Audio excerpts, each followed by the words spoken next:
right, and we're live. We're live. We're here. Hey, what's good? What's good, fam? Hey, yo, what's good? We did it. Where that at? So We anticlimactic now. It's like, where that at? oh we did it. Welcome to the Jetty Jet Show. My name is Jet. We're live streaming, late night stream with Mr. That Kid Who Draws. And as I always say, if you don't know who that kid is, then you must be a loser. You never heard of that kid? No. Yeah. No. Yeah. How's it going, guys? This is Hello. this is my friend Alex IACCARINO. He's an incredible artist. I have a lot of stuff to talk about. What the fuck happened though in the past hour? What was that? Past 2 hours? No. Man. What? Okay, so walk us through this. What was going on? We were Well, just chilling. it was 4 in the morning For, and you told me, hey, do you want to live stream? It'll be easy. It'll ah, be fun. ah. And I said, sure. And then we spent 2.5 hours troubleshooting Oh your audio devices shit. or something. Yes. I That's I don't know. that's what We did happened. it. That's what happened. That's what I'm proud. I'm proud because you really helped me troubleshoot this because it's been I think a full year. Maybe I don't know when my last live stream was. I did an episode with Russ, but that was pre-recorded, and so upgrading my system and OBS is all also out of date. Everything was just like not working. So I was trying to get the sound to work, but we finally figured it out, and now I'm pretty sure like Alex is having this is like a fever dream for you right now because No way. Your last stream was with Ross, huh? no, that was an edited video. It wasn't a stream. It was just Oh, we, okay. which probably would have helped this situation because we could just talk and I can edit it out. But it takes me forever to freaking get videos out. It's a hard act to follow. You guys need to separate those expectations. Oh no. And it's what you guys are looking at right now. I'm not looking at the chat right now. I just wanted to just like clear up the air a little bit. What the hell's going on? I know some of you guys are pissed off. I read that. I saw that right before we started. What you guys are looking at right now is wow. You have some animation going on. This was me trying to fix your audio. Oh. What's up, Alex? Thanks for joining me on the show. Look at that. What the... Very happy to be here. Is that what? Thank you for having me on. Is that what you were doing this whole time? This is what I was doing while you were figuring out the thing. Please tell me the sound sounds good. Were you able to double check it?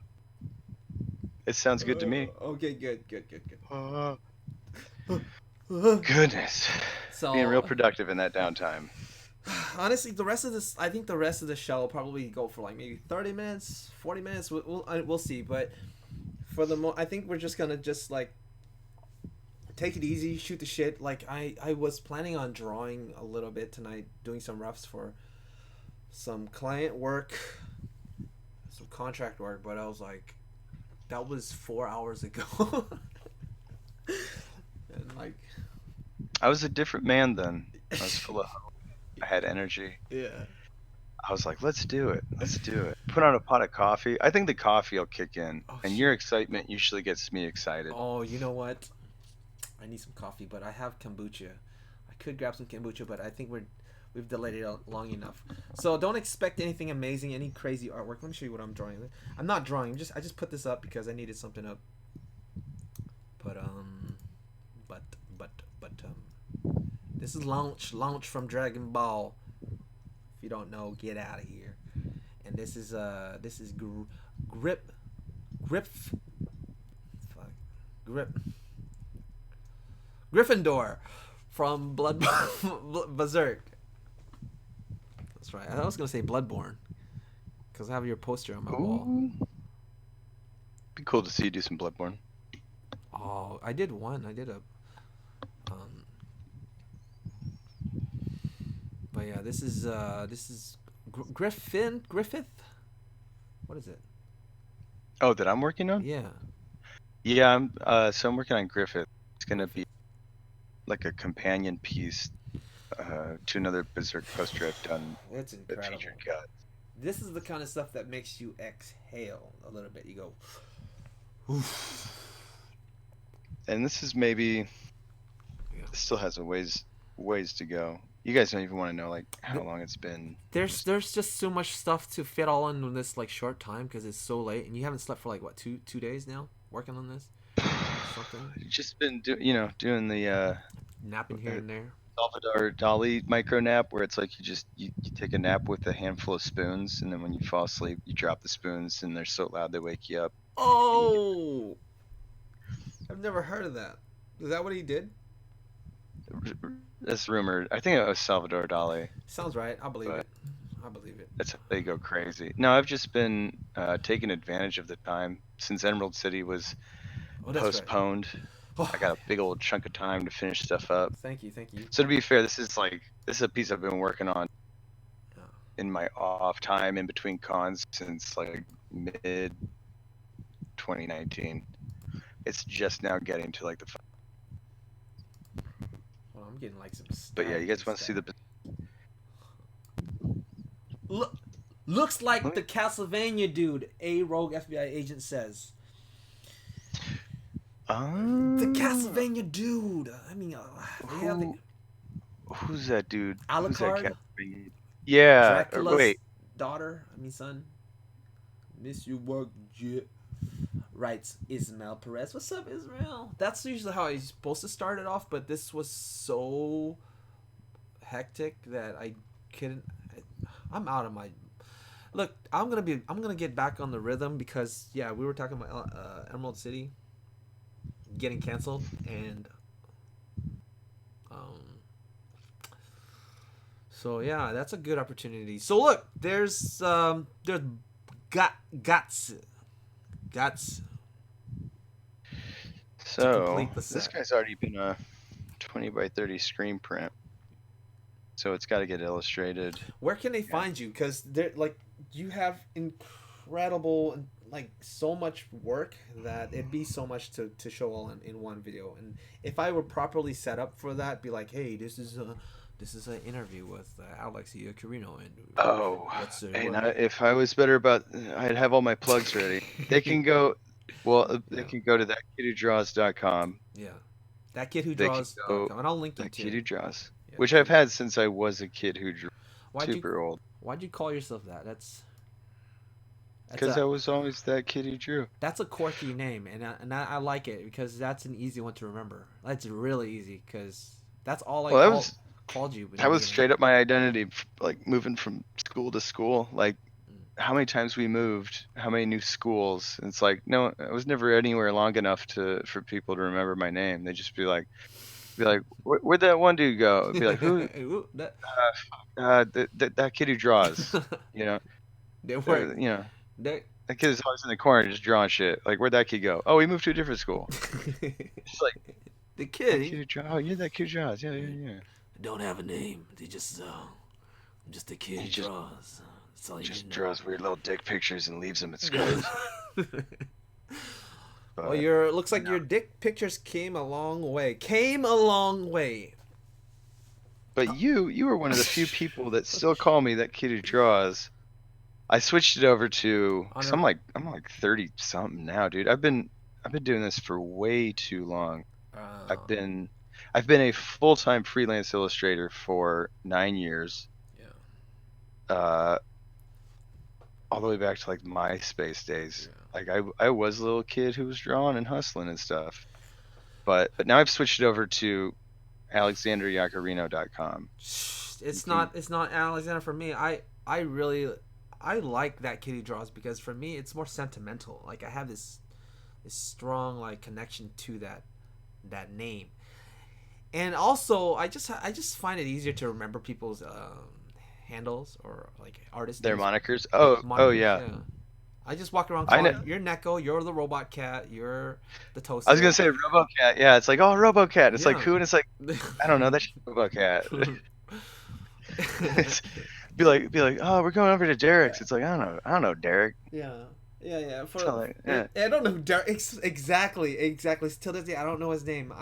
If I tried hard enough, I would probably. It's Yeah. hard to remember names.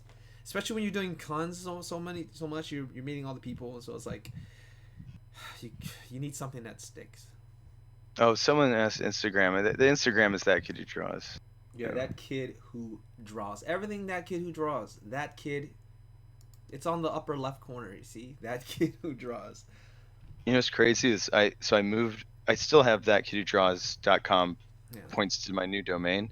No one's gonna remember Alexander Yacarino. it's hard. Like, I had yeah. trouble. So I just stick with it. The SEO is still good. Like if you Google it, I still dominate like the top 2 pages for that. So Mm. that works. I also had to buy. This is crazy. I had to buy. I didn't have to, but with my last name, I had to. I had to. I bought several domains of Okay. the most common misspellings of my name. So in case a client were trying to find me and they went to like alexanderlacarino.com, it would still send them my way. Yeah, you bought lacquer.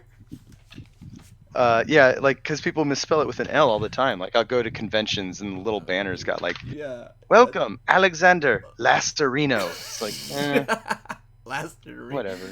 You're the last. Lasarino. You're the Because last. some fonts like the I looks like a L or whatever, and Yeah. it sounds like it's a Y. It's a hard name. So that Q Jaws is like easy. Yeah. It's just not good. It's nice. It's Nice. nice. Don't change it, man. Don't run from your No. past, man. That's your roots. Cause I like that kid who draws. I mean, you're not running. That's still your name, right? But you market yourself like professionally to like some Yeah, I mean like clients says. to clients and stuff. It's Alexander You Yacarino, want but them to to a know lot of your like name. OG fans. Yeah, yeah. Yeah, well, it get weird too because like I'd be hit up for like published gigs and client work, and they'd be like, they'd get the quote, and they'd be like, I thought this was a kid. Why are we getting man numbers? Why is he quoting us? What? What the we fuck? wanted kid numbers here. We thought we You know, could you get just want a deal for this. $7? You're talking yeah. about 7,000? I'm just throwing numbers out there, guys. It's not a real, but it could be. I wouldn't be surprised. That's a regular number. So when you guys walk around asking for like, hey, can I get like the original art file to your drawing so I can print it because I live far away and I understand where that comes from and I completely understand. So Ooh, that's now a fun one. don't be shocked if we go. Uh, the best I'll do is 3,000. That's I think reasonable. But Have you I gotten would never. scam yet? I would never give out original files. But anyways, yeah. What? Oh yeah, hell no. Have you ever gotten the email scam? It starts off with the dude saying that he noticed his wife viewing your website and your artwork, and he wants to buy some from you for her as a surprise. Uh, and so what he does is he sends you. It's a common thing in a lot of fields, but it's just now hitting illustration, I guess, where it's like a fake money order fraud thing. So it's like they send you a I've heard of fake that. money order, Hmm. and then they're like, oh, I sent you $200 more than I should have. So if you could just return, like, if you could PayPal me the extra 200, keep the change, send the art, that'd be awesome. Yeah, I've heard of that. I And haven't had that on. Have you? yeah, I've got it a couple times, but once I found out what it was, I just started like fucking with them. Yeah. So like one dude was like, yeah, my wife was really liking you. Or he's like, my wife was checking you out. And I'm like, your wife was checking me out, huh? Is your wife single? And he just writes back in the email, yes. Like, okay. They'll just say yes to everything to try to like keep it moving forward. Just working on. I'm not gonna draw. I can't draw, man. I'm not drawing. I'm just gonna keep it on your Keep screen. doing it. It's good, man. Let me see that pose again. Let me see that rough. This is a rough that I started up like two months ago, maybe a month ago, something like that. But I am doing some NDA stuff again because somebody reached out. Just like I don't think I can say NDA. You can't say who it is, but we're supposed to work on some sketches, some refs for the scene. So it's funny. It's an NDA, but I'm like streaming live. But you don't You know. can't you Tech. can't say who the company is? No. Yeah, I can't. I can't. But I mean, like, I'm just doing some rough drafts. It's okay. What it's like. I'm gonna turn you in. Oh no. You're under arrest. Oh no. Okay, I'm gonna. Break an NDA. I'm gonna. First rule of NDA is you don't talk about the NDA. Oh shit. Okay. So I'm getting these jagged edges, and that usually means it's lagging because of the stream. So maybe I won't even be able to draw. It's like a spider web. I'm gonna go back to you because that's more reliable. we can rely on the kid. Um, Man, you know how I told you I got like the streaming setup and everything going on. I was really excited to use it. Yeah. Um, I ran into the same issue where a lot of shit I just couldn't post because it was all NDA stuff. Yeah. Exactly. I I could mean, only post like little tiny like I'd sneak in like little Instagram like close-ups and you could kind of tell, but from like start to finish. Like with my licensed Marvel stuff, like you'd work on that for like a year before you would even see anything that you could like share, bring to anybody. But yeah. um, See, and that's the hard part about working commission or contract work is that a lot of that stuff isn't your property, so you can't. You're so limited in so many ways. I mean, sometimes they'll allow it. Sometimes they'll be cool. oh, a lot of ways. I don't know if I can show them the Top chat. screen print separations. So you guys looking at this now, you're coming into this pretty late in the game. Uh, Can you see the chat? Cause mine is stuck on I saw you laugh test. just now. I'm just okay. I'm just testing. I guess everybody's just quiet. What's up, quiet people? April Ludgate. Okay, yeah, go ahead. Yeah. Everybody was like, Jetty's here, and we don't like this other guy though. Let's No, be quiet until he no, leaves. no. I think they all He left the show. always. They just said screw this. I'm putting up with this garbage. But anyways, Dude, I can't believe you have people at this hour, yeah, man. 6:40, whatever time this is. You got the Philippines. You got to see Russia right there. I can't. I Oh don't. yeah. I can't understand that though. Jake, you gotta help me out here. Does that Bibi Morabi? Which one is Jetty? I don't know. So check this out. The screen print. See, you always get brand new people. So that Kitty Draws is not Jetty. That is okay. Okay, this is Jetty, and then Alex is Hi, I'm that kitty draws. yes. All right, now hopefully that clears it up. So screen print the screen prints. How's it coming along? You about done. I can't tell a difference, but you have the eye, and you are your hardest critic of them all. It is a whole other deal getting stuff ready for screen print. Yeah. It's like first you have to make the art, and then you have to surgically go and trap and separate it and get it ready for the screen printing process. I mean, you don't have to. You can pay like a screen printing company to do it, Yeah. and it's a lot of money. I save money by doing it myself, but I also used to do it, and I really enjoy it. So it's more or less just doing it to because it's something that I enjoy doing. I think I have a video. I better double check this shit. Do you Going on have a stream. video? Do you have a you? Oh, frankly, no. Quickly, oh, you have a video on YouTube. Are you a YouTuber too? You do the YouTubes? Yeah, if you go to my website, it links to Okay. the There you thing. go. Yeah, check this video out. So this is me with Dan. Dan's the owner of Valley Okay. City. He's been screen printing like gig posters since I don't even know how long. 90 thing. These guys are great. That's incredible. So like every color gets broken down into its own layer. What is That that? layer gets burnt down onto these like clear vellums. Everything's got to get lined up, and Wow. it's called trapping and registering. If Oh. anyone's familiar with screen printing, this is his this is his joint, dude. This is so cool. It's like a clamshell Wow. press. That thing, it's like a robot arm that comes down and makes the pass. These are all like Pantone inks. So yeah, that's you guys understand. This isn't like just like out of the digital printer type of print. Um, the No, the, this the kid, tell him about it. The layers, the passes that you have to like have everything set under. So the screen printers it's they so have a cool when it's done structure to though. it. Like it looks so good, it feels so good.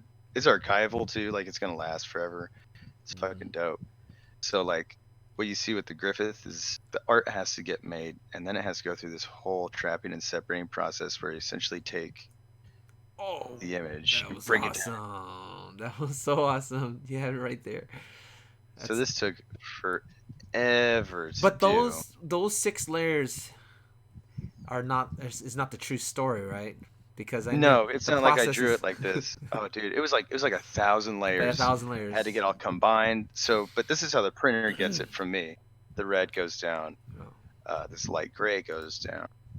This dark gray goes down. yeah. This trans blue shade. This is actually like blue ink mixed with water. So Ooh. everything. And isn't it cool? It kind of looks like almost looks like a 80s like an abstract like Yeah. painting or something odd. And then the black layer comes down. It just Punch. brings it all together. Boom. Oh, but the process is so much more complicated than just one, two, three. It's just like this is the aftermath. The Yeah, this took like 2 days of work just to get this all. They call it like Photoshop surgery, like getting it ready, which is essentially what's happening here with this Griffith. yeah. So I don't That know if they can see the they layers. they hold on. Let me get over here. See if they can see the. Yeah, they can see the layers. Yep. Yep. Yep. So That's how it look at used to look. Something like that, right? I'm guessing that's yeah, dude, look at all just these in like time. color. I got shit color coded. We got stuff in Whew. masks and subfolders. Oh my god, it's just wild. I think I can. So I do it in chunks. So like I have a pretty good machine, and even it has a hard time handling doing it all at Yeah. once. Yeah. I So in bet. this case, this is just me working on the background. That's So Griffith altogether is actually just one deal right here. yeah. This is like one layer. Yeah. Uh, he's completely isolated and saved on another PSD. Yeah. Hold on. I can add like when the It's poster just drops, it'll be like uh, oh uh. shit. If you do one of those like cheesy retro like infomercials for it or something like a meme, yeah. But Berserk So this is is so serious. Crunchyroll. Hit me up. Oh, And then shit. so the title trim and these guys, these are just like placeholders. See, that's reference from the Berserk poster. Hell yeah. So like those are placeholders. This is everything I'm actually working with now. So I need to like just the background. Let's see how it's divided. Mist that comes by. I'm gonna put him up here just so you can see it. It's honestly the most complex layer structure file that I've ever witnessed in my entire life, and this is one illustration. I mean, I've had some pretty complex. I think the most would be like 100 or something, 100 or so layers for one single drawing. But this is easy, like thousands, and you save multiple versions of your files too as you progress, right? Because Oh yeah, no shit. Like hold on, I'm just gonna press a new layer here real quick. you don't have to show them all of it because I know there's just it It's just goes forever. it's layer 1658. There you go. Good lord. So I just took out the sky, I think, right? That's the sky. Yes, the sky. That's all got trapped and separated. Just this white mist coming from here. Frankly O writes, that's just awesome seeing that. And he's from Dananda. I like how he wrote that. He stuck it together. It looks like Dananda. These mountains are their own thing. This is just listening Even while the going to my sword. own stuff. Good night from Down Under. The swords behind the brick, Shit. front of the, and all these nasty little skulls on the brick. Boom. Pause. So all this has to get someone says, trapped. hold on. Someone says, Jetty, your voice, I can't hear it as clear as Alex. And this late in the game, I'm like, ooh. I wish I turned it up a little higher, a little bit higher, because I think maybe I have to be either super close or turn up my input. Okay, there it goes. Should be fine now. Damn. It's those things. But you said I sounded fine when you were listening back, right? You said should have. I hear you. You heard me on the YouTubes though. Anyways, yeah. Go ahead, go ahead. One more time. Hey, thanks for freaking breaking this down. We did not plan this. Like I was just like literally just gonna sit here and look at the chat. Like Yeah. nothing was gonna happen at all. I mean, if this is something you guys are into, go to my website and under tutorials, I've got a whole. Hell I yeah. mean, you guys are getting like a free. Normally, this is like, I Dude, think this it's like is a never $15 video never on my before website to seen. break this down. Oh shit. Oh my goodness. I guess we gotta But we gotta pause it there. It's too much. You guys want to see more? Go to his site and give it a peek. Give it a peek. So you break down all this stuff in like full detail, in depth, oh actual my breakdown. god. Oh For yeah, and that's just the background. Like, where's the actual one that's like everything in the. That's the crazy. It's like his cape is separate. His if I wanted to change his head, I could change his head. Um, Whoa! The hand. I didn't see that. What the? let me see You here. shouldn't be. Oh, that's like that's like. Wait, are you set on the hand or the circle? Because that hand is awesome. It Dude, creates.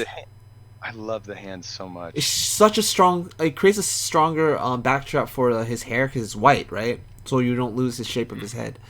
The white is Hmm. nice because it's consistent with your other one. But wait, are you going Well, with the hand or no? I think so. So this window here is a bunch of as I work, I'll change like I'll kind of mess with shit, and instead of committing it, I'll save it as a JPEG. So No. these are all JPEGs of I'll spin through them here real quick.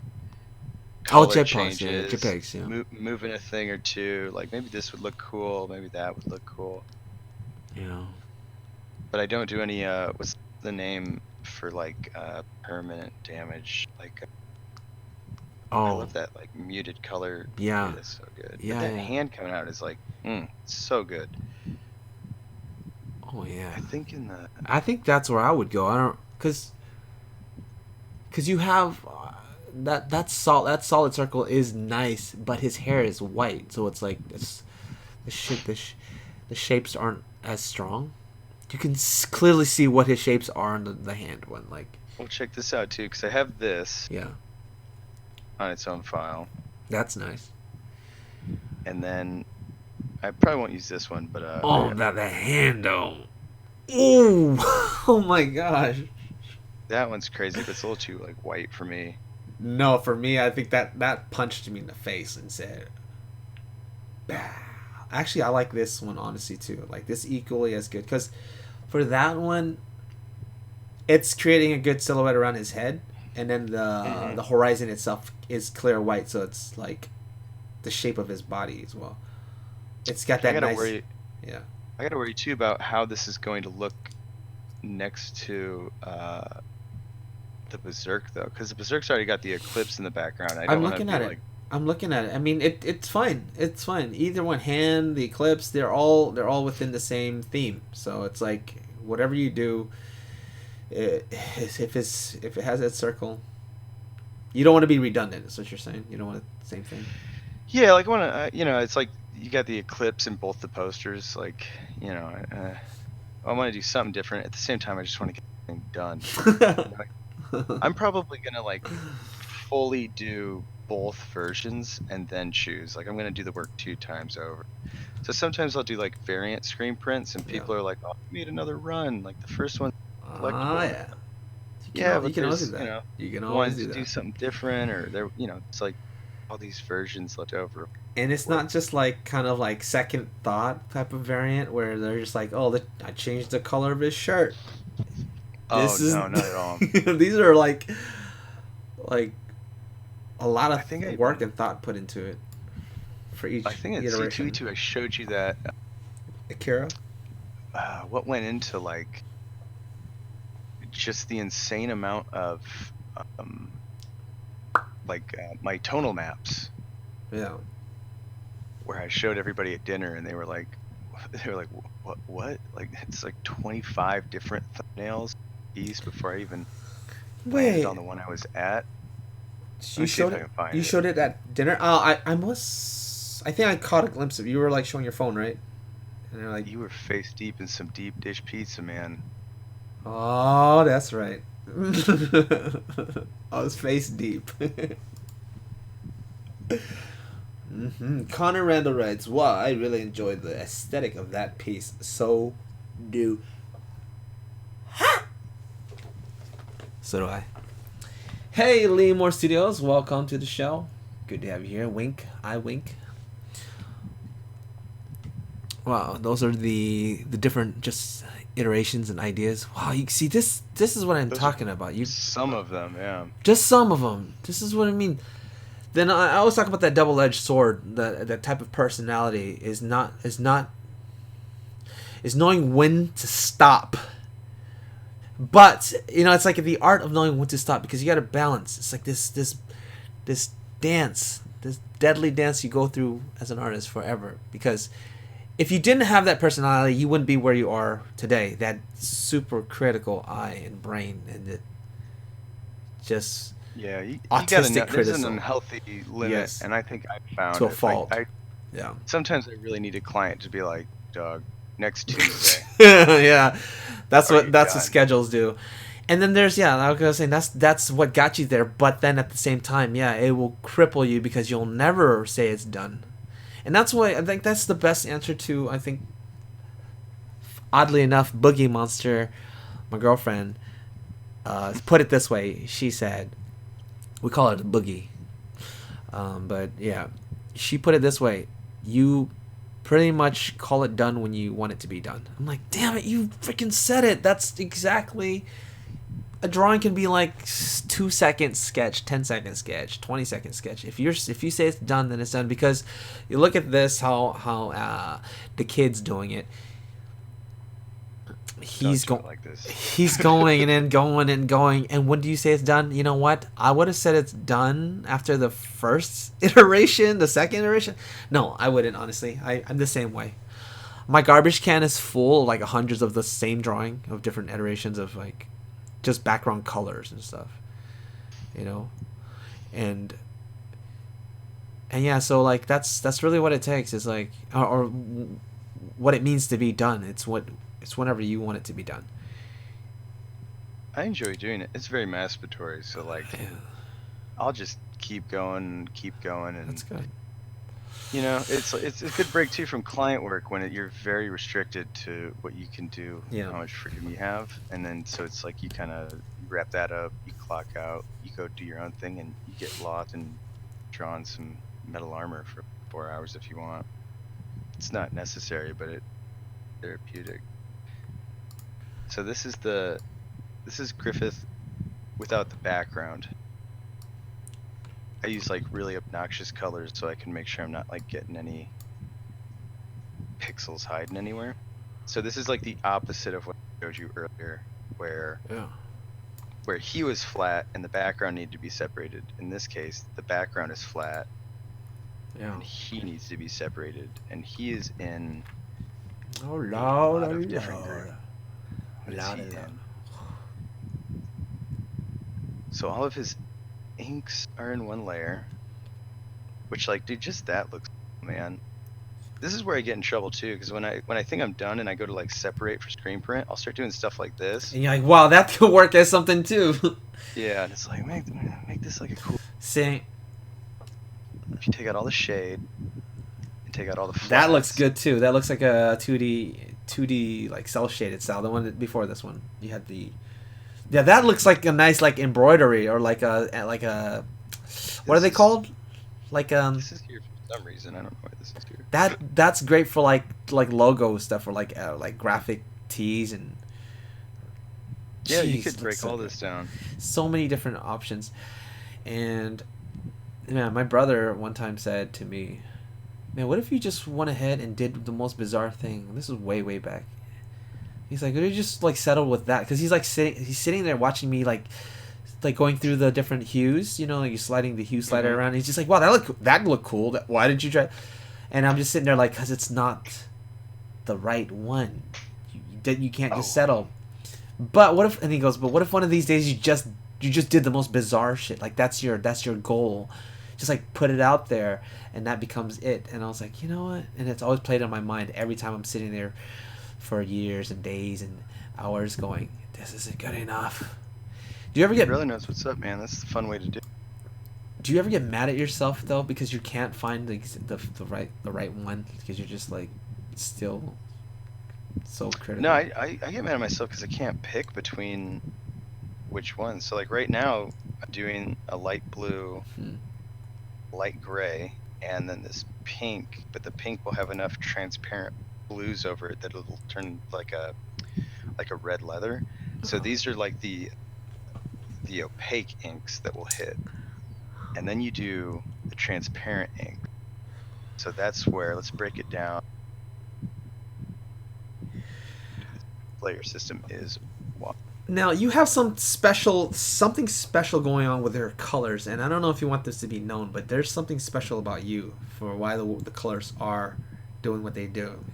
He's got a he's got a quirk, a little magic trick in his, and it has to do with you personally, not cheating or anything, but you're getting these colors that are very unique to you, and I don't think you. Do you know what I'm talking about? Are you talking about Nah, it's up to you, Zootopia? huh? Yeah, I don't care. Yeah, I'm like a moderately red green color.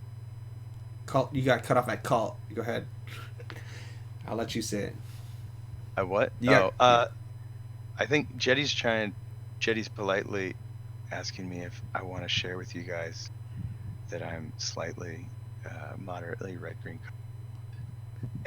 every time you're about to say color, it cuts you right off. I'm slightly, moderately, I light. But uh, uh, Say the word, man. Say the word. I feel like it's Mari or something. Like I'm colorblind. He's color. Colorblind. He's partly colorblind. I don't know what kind of colorblind, but yes, that's another thing about you, and you're living in a different world. But for us, for people who aren't colorblind, it looks incredible. Like it looks like very coherent, very consistent. Like it's got a certain color feel to it that I don't think can be achieved on your unless you're like color swapping or color picking it deliberately as a like a regular color seeing person. You know what I mean? Yeah, I don't think about it all that much, but It's just your reality. It's just how you see things. And yeah, it's how I see it. Like, sometimes my fiance will help me out and she'll like come and she'll be like, "Oh, that looks real good," or "I don't like that. It's like too pink. That looks pink." And then I'll look at it and I'm like, "That's not gray. That's not like light gray." She's like, "No, oh, pink." Photoshop, it's a little easier because there's things you can do to calibrate your screen. Um, oh, there's different stuff you can do. So it's not like impossible, but I feel like if you look at like my portfolio, there's definitely like certain colors I'm drawn to that other people would, I guess, think. Like who's the classic composer that couldn't hear his music because he was going deaf, so he'd just like have people play it stupid loud, and he'd just be like louder, louder. is So that with some Bach? colors, I'm like I'm cranking it up just a little bit more so I can see it. Uh, Yeah, those are all the trans blacks and trans blues. So if you take all all the opaque inks below, if you were to just lay the transparent, uh, just the transparent inks on top of white paper, this is what you do with, which is still pretty cool too for him. yeah. So overall, how long have you clocked? Do you think? In How long have I clocked into this piece yeah, specifically? yeah. Dude, I don't even want to know, man. You don't think about that, do you? You just do your thing and just wherever it takes you. I don't think about it because one, it's not for me. It's not. I know there's a lot of artists out there that take pride in how long it took them to create something, and I think, like, in a technical scale, that might be impressive, but I don't really think. I think for me, a successful artist can get it done quicker. You know, if someone shows me a ballpoint pen drawing and they're like, "This took 3,000 hours," and it's like, "That's cool, bro." Like, you know, I feel obligated to give you a thumbs up because of the time, Oh, but you know, it's like I'd be I more just want to impressed gauge. by technical skill of getting there. So it's like when I'm telling people, like when we were at dinner and I was talking to uh shoot, what's his name, who finished that awesome Witcher piece in like 8 hours. Oh yeah, yeah. Drake's really crazy. Oh, he's so The good. He's so Corkalicious. fast. You know. I was just like, man, I was like, that to me is that's being a great artist, like getting it done right No. away. it's at the it's the final product that counts. I think whatever you execute at the very end. Like I think I'm on the same page as you. Like you're a little more extreme than me, maybe by like 2%, 3% more. I don't know. I don't know, but I'm kind of the same way where I'm just like I'll say like, oh, this background took me 20 hours, and it literally is just a circle, like just a circle for a background, and then it took me 20 hours because I'm going through all these options and all these versions and just redoing it, conceptualizing, and in the end settling with one stupid graphic circle. That's an example of, you look at my Morgan piece, that one.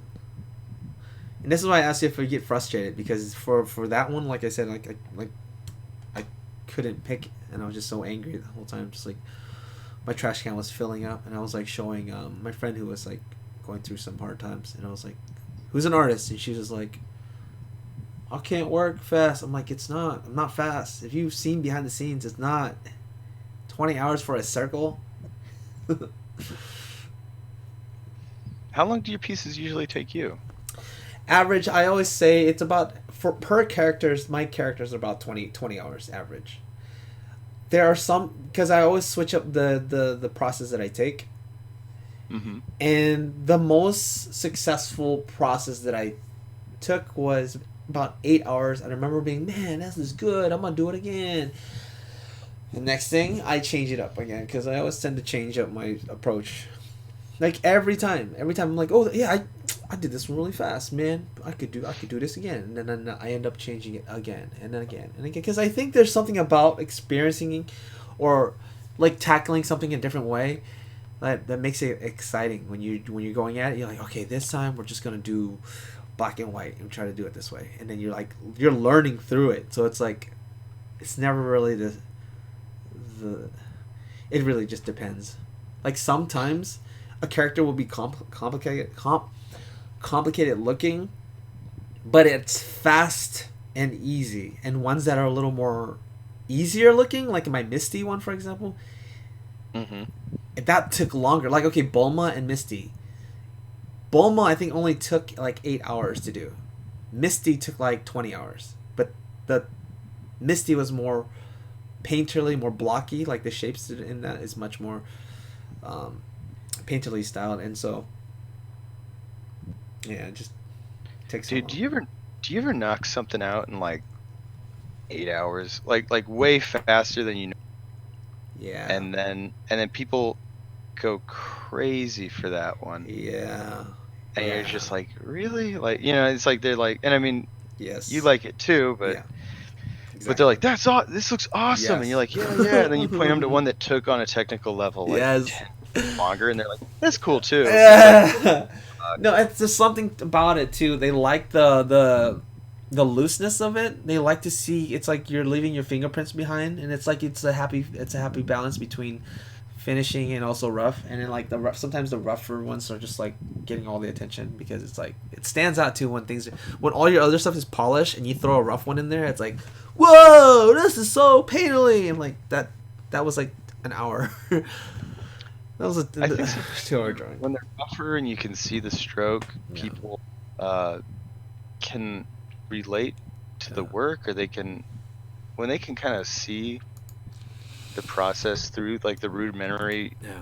aspect of it, they gravitate towards it. Because I feel like I have a lot of people come to my booth and they're like, oh, these are like these are like posters. These are like a big old fancy, like this is like a whole thing.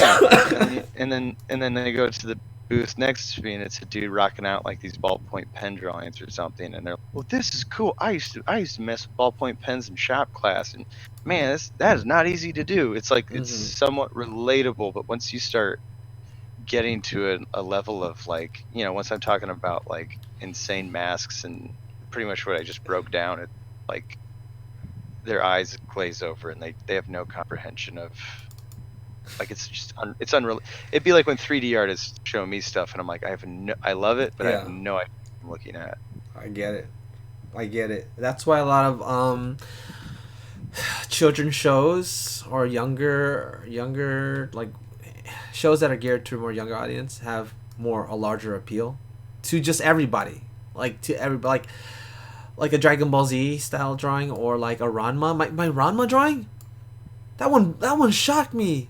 It's my most popular sketch on my Instagram right now, and it took me like 2 hours to do. I think it was There's so not a lot of so fast. not a lot of prominent stuff out there. Yeah, that too. But basically, for those eyes and the shape language that I was using, I used more graphic-y styles. I mean, 3 hours, I think. Yeah, more like the bigger anime eyes, like the retro styled eyes. Try to stay true to the original style, and that right there catches your eye immediately because it's like you're like a child again. You're young. And you're like, whoa, those eyes are anime, man. But then it has like the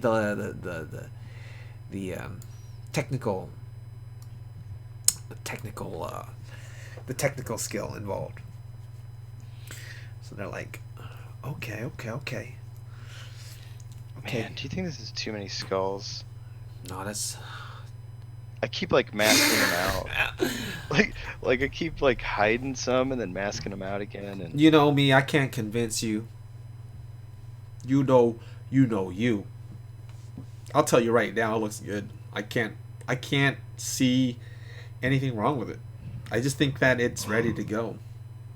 Ready to oh ship. my god, these turned out to be like some of my favorite things about this piece. These skulls in here. Yeah. I don't think I like this one. I'm like masking this one out.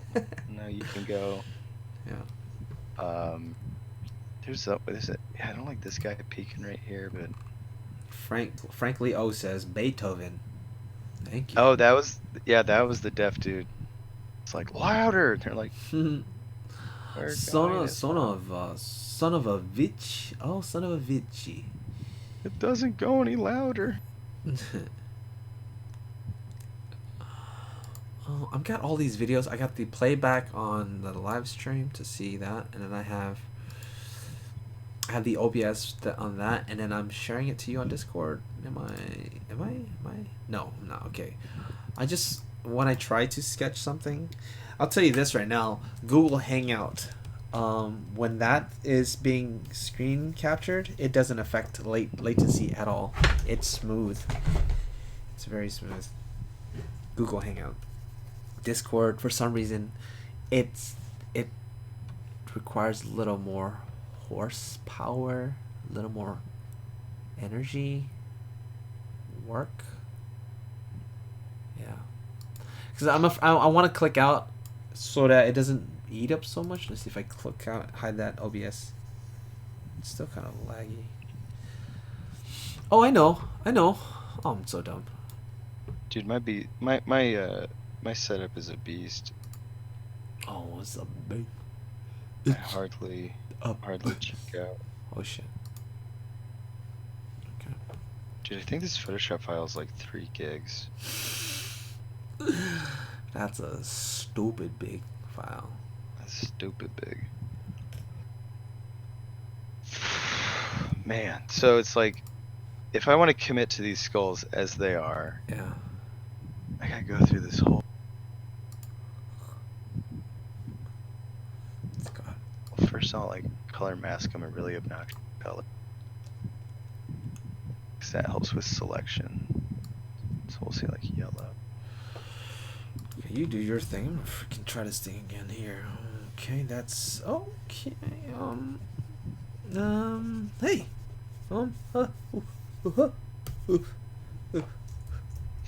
Yeah, it's okay. It's okay. It's okay. It's okay. I'm trying to sketch something and seeing if there's lag on there. Oh, I can try to sketch some stuff out. I'm whispering again. No, it's not gonna work. Don't work. I think it's just better just to keep it on your screen and talk about stuff. Do What we you got use here? Yeah. Do you ever use Brush Raider? Did you say brush raider? Brush Raider. It's like a panel, or I guess it would be like a Photoshop extension. No, It's I've never heard of that. pretty awesome. You know about like actions, right? Yes. Photoshop actions. Yes. So like you press one So button and it does its thing for you. yeah. So these Automated. are all my Photoshop actions, except you have to press the action, then press play. But if you set it to button, boom. Now it becomes a one-click thing. You can color code them based on what they do. But Brush Raider, you can like design your own button, set them to do all kinds of crazy things. You can add JPEGs to the button. It's insanely helpful. The fuck? It's like $8. The So like right here, I have all these buttons set to do like crazy things. Damn, you like a what are those guys called? They're like freaking beat makers. They like pressing a little beatbox. Boom bop boom. Little beatboxing buddy boys. Those digital beat pads, those beat pads, you know what I'm talking about? You like Oh Lord. You gotta come over, dude. You gotta see like so just this drawer alone is like beat I don't know, pads. some of your fans might know. Like this is the Clip Studio tab main. Yeah. This is the Wacom Express key. I mean, I've got like Oh yeah. I've got like 3 Wacom Express keys. I've got 2 of the XP pen fucking dial pads. I get into the gadget stuff way too. I turned a Sony navigation and move navigation controller into a hotkey controller. Set those up to the Brush Raider panel. I got this wild thing. It's freaking like it's called the Orbital 2 engine. This thing I had to get custom made in Japan. Oh my god. They don't ship these to the States. I had to like email them and ask them to send me one. Oh my god. And they sent me a thing. They were like, we would be very happy to have the Orbital across the world for all users. And it's pretty wild. Let me see if I can turn it on here. Oh man. So pretty much this thing works like if you twist it left or right, like you can set it like zoom in, zoom out. If you push it forward, it does something different. Backward, you can program it to do all these things. Damn. Except if you like say if you hold it to the left and then twist it, it'll rotate. If you hold it to the right and twist it, it will zoom in and out. There's like an insane amount of like customizable things you can do with it. But you have like 5 or 6 of them? I just have one of this because this was like $400. Oh. And just to learn how to program it that's gonna take like an afternoon. And then so I haven't even gotten good time. Yeah, it's like another language each module. Yeah. Right now the Wacom Express key. Yeah. This is my main. I got I can get 52. I use auto hotkey and key mapper, which I can pull up and show you here. Where'd it go? So key manager. So like key manager changes things. So like I can set up like if I'm in Photoshop and I hold, like say you press B for brush. If you hold B for more than like 0.3 seconds, you can make it do something entirely different. If you hold like Control B, so you're changing all these things. So even though this Wacom Express key only has 16 buttons, if this is running at the same time, then I can get up to like 52 actions. If I press the button, if I double tap the button, if I hold the button for more than X amount, so on and so on. My So that goodness. way you can just put it in your hand. You don't have to lean over for the keyboard. Nope. See, when you've been doing this for like 9 years, man, like sitting at the desk, sitting at the Cintiq really starts to kill your arm and your Sure shoulder. does. And there's this dude, his handle on Instagram is 14 Mountain. I don't know his name. He's a Japanese manga artist who does these like vampirical Victorian romance mangas. The stuff is so good. It's gorgeous. It's awesome.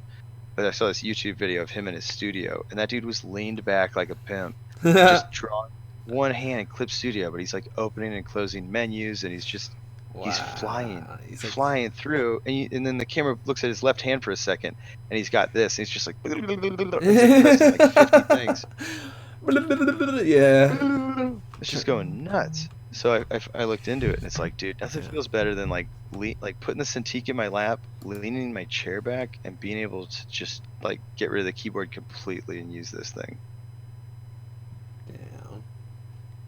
That's how I'm like rotating, panning, zooming, getting back. I'm doing all that without touching the Oh, keyboard. you're doing all that. So, have you gotten accustomed to it then? The what? You've gotten accustomed to using it then? You're used to it?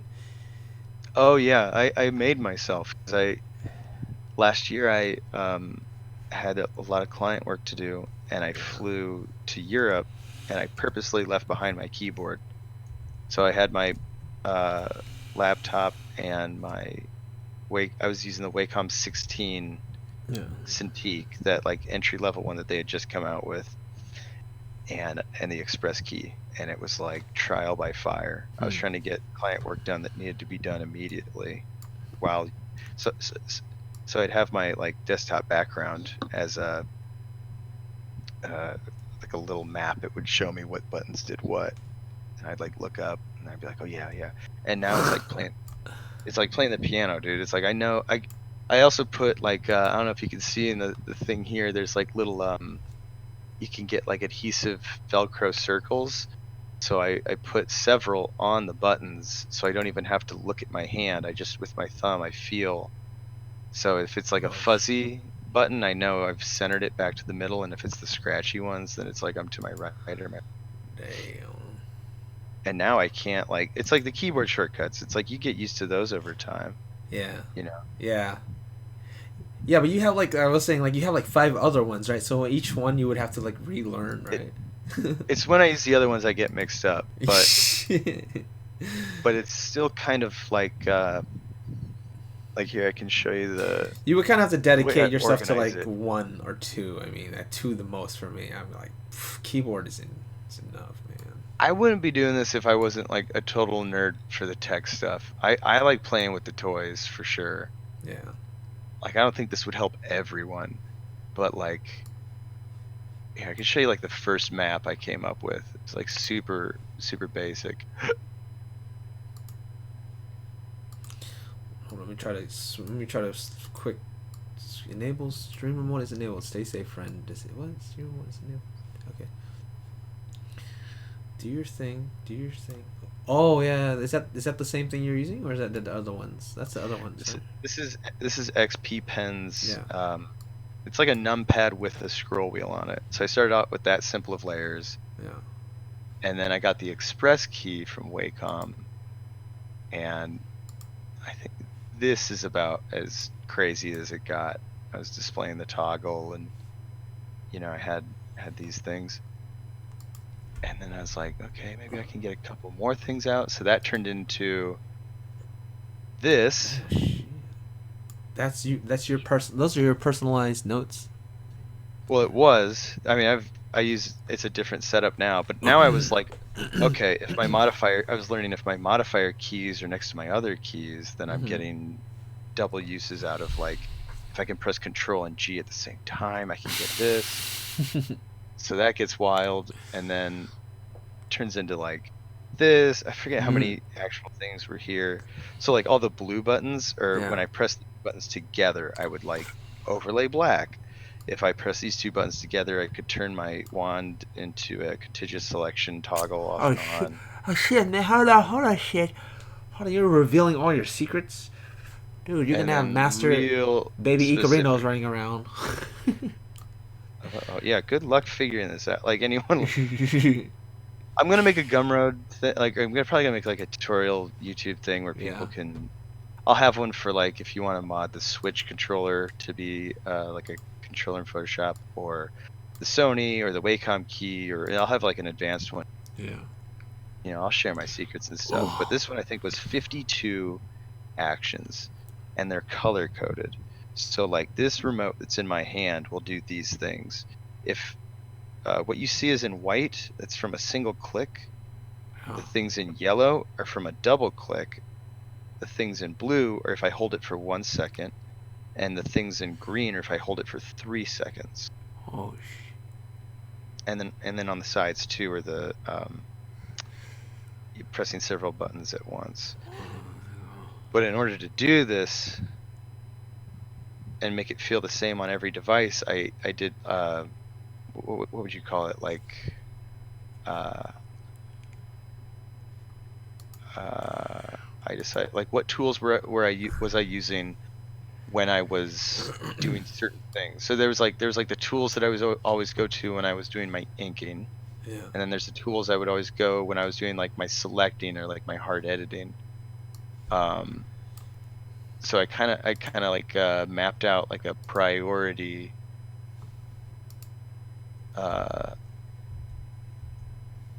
Oh Jesus, here it is. Oh my God, look at this.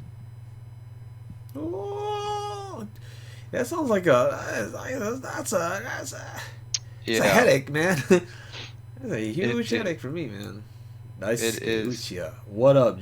What up, 24? They said, "Oh my God, you back? You back, Alex? This Alex with me, you guys. You guys just joined in and now. We got that kid who draws. Go check him out. He got that kid who draws. Hashtag at that kid who draws. Okay, go ahead.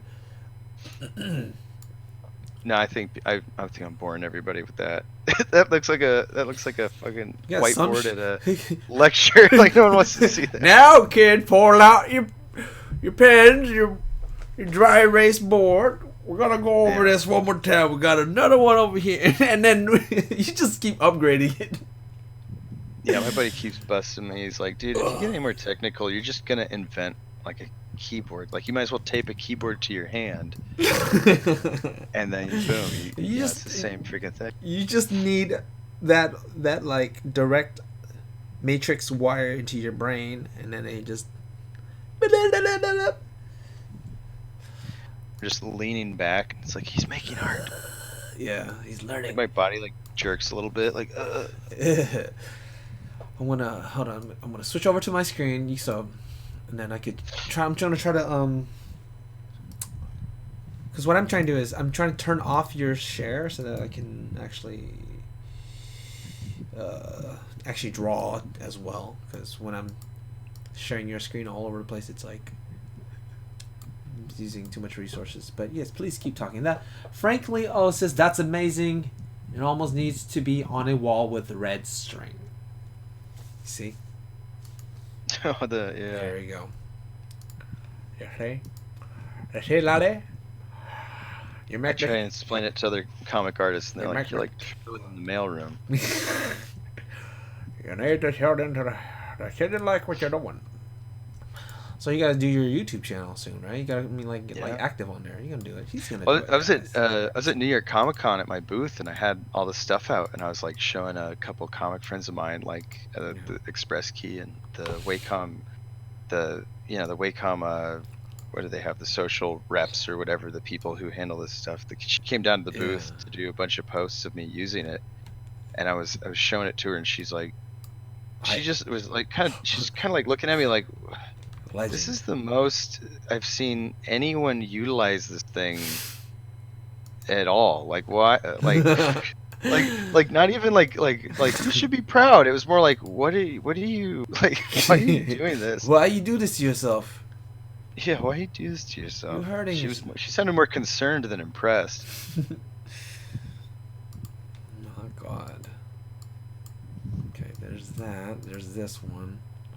Take the Alt button, go here, and we can put this over here. I know you guys can see I'm moving this screen around because, like I said, I'm trying to reorganize this thing. I'm trying to hide Alex's screen onto another screen so that it doesn't eat up my memory while I'm drawing. And so this is what you get. This is what you get. There's not a hotkey for moving around the camera. I used to have all the time a third monitor, but then I put that in my living room because I got the PC. Now I'm like,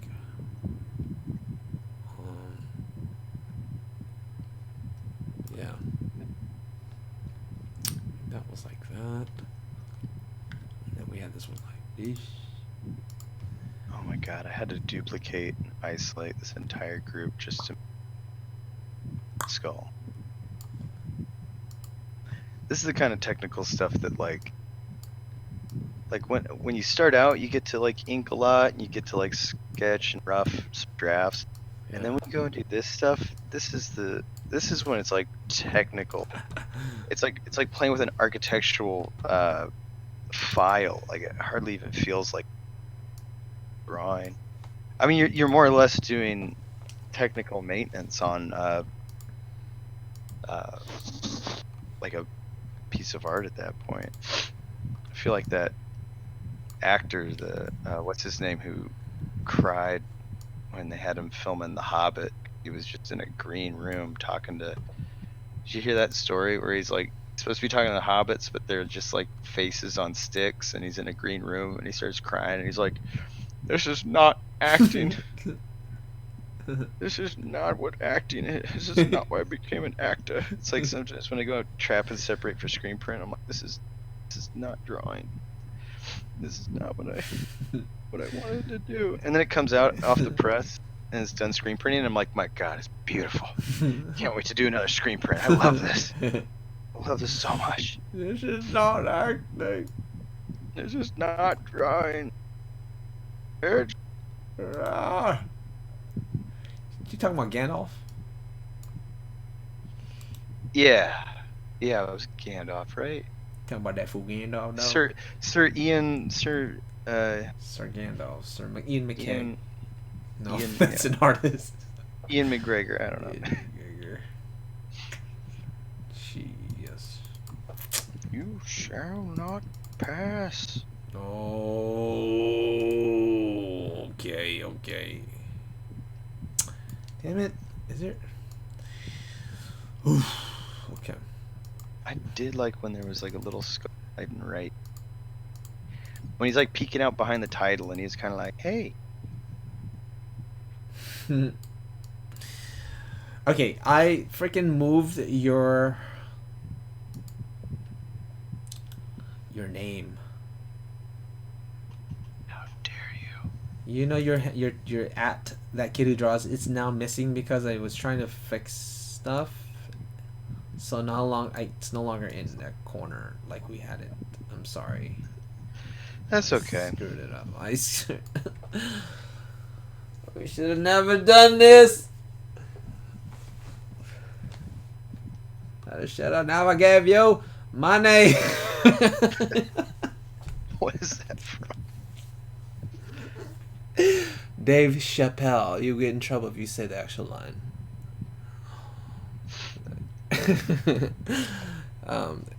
Anyways, what I've been doing now here is I've been sketching. I just did this real quick because limited. There's lag and it's blocky. So I'm gonna try my best to do like direct type of sketching. So I'm just gonna like draw these shapes at a one pass. And here it goes. When I mean the art of letting go. This is what it's all about. When you do you have one try and that's it. It forces you to do a little bit of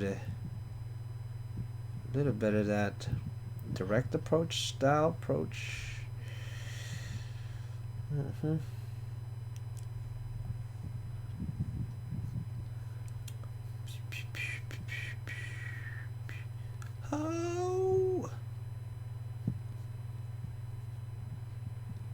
So we can try to. I just saw Yeah.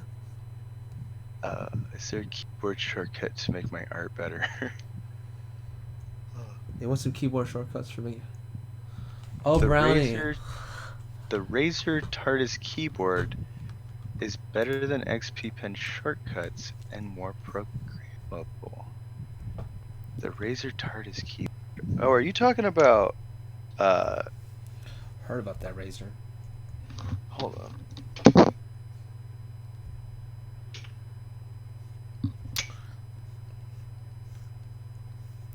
So this is kind of nice. Because of the lag, it's forcing me to do a more direct approach, which I never do. And that kind of like forces you to. It's like, nah, no undo. So it's like, figure out these lines one try. The sum of the parts is what makes the.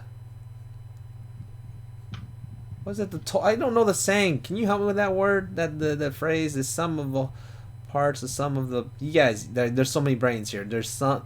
The parts of the whole that makes the things whole. It's not the sum of the.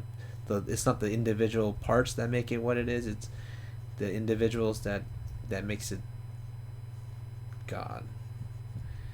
It's the sum of all parts, or like something like that. Some mystical word phrase. I don't know, man. Some of. sounds fancy. It's fancy, I know. Sounds like something I'd read in a book of quotations. Sounds I like know what you're talking about. It's on the tip of my tongue.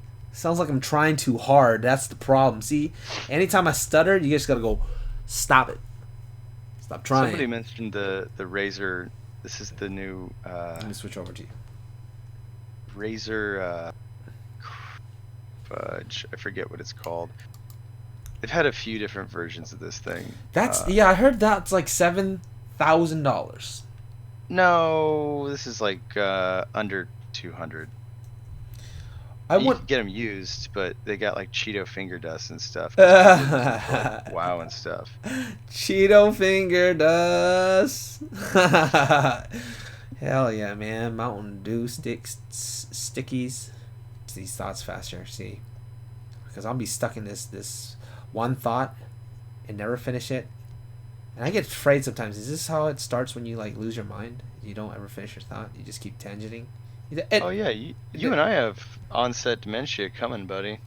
Oh my god, is that what it is? Oh, I'm positive. Oh no.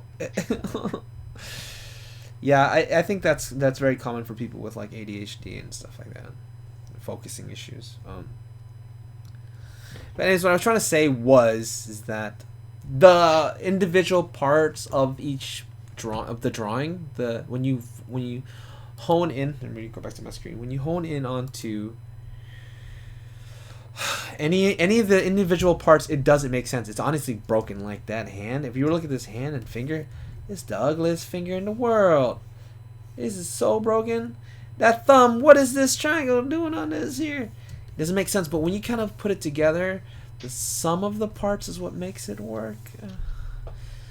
That's what I'm trying to get at. Like this hand is not a hand. That's like there's a Lion King rock over here where like the monkey's holding up Simba. See? I'd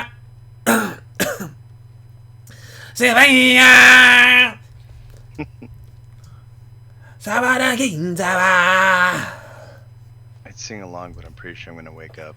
Every one of my Yeah. I don't care, man. I'll wake them up. I'll wake up my neighbors. That doesn't. I need to smoke more.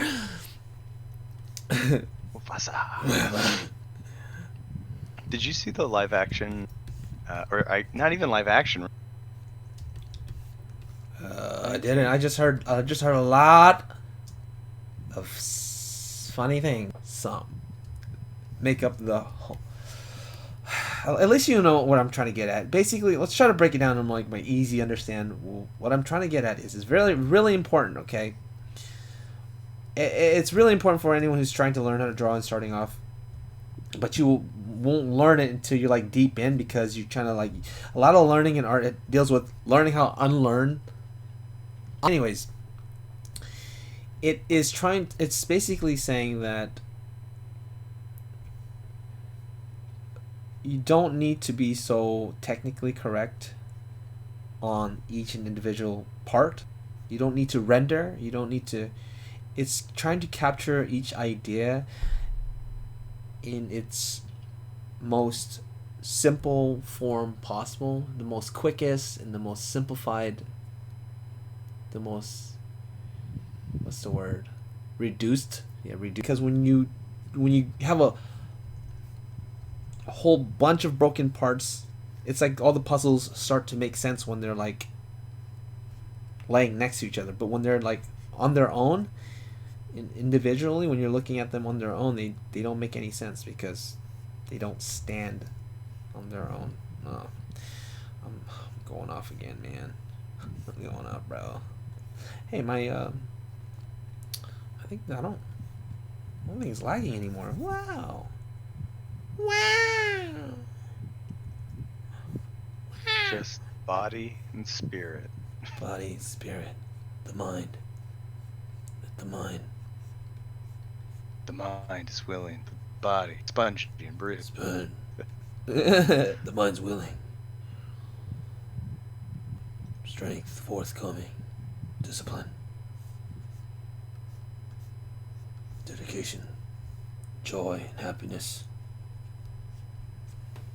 Man, I gotta say it's fun working and streaming with you, but I get so I could have gotten a lot separated and done already, and I just get way too excited to share stuff with you, which are where like pulling out like the macro short, like pulling out all the toys, and it's like, damn, Yeah, that's like what. a half an hour. That's part of it, though. I mean, I really, really appreciate it, because that's like something that it's in the books now, man. It's down there for people, and I'm sure a lot of people will be able to find good use out of it. Great use. We'll find great use out of it. Boop, boop, boop, boop, boop, boop, boop, boop, boop, boop, boop, boop. But yeah, you've probably done so much more. After this show, if you come around, you're welcome to come back. Don't be a stranger. We'll be able to like just jump right into the more like work intensive type of things. Just like a lot of times back in the day when I used to sketch, it would just be me and my friends drawing, and we just like draw and talk and shoot the shit. A lot of times when we first start off, it's like, look at this, look at that, look at this, and you try to share everything because it's been so long, so there's just a lot of stuff to talk about. As a matter of fact, there is something that I really wanted to talk about earlier this year, but because I put it off for so long, I never. Now maybe we can talk about it. What's that? It's a very important, very dear, important subject that I always wanted to, and that is momentum and work momentum. Your productivity is based on how much momentum you have starting your day off. That's just something I'm recently discovering, trying to figure out how to better manage my days, because I'm a lazy bum and I let my days waste away, because you wake up, you check your phone, and it turns into like 10 hours later and you're just YouTubing shit. You know what I'm saying? So how do you fix that? That's your mistake right there, is checking your phone. Well, yeah, touching your phone. So I forget where I read it, but someone said that they don't check their phone when they wake up, because you inevitably check your email and you check messages from people, and you essentially begin your day focused on other people's needs. What you need to do is wake up and start your day focused on your own, I don't know, oatmeal or yoga, or you need to like focus on just waking up and kind of coming to. I have the worst habit of starting my day and looking at my phone like some crazy important email, and I'm like, I'll get to that when I have my coffee, or I'll get to that later, and it I'll stresses get me to out. that. I'll get to that, and then you never Always do. forget, You just or keep. just like get to it too late, or Yeah. So it's like back in bed, relaxed, but you're not mentally like you're still somewhere else. Yeah. Yeah, man. Just don't start your day with other people's needs. So yeah, I'm also in my 30s, about to be mid 30s in another year. Shoot, I'm about to hit that midlife, that middle, that middle. But anyways, and I'm just like it's a cope. It's like coping, with this life personality, that this ADHD, whatever you want to call it. It's like it's coping and coping and coping, and I'm finally just coming around to it now on how to let's figure this out first. Just drawing. Drawing. How to freaking cope with it and deal with like productivity and getting work done. It's like procrastination. People say, you're just a procrastinator or you're just lazy. But it's like, no, I don't think that's the case, because I can get work done when I do it, and when I do it, I like have like an extreme, like there's no middle ground. It's like I work intensely. Like I'll just go on for like 2 months of 3 months of just like constant working. But when I'm not working, it turns into like 2-3 months of just screwing around. Complacency, man. Complacency. Do you remember complacency? Do you remember in the third Batman, the Nolan, I think it's Dark Knight Returns, and Batman is fighting Bane in the sewer, and Bane's all fucking like, he's like, what did he say? Bane goes to Bruce Wayne, he says, victory has defeated you. And I remember hearing that the first time and thinking like, damn, that is some real truth. Yes. Defeated by victory. Like that dude won, he got weak, he got complacent. It's like there's some times where I feel like I'm defeated by victory, where, because I've always been. Stop trying to improve. Stop trying to grow. If we're bringing it back to your question of like staying motivated, necessity has always been the mother of my creation. Like once I found a way to make money from it, it was like, okay, gotta eat, gotta pay this bill, gotta draw. And once you start doing real good and everything's taken care of, the complacency settles in, and that'll kill all motivation. Ooh, boy. I like how you said that, man. Like that. Complacency's a killer, man. I'll get like anxiety. My fiance, like, I'll just have moments where I'm like, this isn't right. Like we'll be like playing video games or like hanging out, and out of nowhere I'll be like, this isn't what I should be doing right now. It's not like, everything's absolutely fine, and then I'm like, I got people on my heels, got work that needs to be done. I'm just sitting here like, this is how people die. Like like you just get stagnant, and it's like this is how they die. It's like 2 a.m, and I'll like turn on the computer and get to work. It's like overwhelming anxiety. You're not hungry anymore, and that's why you just like, you know what? Things are paid, bills are paid. Why I gotta wake up for? I'm just gonna go sleep. But when you're like struggling, it's like, oh my god, I don't know when I'm gonna get paid next time. I got bills. I only got like $2 in the bank. Serious situation. I think like maybe 3 years ago now, I only had like $400 in the bank with like like monthly bills of like $1,500, $400 in the bank. I'm like every commission, every job was like you know what I mean, just the last paycheck is gonna be everything. It's hard, man. I was like sleeping around places and stuff. Like when I did my Akira illustration that took off and led to a lot of like commercial work, I was it's like staying in somebody's garage. Yeah. It's like I just need like cigarettes, my laptop, Ooh. electricity, and Intuos 3 with like duct tape all around it. Yeah. It's like I made a lot from nothing. Oh Like looking back, shoot. little Smelling setup. like It's like, cigarettes and stuff. oh yeah, that's back when I used to smoke. I used to smoke and draw all the time. That was awful. Oh, That you was a don't. good. Hey, yeah, I haven't seen you smoke. I'm so happy for you. Yeah, I haven't smoked in like 8 years, I'm so 8 or happy for 9 you, dude. years. Oh, one of the best things I ever did. I really like this live stream. Thank you, Mickey. Mickey. So relatable. Hell yeah, man. So coming around to it, so I started reading the Atomic Habit book, and that's really helped, and it started to break down a lot of these things for me, and like it instills a lot of these nice principles for how to cope with all this non-productivity, procrastination, laziness, complacency, all that stuff, and it starts to break it down. And like habits will help you, but it will only help you so far as you, how long you can create those habits. But I've gotten some habits down. So the idea behind it is once you create a habit, you don't need to work at it because it's automatic. That's what's the great thing about habits. So you want to develop these good habits, and so I developed the habit of folding my blankets every morning.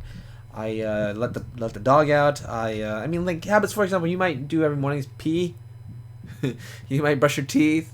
Those are easy ones. Um, and then habits is picking up your phone. That's a bad habit. So you develop the good ones, and you're good to go. And I would pick up like, okay, 5 pieces of trash, fold 5 pieces of clothing, and your room will always be clean. So you limit yourself to these really easy small tasks, and then they chain. Oh, there's another habit that I'm really really happy with. I am doing at least 25 push-ups every single morning, and I've done that for a year and 2 months now. I'm 2 3 months, and we're in March now, so I've started it. That was my last year's resolution. But the problem still sets in. Once I'm done with these few habits, I'm like good to go. I don't need to. It's kind of like you kind of feel successful and you're good to go. You need to reward yourself, and that reward turns into hours and hours, just more hours wasted, and time wasted, and it just chains. It chains into all the bad stuff, and so I'm basically learning how to watch my pitfalls, my traps, and trying to avoid them best I can. So the way that I learned to like the one of the most productive, I did video editing, I did like 2 drawings, I did Patreon editing, YouTube editing, and then 2 drawings, and then that was the most productive thing. And then I did all the other habits on top of that. This was like I did this like for a full week straight. And I was like, my God, I'm like a functioning adult finally. I was like, what the fuck? And I'll tell you guys a secret right now on how to do that. How to do that. How to do that right now. So, the momentum aspect of it. The momentum starts off right in the morning, like we said. You don't want to pick up your phone or anything. Whatever you want to knock out first, you have to get into that first. You can't check your email because what ends up happening, you start draining that momentum. Because what's the killer of momentum? That is pleasure and leisure activity. So if you're pleasuring yourself or you're entertaining yourself, you're releasing dopamine, all these nice chemical, all these nice. Oh, you spike that, and then what happens is you get the hit, and just like a drug addict, you want another hit. You want another hit, and you want to keep it rolling. You're like, oh yeah, a little coffee real quick. Oh yeah, I gotta go make breakfast. Oh, I gotta go buy eggs first, of course. When I come back, I'll do laundry, because laundry is always good to do, of course. And you just add on. How about I'll just watch one news video real quick. Oh, what's this? What's this fun thing? Oh, video game, and it just snowballs into that, and it all starts because you release that endorphin of pleasure. You're like, and what is that? What is that? And that is usually my YouTubing, or like you wake up, check your phone. Don't do that. So what I learned is I need to hit out at least minimum 5 minutes of video editing for Patreon. So this is a little note for Patreon followers, you guys. I am coming out with a Patreon. Finally, after 6-7 months now, I'm editing 2B right now, and it's the most longest extensive video ever. More extensive than anything else. Yeah, there's 24 separate videos that I'm cutting up right now. Each video is 3 hours, 3 hours times 24. It took a long time for this video. But anyways, in the morning I need it. I know I have to hit that 5 minutes. If I can hit that 5 minutes, the whole day is set up. Everything is connected, and it's like riding the wave of productivity. You're riding the wave of productivity. So don't drain that momentum. You need to start good momentum. So like at nighttime before you go to sleep, if you're playing video games before you go to sleep, you might drain some momentum. So you don't want to play with the video games at night. Save that for the weekends. Or watching YouTube. If you guys want a really good book about staying productive, check out Eat That Frog by Brian Tracy. It revolves around a quote. I forget who said it, but it was if you wake up every day and eat a live frog. Oh yeah, I've heard that. Hardest thing you've done all day. But it pretty much helps you put together realistic goals, short term, long term. Helps you categorize those goals, and it encourages you to make A, B, and C priority lists of those goals, and to train yourself to tackle the hardest ones first. Because once you do, everything else is going to seem easy. A lot of us tackle the small ones. We look at the to-do list and we like drag out those, call grandma, order business cards. Like we eat up, if it was like a video game, we eat up all these small, tiny little side quests as a form of procrastination. Mm-hmm. But there's no better feeling than starting your day and like looking at that list of the A priority, finding the frog, and just eating it. Just starting the day with that task. Start that task. Hit the task. Like, pow. Hit it. It's like 1 p.m. You're like a new man. You punch it. You punch it right in the face. You go, you know what? Task. Pow. And you're like, dang, it feels so good. And then you connect it with your next thing. You're like, okay, if I said 5 minutes, which never turns into... If you can start 5 minutes, it always turns into an hour. It's easy. Just boom. Because you've already got it started. So you eat that frog, and then that frog turns into a lizard. And you eat the lizard. And then you find like a chicken. You finally catch chicken because it's a little more harder than lizards. Actually, chicken might be easier than a lizard. Lizard's fast. And I think we've all got that thing on the to-do list. It's like, you write it on there, but you know you're not going to do it. It's like the crazy big one that like is going to require like 5 more steps to do or something like that. Like it's been on the every to-do list you've made for like the last 7 months, and you only like write it there for the pageantry, but you know you're not going to hit it. Like when you finally, there's no greater feeling than when you finally knock that one out. Oh yeah. What's your frog right now, Jetty? Ooh, my frog right now. I'm gonna tell you right now. My frog right now is to finish that YouTube, that Patreon, and I have like YouTube videos that I need to edit, but it's like it. Well, I think I ate some big frogs. That's that's switching rooms. So I've switched into this room. That was on my to-do list for the past 3 years. I was in like a small cramped room, while this room is like double size, and like nobody was in this room. I'm just like, finally did that. A lot of things, a lot of nice things moving forward. That's got to be a good feeling, man. Oh yeah, just sitting here, just laying in bed, like, ooh. And I can finally decorate the walls with your art. You guys don't know this, but I got the kids' art on the wall. Check it out. Go check it out. Some good ass art. Sorry guys, I need to go to bed. Thanks for the stream. Hey, frankly, we appreciate your presence and your patronage. Please have a good night's sleep. Go sleep well. Sleep tight in Australia. Sleep Night, tight. little buddy. Night, buddy. Night, buddies. All these little buddies out here. You might be 43 years old, but you're still a little buddy.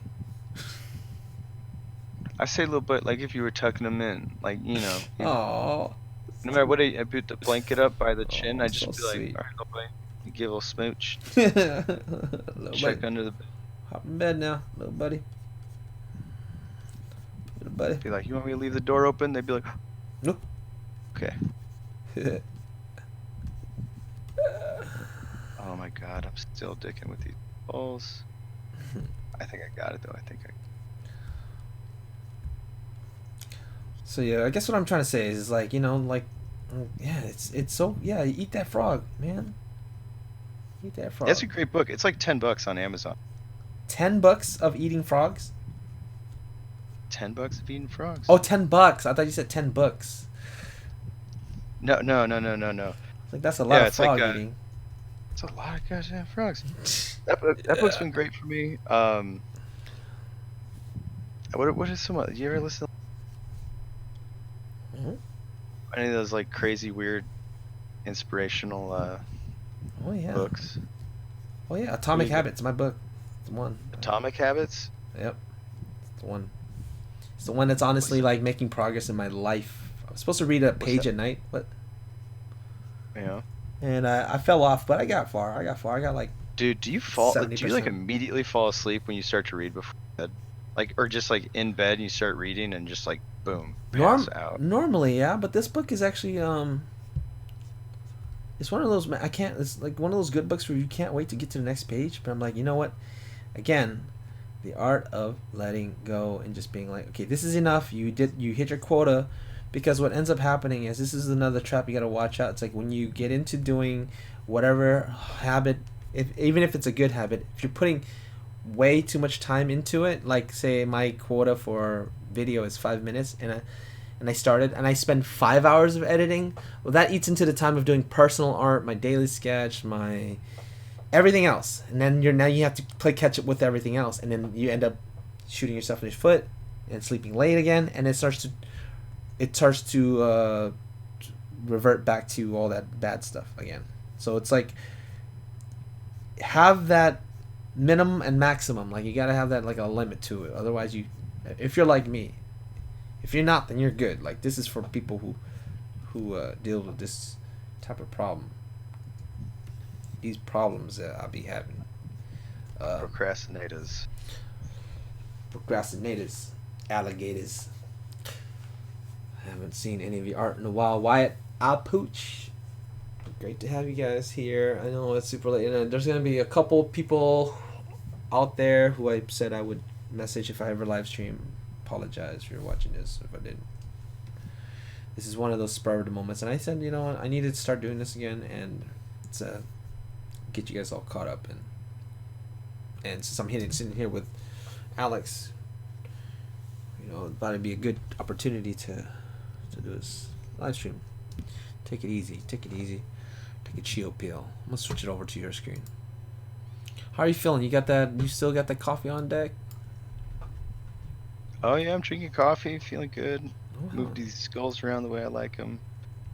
oh, Just kind of adding some extra line makes the trapping work a little bit better. oh Lord. Good lord. We've been going for an hour 48. Maybe. No. Yeah.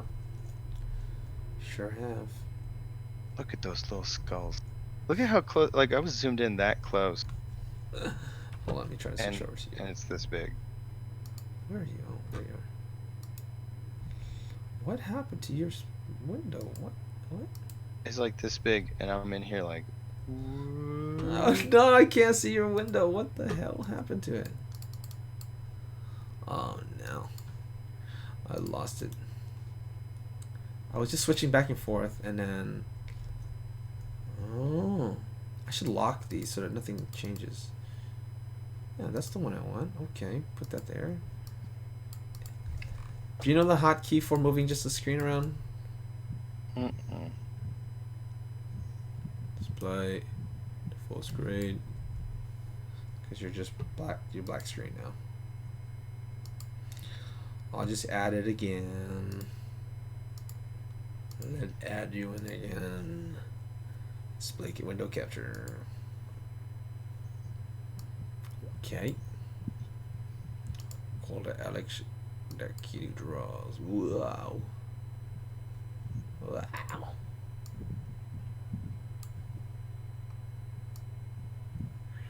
Sure.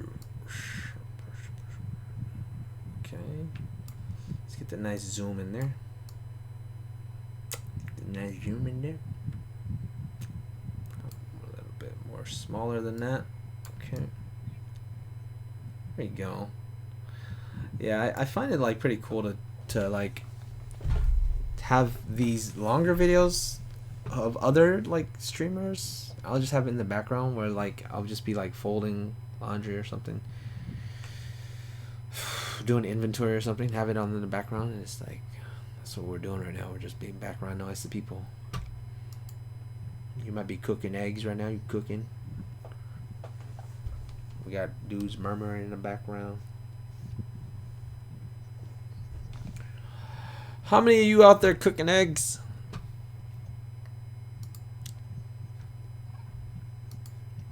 All right.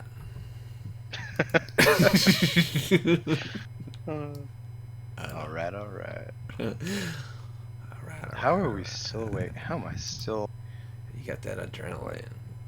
You got that. I guess so. I am getting excited. It's like getting close. Hell yeah, man. Getting close. Getting close. The minute in the try. The minute in the try. Okay.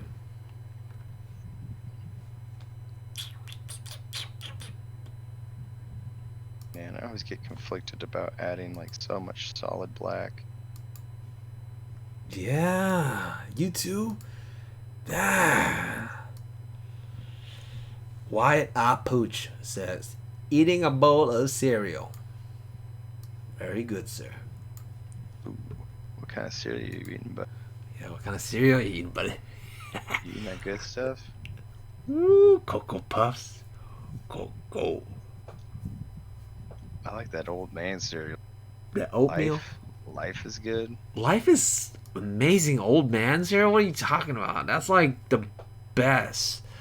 That's what my fiance. That's what Lauren said. She's like, "This old man cereal." I'm like, then you get this old man I'll something. tell you, old man cereal is like oatmeal and like water. Yeah, bran oats and stuff. Shit. This is what this is devolved into.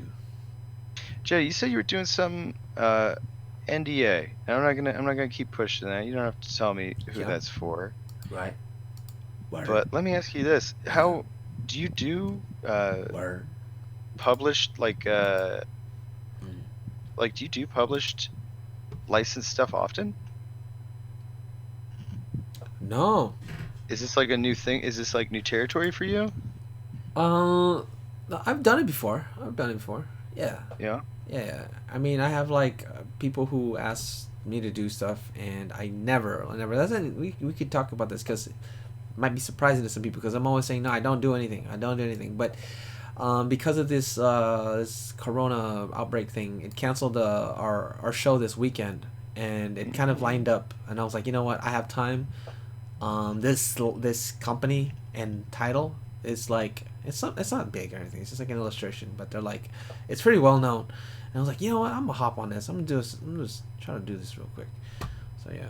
Otherwise, nah, I ain't doing it, man. I ain't doing it. With managing YouTube, I barely freaking manage that. But like flying around to like I booked like this year was supposed to be 20 shows, but now it's like who knows if it's gonna be 18. Because the next two are going to be in Washington. Well, this one's already gone, so 19. The next one after that is in Washington, SakuraCon. SakuraCon, if you guys are in Seattle. Seattle, Washington. You guys know what's going on over there. It's like crazy right now, so it's not looking too good. And, you know, it's health and safety first, you know. It's like that's most important. But I hear I picked a good year to pull back from doing. Yeah, man. doing. I mean, that show was just like, I mean, they have like 80 tables, so just getting in was like, I mean, it's like a golden ticket. Once you get in, it's like people rave on about it because you have like the world applying to these shows, and this is one of those. It's like Yeah, with 3,000 me and people. Emerald, I remember I applied for years, Yeah. and when I did, people were like clapping, like friends of mine are just like, "Oh, dude, way to go, man! You Welcome got to the it, club, man. brother. It's gonna Hey. be awesome. It's great." And then like, it is Luke. It is. It's definitely a networking con. I got a lot of connections to uh, like a lot of client stuff came from it. Talked to some dark people. Like Yeah. definitely kind of a schmoozy show. But if you just like print jockey, you might not have a great time. Super great. Well, we were just at we haven't talked about any of our like background, how did we met and stuff, like our upbringings. Well, But like we were just at Chicago C2E2 this last weekend. We were in mhm. Chicago. It's my first time there. I never traveled. I never been out of California until last year, and then I just like went all in. 20 shows. Oh no, last year was like 15 or 16 shows. This year was supposed to be 20, and so yeah, we were just there in Chicago, and I thought that was a good show. It was a pretty good show. Pretty, Yeah, pretty, pretty C2's always nice. good. Attendance was pretty low given Yeah. stuff going on, but I'll always come back if they have me. I love that show. Yeah, wow, it was so organized. They had like these like the floor runners where they would like wash your table, refill water for you, all kinds of Hmm. really fancy like perks about being an artist there. It's like, whoa, I, I'm like I can get used to this. This is like this is a fine Coming from dining of anime, artists. What? coming from anime cons, yeah, it's great. Yeah. I mean, it was just the top tier for me in terms of just the way they treat you as an artist. It was, I felt the love. They respected me. I liked it. So yeah, I definitely go back to that. And it's run by the same people, Emerald City, but different Yeah. location, different groups of people. So it's gonna be different in some ways.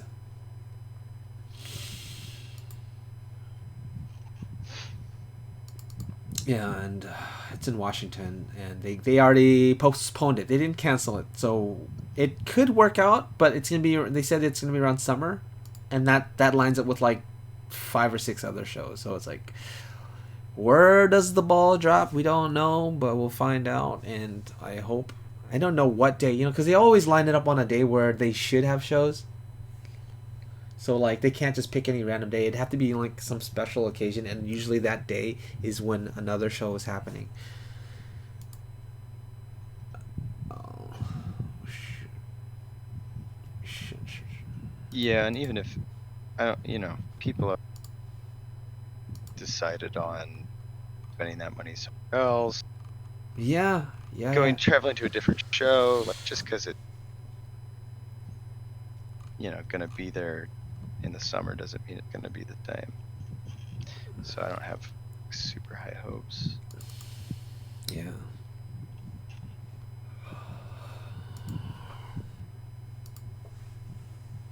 Switch on over to his comments. Yeah.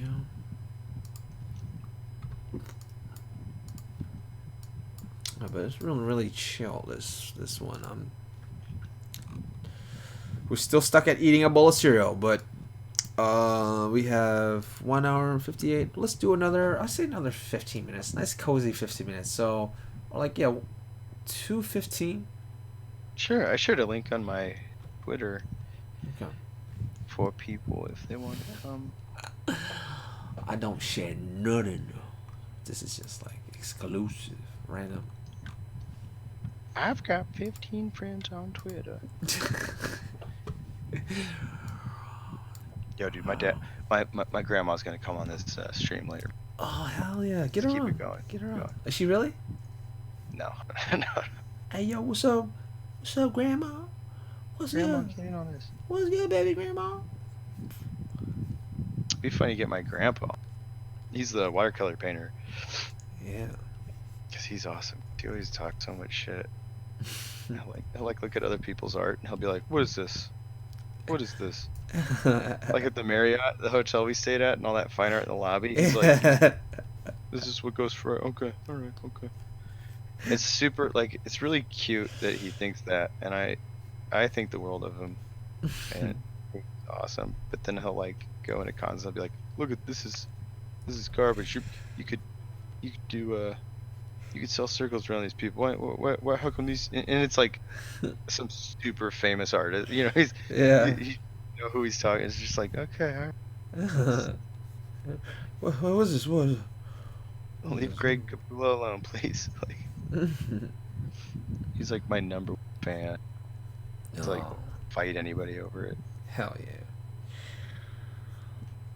He's like passing on your. Is there anybody else in your family that does art? Because I know you, Grandpa, and you do. Did anybody else in my family like that's in? Yeah, did the art. No, not really. Huh. Kind of dabbles, actually. Yeah. Obviously, in the genes. Yeah. It's a bummer though, cause like she, you know, you'd think it's like, oh, she likes. I like art. This is an in. Got something to talk about. Have some common ground to connect on. And then I don't know if you get this, but it's like they don't want to share with you. They're like, no, you're gonna, no, you're so, because you're so good, you're just gonna look at it and think it's stupid, or like, I don't want you to see it. Wait, who is this? Because you got cut. My sister. Oh, okay. But like, you know, like anybody, like when you're excited, Yeah. you know, similar interests with someone, and they're like, no, I don't want to show you. You're gonna think it's dumb. No, don't look. Yeah, try what you. Like, all right. Be nice to share something in common. Like, I'm gonna look at it and be like, "What's this?" Like, Yeah. knock it out of her hands. Yeah, I've had that. I have that. My older brother used to be really, really, really, really freaking amazing. I mean, he still had. I mean, it's in him. It's in him. We were drawing around. And I got hella emotional too. One time I was like, one video that I was recording, I was like going reminiscing back on my childhood and like my upbringing and stuff. And like, my brother quit art, literally quit art because he got so fed up with his OCD. Like he's worse than me, I think. But because of it, he got fed up with himself and he's like, you know what? I'm never drawing again. And I think it's because I was his direct competition as kids. Like he's only 2 years older than me. And we were at the table drawing, and we were like, "This is good times, man. This is my formative years when I was forming my brain." I was like, at the table, this long table, when it was me, my brother, and my cousin. We're just always drawing on there, whatever it comes to mind. And I would draw birds and Dragon Ball, birds, flowers, whatever, you know. A bird going Super Saiyan. Super Saiyan birds on a flower. And my brother, he was drawing too. Like we were all doing the right things without knowing that we were doing the right things. And that is, we were copying artwork sometimes. Like we'd have comic books out or cards, trading cards out, and we would like try to upscale it and just get it as close to the picture as possible. Or like screenshot a video on the VHS or TV and then pause it and try to draw it. So we do that. And my brother was drawing Fei Long from Street Fighter, and I think I shared this with the YouTube. I'm pretty sure I did, way back then. But we could talk about it. Anyways, he drew a really good Fei Long. Till this day, I still thought it was fine, but he didn't like the face. It was fine at first, and he was like, "Yeah, I like it." And it was on paper. We didn't draw on computers. We drew on paper. And he erased out the eyes. He tried to do it again. He wasn't happy with the second one, and he erased it like 2 hours later, just him crying, like, because he erased it so much that he burned a hole through the face. Dang. And yeah, and this is like my brother, who was already doing like good renditions of characters. You know, we had our own little like book of art with like plastic sleeves for the art. We had our own collection of art pieces. But this is the one that broke him, because at this moment that he was doing that, I was making strides. I was doing these drawings left and right, and just having fun with it. I was just like, this is fun, you know. I'm just enjoying myself. But then, honestly, blame my cousin, because he was he's kind of like the bully, kind of egging on my brother.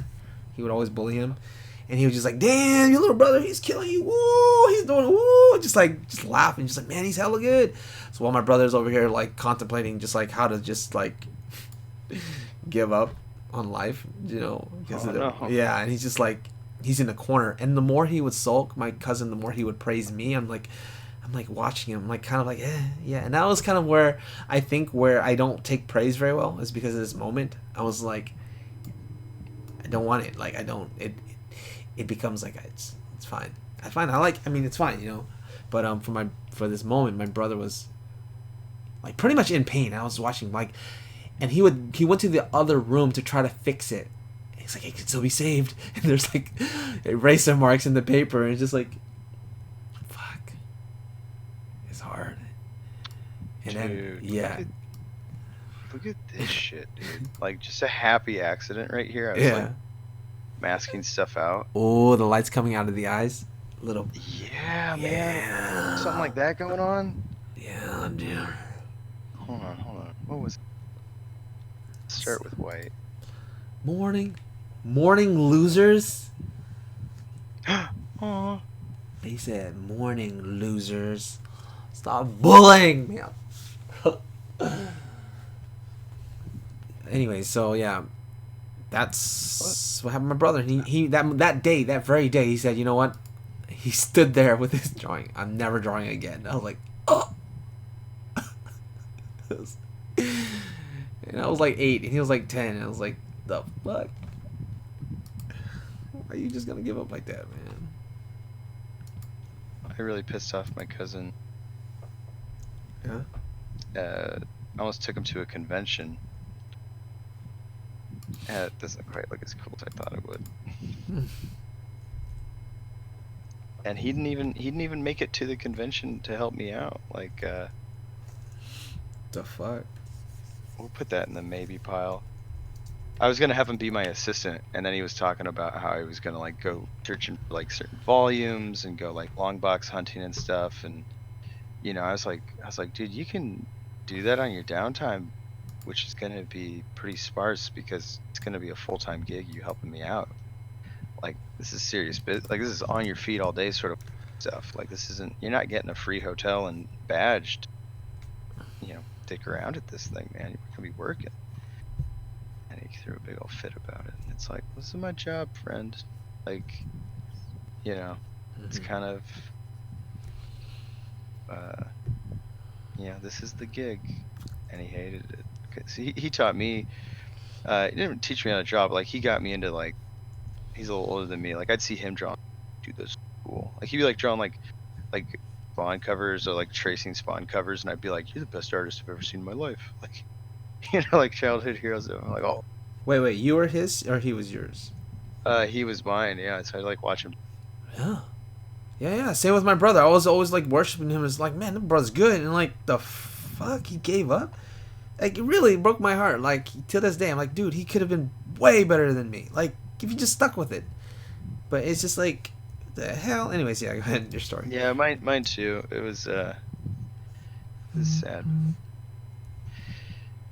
Yeah, like dude got all like upset and moody and stuff, and it's like I remember telling him like, man, if this is upsetting you now, you have no chance of getting through the weekend. Like conventions can be so insanely stressful. Yeah. Like you got to be ready for battle. You're already breaking down starting line. Yeah. Have you brought any of your family to shows? Yeah, no. That was there's another traumatic freaking story with that. I brought my family to a show at my art school that I went to, because I was told that my art would be shown on like a display. They call it display, and it was like a small like 14, maybe less, like a 12-inch monitor. And I brought my whole family and my cousins. And it was like it wasn't even my art on display. It was like honorable mentions, and so it was just like on autoplay, like screensaver, and it was like in the mix of like 500 other people's art. So when they said it was on display, I thought I'd have my own display with that art on it, like that would be there. Because I remember the way my teacher hyped it up a little bit. He was like, "Oh, this is great, man. Yeah, of course we'll put it in the show. We'll put it in the show. Let's. I can't believe we missed this. Like, oh, how the hell?" I was like, "We'll get in there." I was like, "Great, this is awesome." Because I talked to the director of the school and I was so happy. So I got really like dressed up and invited everybody to the convention and being like super excited. Getting there just like red in the face. Like everybody's like, "Jet, this is what you brought us here for." Like they're trying to like cheer me up, but I was like, I was broken. I imagine It's doing auto pay and like it's happy time. Just work on what you're doing. Cause that's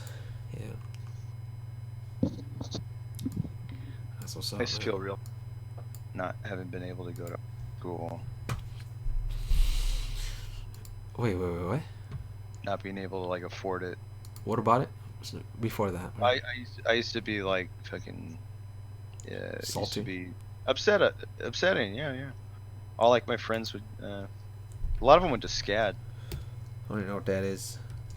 It's the someone in comments help me out. SCAD is School of Animation in Georgia, or it's like art and animation or something like that. yeah. Your friends went there. But you know, it's like your parents pay for the degree and you get a certificate. Like, you know, no one's gonna be flunking you on that thing. Dude, there's a statistic out there. It's like 1% of the class will actually pursue art after they graduate and stick to it. And I think majority of my art friends didn't go to art school. The most successful ones didn't go. They're just like, "Hey man, I made it happen." A lot of the I just YouTube kicked artists. stuff off early. Like, just had to. Again, talking about necessity. There you go. Like, You're an I example. remember in YouTube days I was doing like Yeah. T-shirt designs for like MySpace bands and stuff. Yeah. Learning a lot of weird stuff the hard way. Yeah, man. So that by the time those kids did end up graduating, give me questions about usage rights and contracts and shit. Yeah. You got the degree, my friend. Like you tell me. Yeah, bruh. You tell me. You got the education. What you mean you trying to get loan forgiveness? You the smart one. College educated. You are getting mechanic. You can't figure out how to pay for your loans. What? Dude, the ones are. I have a lot of friends who like work in the video game industry. Yeah. And I know how much they make, and I'm like, that's a wow, like, you know. And then they're like, yeah, but my loan. And it's like, oh god, that sucks. Yeah. But my loans. Bruh. This one's going, man. This stream's going, man. I'm not slowing down. Are you? No, dude, I'm actually like feeling pretty. Well, I don't know. Tell me if I'm getting skulls. You getting incoherent right now. Oh, maybe I am slowing down. Oh, Like learning stuff. I'm like, no, yeah, I could do 2 more rounds. Oh shit. How's Lauren? She's still sleeping. She doing the right thing. She doing the human thing. Yeah, she's passed out. Hell yeah. The puppies, man, they're a lot of work. I'm trying to get these nice poses in here. Just fitting them in there. Yeah, man. Here's the thing with the look, man. I used to be that way where I'm like, when I was struggling really bad, I was like, please just forgive the damn loans, forgive them, forgive them. Like, and like when you actually make it work, you're like, what? I'm doing it. I'm like, okay, don't forgive them. Don't worry about it. Don't worry about what I was thinking. Like, just keep going. It's like you're on the other side. It's like, man, you know, you start to feel like, you know what, you're held accountable, and this is what I'm. So I always tell people like, hey, should I go to art school? A lot of people say before I used to be like, you shouldn't go.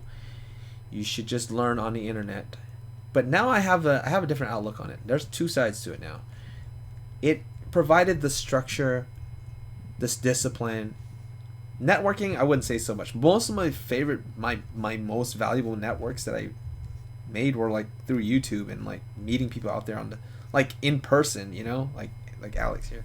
Like everybody else from school is like they kind of everybody kind of went off and did their own things, especially the successful ones. They're just everybody just doing their own things. And so what I'm saying is like the most valuable parts of art school was that accountability. You're paying so much money for something, so you're like, shit, I need to make this work. So you got like your feet to the fire, and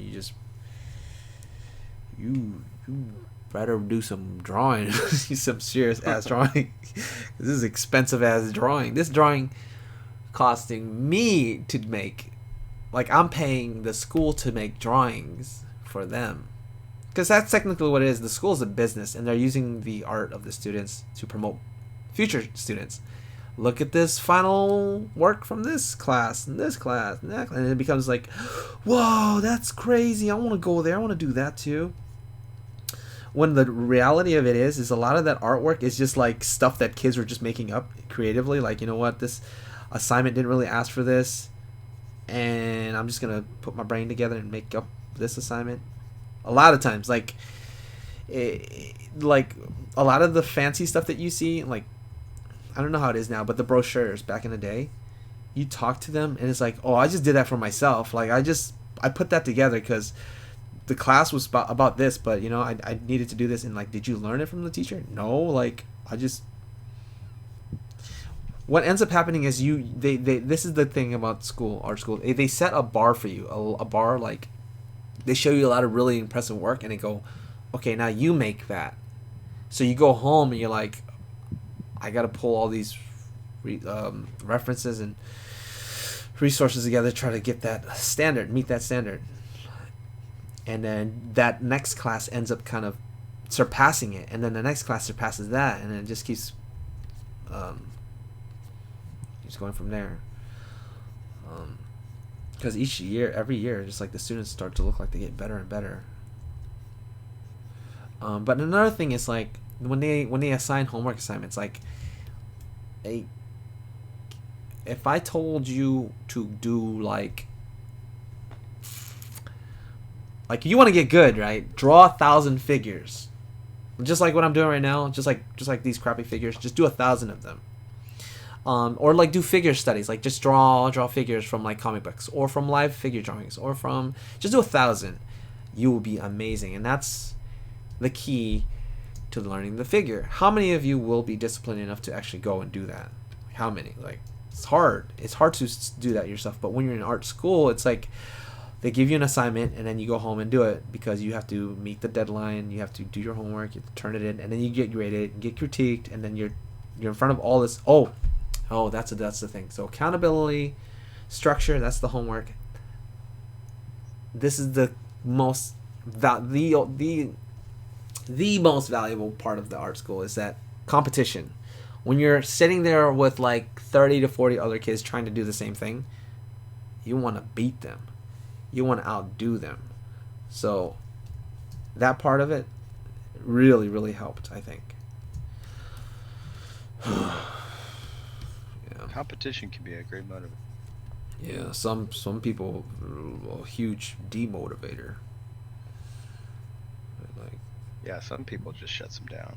Yeah, man, it's just personality. So before I would just be like, yeah, go ahead. It's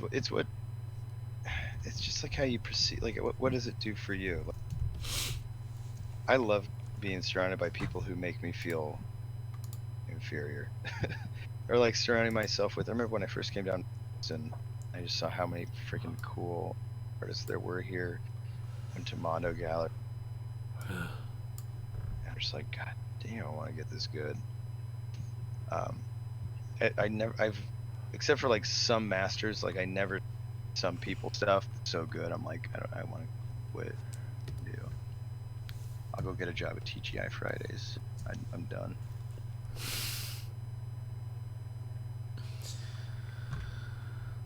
You just gotta go and do it. And that's one of the things where like I'll see sometimes these like art industry leaders and industry like heads are just like out there giving advice to all these like hopeful children with like sparkly eyes looking up to them like, man, I want to do what you're doing.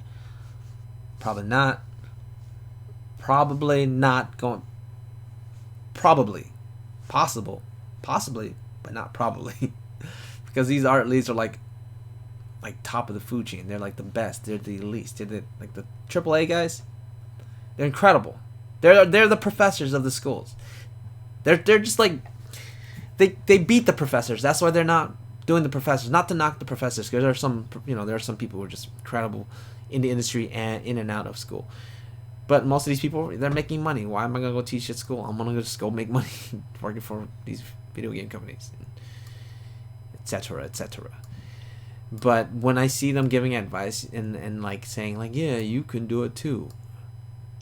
How do you do it? Let me show you my portfolio. What they end up doing is teaching them the traditional approach, where it's like develop your portfolio, apply to a company, intern, get a job with AAA company, network with big people. It's like it's really difficult to do that. It's really, really difficult to make it in that field of work. Reminds me of you remember the movie Huh. where they dub over the kung fu stuff? Yeah. So good. They go, this is I forget the dude's name. They're like, this is so and so. We've taught him wrong. It's a joke. It's like here's all these kids. It's like we told them if they believe it'll happen. Yeah. Exactly. That's kind of what it was. Like they didn't explain the part where you need to like innovate and make money however way you possibly can, because when you're out there, it's like it's a wild west cutthroat dog eat dog, beat 'em up, don't you know what I mean? I went Brutal to an expo like that out in LA, world. like and it was just awful. And I won't say which one, but it was like The seminars, right? That's what I mean. Like they always stand like, up there, give you this corporate talk, like, and it's like you could work for this company, and it's like they're just talking to and it's like this in the orientations when they present to the kids at the school to reel them in. They're like, yeah, man, I'm I work for DreamWorks, I work for Pixar, yeah, I was there. We do this stuff, we do that stuff. Do you realize they hire like two people maybe out of the school a year, out of as a student, and they don't even like, they're just like interns and stuff, and it's like, oh yeah, you find out it was like seasonal work that they did at the studio. yeah. And no, I'm talking about these guys who are in there, who are actually talking. They're actually really good. What I'm saying though is like they're a statistic, they're an anomaly, they're rare. They're like you're talking to 10,000 kids who are coming in, and you're talking as if it's like another job where you're just like, hey, yeah, you guys all gonna get to work at Pixar. If you get a job, you get a job. This expo I went to, people came from like all over the world. Yeah. And they were just asking the guys in the video game industry. They're just like, You don't know what the it was hell weird you're because talking about, I dude. went because it was about creating your own IP. Yeah. And I was like, well, there's only like of the speakers and the dudes putting it on, only a handful actually made their own IP. So Right. what they're going to talk about. Sure enough, they didn't really say much of substance, but no one cared because everyone showed up. Were like the, like the what's the school? What's the one that it was big in the heyday? It's done now. Cal Came back Arts, for a minute. Art Center. No, it's like it's like the independent. CG Academy. Black something. Massive Black. Massive Black, yeah. So it's like massive black dudes, Yeah, kind of. Like, from conceptart.org. Yeah, I know. yeah. It's just like kind of like one of those things. Where Yeah. you go and it's like, how can we make money off of this? And you're looking around and it's like, oh, convince a bunch of people who want your job to Sign up. pay $200 to come hear you talk. Like, Yeah. yeah. No one was asking about what to do because that's what I thought I was gonna go and do. It's like hear about developing your own IP, and of all the people who came up and spoke, Dan Levisi was the only motherfucker who actually made his own IP. Yeah. That did get optioned for a film, but like as far as seeing like an IP that's something's happened with or like taken off, or you know what I'm saying, like Yeah. they're just kind of like, okay, this isn't what I was hoping to get out of this. But some people, like, I mean, like, they came from fucking They came from Russia. Yep. They came from all over, and they're All just over, man. ready to do whatever it takes to get ahead in that scene. And It's like, and yes, and some of those kids make it, man. Some of those kids are just like. But here's my theory: is like those people who made it would have made it regardless, in and out.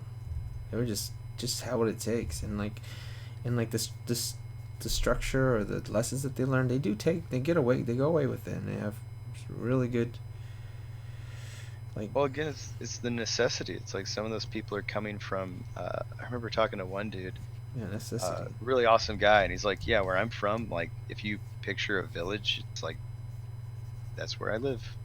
So it's Hmm. like I would do anything. I would work day and night to be good enough to get a job at a studio in Santa Monica. Yeah, So you have dudes like that are up against some of these kids whose parents have paid for their art school, where they're like, I'm gonna give this art thing a shot. yeah. It's like, ooh, you're gonna get 8. Okay, so what's the light at the end of the tunnel? How do you help? How do you tell them? What do you advise to the kids about how to approach how to find a career in art? How to do the career? How to do the career? That's I the have how no to do idea, it. man. How to do it. Tell them how to I don't get know. your job, take your Was I job, man. bleak there? Should I balance it out with some good advice, some No, optimistic? I have my thoughts on it. I want to hear your thoughts on it. What do you tell them? Boom, boom, I boom, don't boom. know, man. Doing because that's like studio work. Being a freelance illustrator, like full time for 9 years, is a lot like you remember in Jumanji when he got sucked into the board Yeah, and he just had to like survive. yeah. It's like that's what that feels like. Freelance work is trying to survive in the wild. It's so different from any sort of like team stuff you would do at a game studio. You gotta survive, man. You got to survive. You got to survive. Let me break it down like this, okay? Let me try to break it down a little bit. What is it like an artist? Like how would you define an artist? What is their purpose in the industry, and why are they needed? If you can break them down to the most simplest form, the most rudimentary form ever.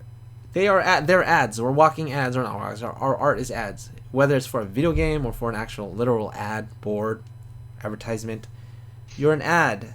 Your art is good enough. They want it to represent their game, their story, their comic book. It's an ad in order to sell their product. That is what an artist is. You're an ad, and Yeah. to be hired is you need to have not just skill, because that's half the picture. You have to have traffic. You have to be sought after. You have to be popular. You have to be like, because that's what it is now. Nowadays is social media. If you are good and then you have a huge traffic and following, then jobs just like there's this, I forgot this story. Basically, not story, but this saying, or there's like math to it. Like when you start to find success, it starts to snowball, and then you basically have too much success that you basically have more options than you can deal with. But when you're just starting off, it's like you can't even get like the most simplest like gig, you know. But when you start to be like really popular, then you basically become like, you start turning down work, and you have more work than you know what to do with again. So that's because you're an ad. It's like, man, you're attracting so many people. You know what you can do? Why don't you do a cover for my comic book? Why don't you do some characters for my video game, my company? We're working on a video game. We would like you to do the characters for that because we like your art, and also if you could shout us out a couple times in your video, or you know what I mean, plug us here and there, we'll be good. And it's like, that's what you are. You're a walking billboard. So my to what you can take from this is get good and build up your your audience as big as you can. Spread yourself like just as big as you can, just, and then see where it goes. It's like throwing your, if you're good, that's one. You throw your coin into the well, and if it gets like spotted by people, then it's like it turns cascades into all these other opportunities in the future. Yeah, that's pretty specific for like I'd say commercial illustrators. Yeah. A lot of times I get hired for what's considered uh, stylized but commercially viable artistic interpretations of properties. Stylized commercial. You got kind of representation of properties. Commercially viable artistic interpretations of properties. So I got like you. Fan art of commercial yeah, properties. fan Yeah. art that is enough on brand that it's like Yeah. that could be a Burger King cup. Sure. Like, Yeah. when it comes to the movie posters, they're always going to use pre-approved, Yeah. corporate polished production photography, but Yeah. whenever they do the obscure stuff, that's what they look for. It's weird too, like you said, getting noticed. Like that was one of the first things I realized was like understand what art directors are and what their roles are, and you'll find that they're people who are themselves artists, understand art, and their goal is to understand a project's need for art Yeah. and to find the right person, to find like the right tool for the job. And these people are just like us. They stay up till 3 in the morning on their phone, browsing Instagram, Mm-hmm. Yep. Pinterest, saving dope pictures and folder names in Yep. JPEG 5. They go, oh, I So when like that drawing. Who did that? I'm gonna go find him real yeah, quick. that kid who draws this really cool old school movie poster. Hmm. So I'm like dope movie poster guy in the phone in the Rolodex. Mm-hmm. And then the client is like, okay, we need to. What did I just do? I just did a gig for the Washington State Lottery. Well, it was an ad agency that was working with the Washington State Lottery, and they had this funny campaign where it was like, if you won $1 million, and you could, you had a budget for a movie. What sort of movie would you make? And the joke would be they'd interview your average Smo people, and they talk about bad movies they'd make. And so they went to the art director and they were like, yeah, get us some like movie posters for these cheesy fake bad movies. And then he reached out to me and he's like, would you like to, I love your movie posters. You want to do some cool cheesy movie posters that for a movie that won't exist, but be like a billboard in Seattle? And it was cool. They like shot a trailer for it and stuff, and like the trailer was like, well, if you want $1 million, what kind of movie do you make? And then it like shows like Bob's like, I'd make a movie about some boys that go up into the snowboarding up into the mountains, and a Yeti ruins their plans, and it's a horror movie with the Yeti that picks these kids off, and it's called Shredded because they're like, they're like shredding the slopes, but also they're getting their intestines shredded. Oh. But it's made to look like a cheesy '80s like thing, and it was a fun project. Sometimes client work is fun. Yeah. It was cool. But like art directors are just dudes like you and me, just with real good taste and an eye for, like in terms of like making judgment calls for like what artist fits what property. Yeah. So that's one thing that my teachers were very, very, very valuable thing that they taught. Like one or two of them always said. Like my first teacher for our like the most important classes that I took from art school were like the first year where you learn all the basic fundamental things like how to render ball, shape, black, the shadows in grayscale, black and white drawings. And he would always say, like, he would remind us, like, constantly, remember, I'm your competition. You need to, when you graduate, you need to be better than me. And it's just like, he seemed like a mountain, It's like, man, I'd never be as good as him. It's just, there's no possible way, because he's just incredible, It's like the best. You've never seen anything better. It's just that good. Teacher, Teacher's a Korean dude, too. Incredible. And that's, like, the most valuable piece of information. One of them, I know I keep saying that, but, like, for me, like, it's so real when he says, like, I'm your competition, The students are not your competition. The people who are working are your competition. So when you set your bar that high, that's when you can be realistic. You can't be like, oh, this homework assignment, it's good enough. I'm like averaging middle grade. Like I showed you my dog, that was a C. It's not worthy of A. So like that gives you something I to showed you. my Showed dog. you my dog. Yeah, so I'm like that. I mean, I guess that's a good thing too. So like it keeps you pushing yourself, because that really lit a fire, because I was like so mad. So every like following like creature drawing that I kept doing, I was just like, I need to one up it. I need to one up it. But What do you want from me? I showed you my dog. I kept getting the same responses. So I kept pushing it. Come on, why don't you like my dog? But it kept me going, and yeah, it's just, you gotta understand that. Anyways.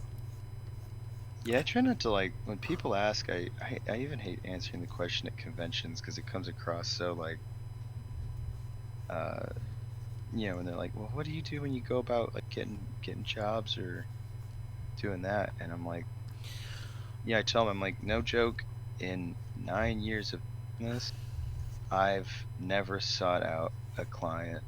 They've all come to me. Every single one of them has sent me an email. And it's always been them opening with, hey, saw that thing you did for blank, loved it, want you to do a similar thing for our blank. Yeah. You down? And you take that opportunity, you do the best, and then that comes out, gets seen, and just, if you do well, it does snowball. Yes, so like that's a good point to jump off of. Like, if you're a starting artist and you're like, man, you're feeling hopeless right now, this is what I'm trying to get at. My first drawing was based off of a drawing that I did in 2006, and I went to art school at 2007, so it was before art school. And it was a stupid little sketch that I did, just a little punk buff kid, very animu. So I got out of art school, couldn't get any professional jobs, so I was like pretty helpless, and I was just like mad and just like, man, I'm never gonna get work. But then I got like offered like a small little commission by like somebody who just liked my drawings. Like, hey man, I'll pay you like, what's your price? I didn't know how to price it. So we're starting way at the beginning, right? So I'm like, you know what? I'll do it for like $20. I'll do a sketch for you, $20. And that's where it starts off. Anyone can start working right now. As soon as you start to sell your drawings, that's when you become professional. You're a professional. You start to stack that work on top of each other, and you build it up. You build it up from there. So I couldn't get any work, but this dude, who was a fanatic of his own character, he wanted me to draw his girl in my style, and that's how I got started. And then he's like, I like that. Can we do like 3 more of them? And I'm like, okay. How about we do this? This couple other. Okay, we'll raise up the price a little bit, because I want to do a little more complex drawing. You start to learn a little bit about negotiation. It's a little business. Learning how to negotiate prices, and then that turned into like a long-term project with this guy. He just like kept. He's like, man, I really. So I got really lucky with this one guy. It was be like a couple hundred here and there. $100 for this sketch, $100 for that. And then after a while, he's like, okay, I'm good. But at that point, I had so much drawings of this one girl that he had me draw that it looked like I'm like I've been part of some sort of project. So it looks like you have some cohesive work. So now you look a little stronger. You've leveled up a little bit. So then you have more people out there, fanatics, who are like, yeah, I want you to do my character. Sometimes they're just like, oh, really odd commissions. Sometimes they're just like, I like furries. Can you do a furry for me? And like, I'll do it. I need to survive, and I don't want to go. Good. Yeah, and I don't exactly right. So I've taken those furry jobs any day, man, because I need that freaking. I didn't want to get like a regular job, and then like I was considering doing like waste management and like garbage work, and because we have like one down the street. I was like, you know what, I'm gonna just do that. I applied to all these restaurants, all these like McDonald's. None of them would take me because they're like, oh, your education's too high. Your education's too high, so it's like, we don't know how long you're gonna stay. feel like you're just using us as a. They want somebody who's gonna stay there. So I just kept taking all these small commissions, and then they started to stack up.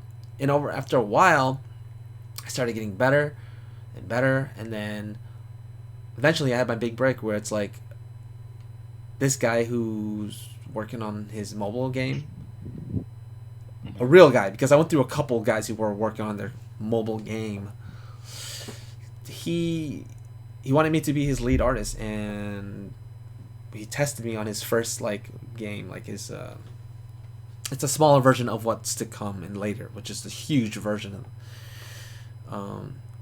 And so I worked on that game, and that was like that was my big break. And then eventually, I got more of those, and I was like, damn, I'm getting these contract works, these bigger contract works, so I could not no longer take the small commission work. And I could afford to not take the smaller stuff basically. And then, but I would still take on the small ones. And then like there's novels, like book cover deals, and then these writers would be like, you know what, I have this manga that I'm working on, and I'm trying to. So I got into manga, and then I got into all these things, and then I had YouTube on the side all the time. I was constantly YouTubing. And this is again, I started off with like jobs that were $10, $20, YouTubing, and then I hooked up with Psychra and other YouTubers, Ross, and I started doing art conventions. But then, this is where my art really, really took off. Like today, and that is when I started to do my own personal art, just fan art, and taking it to the conventions.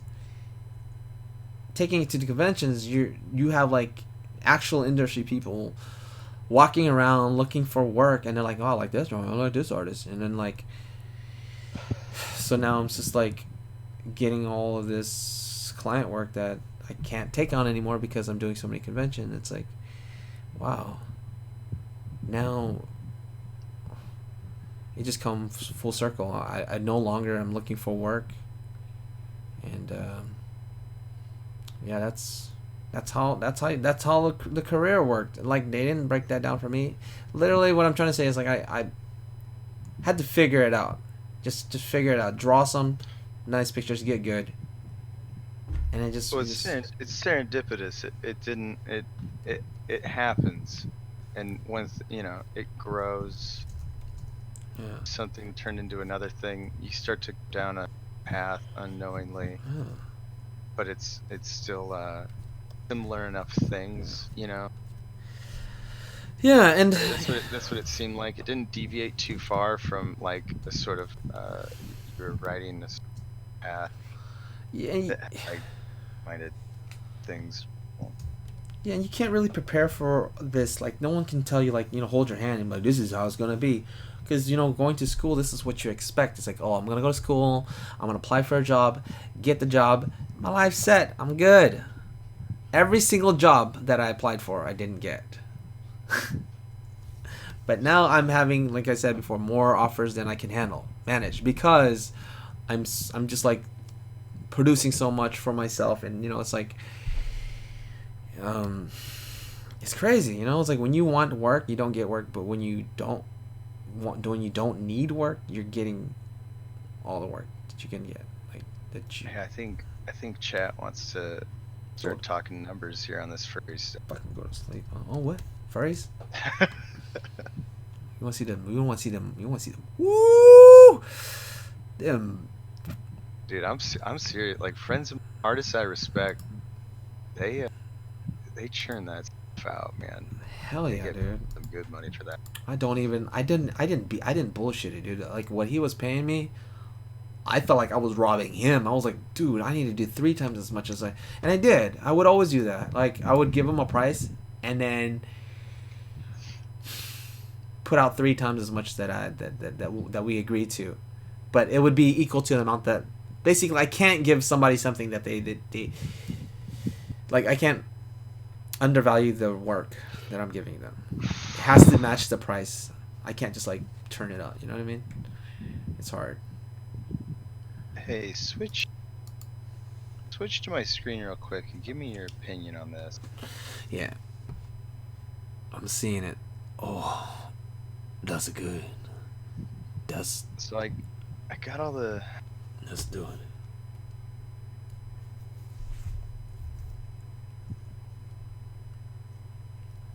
Hold on. There we go. Oh yes, that is cool.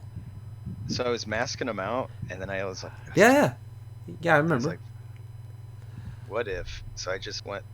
I just added red to all the eyes. Oh yeah, dude, it's done. I don't know if it looks too busy down there. I definitely like them at the ones by the feet, right It's there. it's good. No, it's not too busy. Well, I guess some of the that cluster right at the feet, yeah. The one on the bottom left of the one at his feet, I think that should be the main brightest one, and then the ones behind it slowly, gradually like fade out. So like, yeah, knock that one back for sure. Yeah, that one eye, yeah, just like glimmers, and then the one on the left, I feel like, I like this guy because he's coming out the side, like, yeah, hey. yeah, he's fine. I'm saying the one on the left. It looks like lights hitting him. Yeah, just that one eye is nice. Yeah, so now you have a little more focus towards, and there's the one on the bottom, the four eyes. See how they're mirroring each other? They got two eyes and two on the one left side set. Those two guys on These the left. guys. Yeah, either add another light on the other dude to balance him out, or remove one of the lights, because then it's like thirds, right? Right now it's mirrored. Yeah, so you remove one or add another eyeball. Yeah. No. You're going. No, go back. What happened, man? Yeah, and then maybe like that. Yeah. Oh, that's right.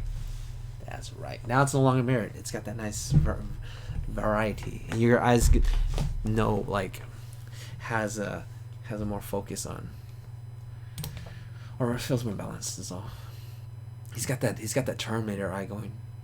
Dude, I can't stop messing. I need to just separate this and call it done. But my God, too much fun. It is. That eye in the bottom right is kind of weird looking though. That the guy on the right doesn't feel right. The Yeah. bottom right. Yeah. That one. No. The middle one now. This one. Yeah. If you raised it, yeah. I know the eye sockets. Yeah, that's a little better. Yeah, that's kind of cool. Yeah. Those I don't like just because they're. I think that one can go without. It feels. I think that's nice. I like the one next to him has light and he doesn't need to have light, because then it's like everybody has light. Yeah, just leave that guy dark on over there, and then the one next to him is good, and then there. That's good. That's nice. A nice set of just variety. It feels very spontaneous and natural. Oh, that's nice. That's nice. So we said 15 minutes and we went to an hour. Damn. That's how it works. Man, we got your grandma on yet? Did you call your grandma on? Going. Get your grandma. Grandma! Damn, this is a 3-hour stream. Haven't done 3-hour streams in so long. I can't even remember like my first negotiation. Like I remember I painted my first mural for my Sunday school shirt. It took me all summer. They paid me $50 and Bible. Wait, how much? $50, teen Bible. So I wish I would have negotiated that. Yeah. In the 5th grade. So I was like, heck yeah. Hell yeah, man. And then I think when I was in the 16, when I was 16 in sophomore school, local theater had a mural on the side of their building. Old timey theater did like I don't know, like Marilyn Monroe impersonator, pack like some weird Texas timey odd stuff, and they had me paint these people inside the building, and it, 2 stories. I put up my own scaffold down. I'm losing. That took a whole summer. I'm losing you, bro. You were all summer in Texas just working on that scaffolding. Am I am I is it my mic breaking up or am I falling asleep as I'm talking? No. I think I'm falling asleep. No, go ahead. Say it again. I was just saying it was like 50 feet long. It was 2 stories. Yeah. I had to do my own scaffolding, and I think I got paid $1,000, and it took me an entire summer to do. And that was a lot of money to me at 16, so I took it. So I didn't negotiate that, Hell yeah. but that was That's good. that was intense. And then I would do like I would do weird, not weird stuff, but like like how people are like, hey, I'm a producer. Hey, I have my own t-shirt line. Like, dude, you got like a 4-color press in your basement, and your apartment's full of cardboard boxes of shirts that no one wants. Like, like that was me coming out of high school. Like I had like a t-shirt line where I did these like designs, uh, made my own little like tags and put them on it, and I sold those. I was doing like graphic design sort of stuff on MySpace for bands, Yeah. and all this stuff is ancient. Like you couldn't find this, I don't think. It's all buried away. But it was more like graphic design than it was illustration. Yeah. But my first illustration gig uh, that turned into a huge project was I was like 21 years old, and there was a company that made safety posters and regulation textbooks for OSHA standards and practices for all kinds of companies. And apparently, there's this whole industry of safety posters that makes bank because OSHA requires that you have to have these safety materials posted in your workplace, but they themselves do not sell them. So these companies make their livings by selling posters that are appealing with the proper stuff on them and books with the code for the particular profession and whatever.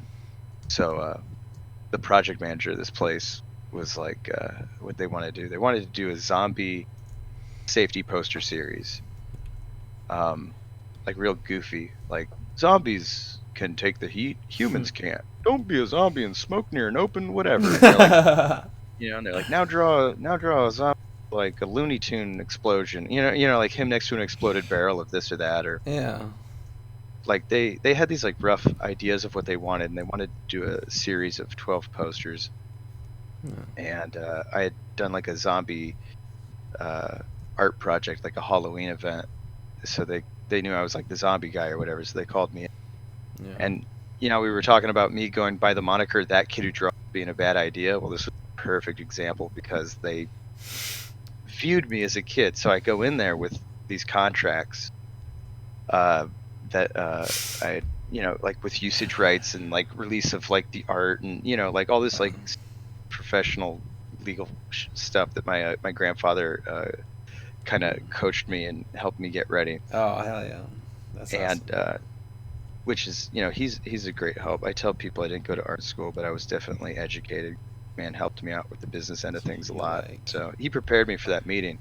But what he didn't prepare me for was the president of the company just hardballing me real bad. And I'm like, I feel Whoa. like a kid. I mean, I got my button down shirt and everything, and I'm at this like comically long meeting table with the project manager and the company, this like multi-million dollar like production company. And I told him the price I wanted for each poster, and that came with like the full rights. Pulled out like all the contracts and stuff, and the dude, the owner, was just the president of the company, was just like, what is all this? What, like, he's like, he was like overwhelmed Wait, you're not a that I kid? even would talk about. Yeah, pretty much, yeah, because like there was the cost they thought they were gonna get, and then there's what Wait, I this is quoted supposed to be them, and it was $7. What the fuck? yeah. What you And talking about? I'm like 21 years old, and this dude's like, you remember Tropic Thunder? You remember Tom Cruise's character in Tropic Thunder? Wait. Is that with Iron Les Man? Les Les Grossman. I think was the dude. I don't know. Yeah, yeah, yeah, Anyway, yeah, yeah, rolled up sleeves, gold chain, all business, and the yeah, dude's yeah, just yeah, like yeah, yeah. I not remember. like I give him my price, and Okay, he okay. just I remember Tom Cruise. Yeah, he's like a old dude, right? He's like a big yeah, this old grown man just fat ass hunched nasty over me at dude. this table, like not happening. And the project manager's like, "All right, Alex, well, thanks for coming in, and thanks for the pitch, and we'll be in touch." And the dude just is like at the end of the day, he's like, "Nah," like as he's like leaving the room, he's like, "I don't think." No. He's like, he's just like laughing at me and shit. I was just like, that sucked, dude. That was the most tense. Whoa. Yeah, and I kept my composure and everything, and I like, like when he asked about the price, I'm like, well, I feel like that's a pretty appropriate, like, like having to stand up for what I believe value of my art Yeah. is and stuff like that. Because Yeah. with all my experience doing like MySpace designs for like MySpace bands and stuff, it's like I had already learned what it's like to undersell yourself, and Yeah. then you're looking at your time as being money, and it's like, I had been timid and I hadn't spoken up in the past, and it had costed me money. So when you're doing like album covers for bands that have excuses as to why they can't pay you, and you're taking half what you charge, Yeah.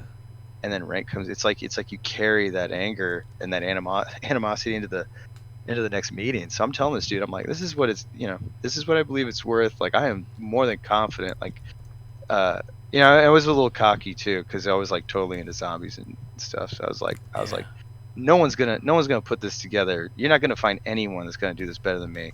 And he's just like, yeah, we'll see. Like, this grown dude is like trying to like muscle me, and so I like left. I like stayed cool and everything. He didn't shake my hand because he stormed out. And then Wow. I just remember telling my grandpa, I'm like, that sucked, dude. He's like, and even he was like, God damn. He was like, Yeah. that's That's that's rough, pretty. man. That's a learning Yeah, experience.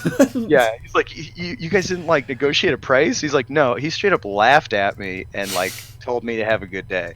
Like, I didn't even get to the end of my pitch, but Oh so my that was god. rough. I was like 20, 21, and then but then a week goes Damn. by, and guess who I get a call from? With The them? project manager asked me to come back in. I Bitch go to the ass. same room, same table. The same president of the company comes out, and this time Ben is like all smiles. He's like, "Hey, buddy, what's going on, man? Wow. Did so and so, the project manager, talk to you about like we're gonna go ahead and like we approved your whatever, and we need you to sign some stuff. So you started on the project." And I was like, "What is going on?" Talk to the project manager. He's like, "All right, buddy. Here's he gave me all the specs and stuff." And when they laid it out, what I had seen was there were their like napkin sketch roughs, but then there were these three posters of a body of 12. It was going to be a series of 12. Three looked like they had gone past the rough phase and into actual like production, and they were the dumbest, goofiest looking. It was like someone kind of knew MS Paint and GIMP and like tried to do it. And I looked at it, and I looked at the project manager, and I was like, oh, you guys took my sketches and you tried to have someone in house do it. Yeah, bitch. Now you learned the hard way, didn't you? Yeah. Well, the project manager was cool. I love that. That dude was like straight up with, yeah. He was like, yeah, but look, this is what we got. He's like, these are awful. So we're gonna need you to, Yeah, pay do it you. then. Ben's gonna write the check for whatever, but we need you to knock these out. And then Ben was like my best friend after that. He was like giving me a tour of his factory. He's like, which he's like, yeah, right now the Simpsons OSHA poster, those are the big money makers. Everyone's buying those. Yeah. And he's like showing me how the stuff's made and stuff like that. I'm Yeah. just like, I mean, this little go-kart like with a hard hat going around this factory, and I'm just like, you scared me like a week ago. Like, I didn't tell him that, but I'm just looking at him like, you were a real, like, to save. Hard ass man. Whoa. Yeah. Like just because he knew what he was doing. He was looking Oh at yeah. down at a frail little like new young buck just trying to make it in life and just like I'm gonna give this Yeah, boy that happens. nightmares for his first experience. I'm gonna fucking make this count. People are looking for cheaper. They're looking for younger. It happens. Okay. So when I said my first thing was that one sketch based off of the little scrawny buff little hoodlum kid, I have kind of a Mhm. similar experience, and It sucks. It sucks because it was for Formula One racing attire for people who are millionaires or racing these, and it's a successful clothing line right now. So that's my first, and they actually saw my work because it was on the spring show. My first time I ever got into the show. They saw it on the floor of the school, so they're walking around the gallery, and they're like, you know what? We saw your art. We want you to do some sketches for a presentation that we're doing for. They're basically launching a product, and it's trying to make racing attire casual wear, so you can wear like Formula One. It's like astronaut outfits for the race cars, right? Because you can't just regular clothing in those. It's really like. Anyways, that is what I got offered, and I was like, hell yeah, man. Hell yeah! So they wanted me to do like promotional art. So basically, what they were after was exactly what we were talking about earlier. I don't know if we were live yet, but they wanted it rough. They wanted it loose. They wanted to capture that line, the art gesture, the kind of what I'm doing now. This is what inspired them. They didn't really want anything finished. They want that kind of that whimsical, gestural kind of. It's conceptual because they're launching a new clothing line, and they're looking for investors. I mean, $1 million investors. So it's so funny that you're talking about this. Is similar story, but I wasn't aware of it until I looked back like years later that this is what it was. So what was my rate? $10 an hour. Oh damn, dude, you were doing hourly? Yeah, dude. I've never done hourly on a project in my life. Yeah, so I was still a Part of student. that comes from not doing the studio thing, like not working with the studio, not working with the team. Yeah, man, I was a student at school. I didn't know how shit worked. So you're just trying all kinds of stuff out. How about this? We'll gauge how long this drawing takes. I'll figure it out. Okay, this one took me 5 hours. It's $50. $50, man. $50. And I was doing that. And I think total, they paid me $700. And they loved it. They loved it. They loved it. I was like, yeah, man. Got that 700 in the bag. And this was like in the span of like 3 months. So 700 over 3 months, man. Nice. Yeah. Okay. When it's 20. Hold on. Story's not done. Hold on. I was like, yeah. I feel like because they wanted me to do more stuff. Mm-hmm.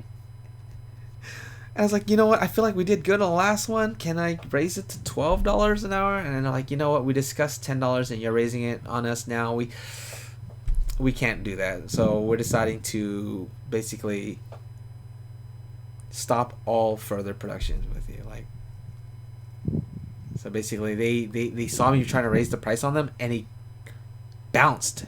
They just ditched me. They just said, screw this. They're looking for like slave wages, you know. And then today, yeah, it's successful. I can give you the name of the company, but I won't. Obviously, $1 million company. You started getting smart. They don't need that. Yeah. Like, how dare you ask for $2 more?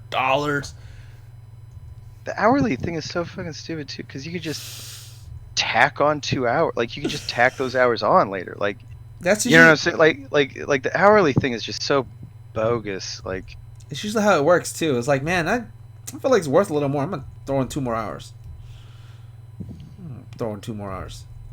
this is another thing I was lucky my grandfather taught me was like you need to develop a standard for yourself, and you need to do your best work every time. You don't have a sliding scale. You do your greatest work, and that's all you do. So like if you go to my website, it's all my A game stuff. There's not a lot of like weak links in the chain.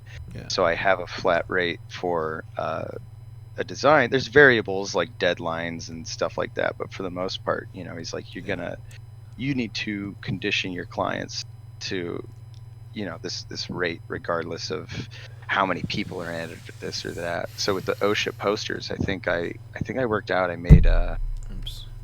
I think it was like $750 or $800 a poster, and there was 12 of them. Oh shit! Nice. So that's and I'm like 21. So I think it was like 750 times 12. Dude, you're So doing this is the well. first time. This is the first time getting a contract that was that 21. long. Oh my god.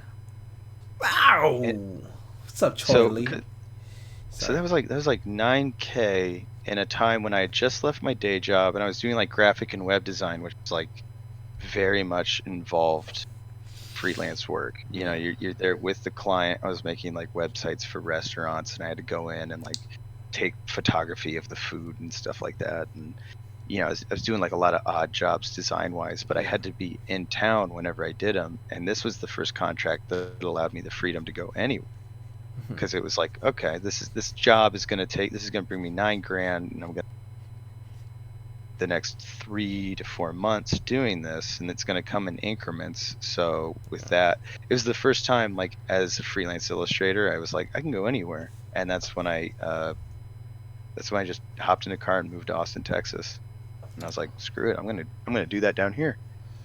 Wow. Just threw a dart at the map and came down, and I'd knock out a zombie poster, and the zombie posters were fun too, man. They were super funny. Like there was one like about wearing loose clothing, advising you against wearing loose clothing near conveyor belts and stuff, and it was like this female zombie who had loose fitting clothes, loose jewelry, hair that was not put in a thing, and it's just her like getting torn apart in a conveyor belt, like comical, like like Scooby Doo level of like where the arm is missing, there's like a bone coming out of it, Yeah. and that did really well. I messed up there though because while I did ask for a pretty big rate per deliverable, Yeah. I should have asked for royalties on that project, Mm. which I didn't find out until I went to collect the last check from the company. And the project manager, who I told you is like pretty chill, like kind of telling me stuff off the record, he's like, "Damn, dude, you messed up because your zombie stuff did really well with the military industrial complex, Mm. and they've been ordering like millions and millions of your posters for like if you go to like an air base or if you go any like military complex where it's OSHA says you have to have a poster. Apparently those military dudes are like, get those zombie ones. Those zombie ones are dope. Yeah. Hell yeah. Oh man, that's what And happens. that led to what else did I do after that? It was same company had me do 2 more poster series just like that. The next one was like cavemen doing stuff, like think like the Flintstones working in the quarry. Yeah. So it's like like use tools, don't use the wrong tool, and it shows like a little caveman trying to use like they were called like the tiny man tools. Use tools, don't what now? It's Don't like hurt yourself.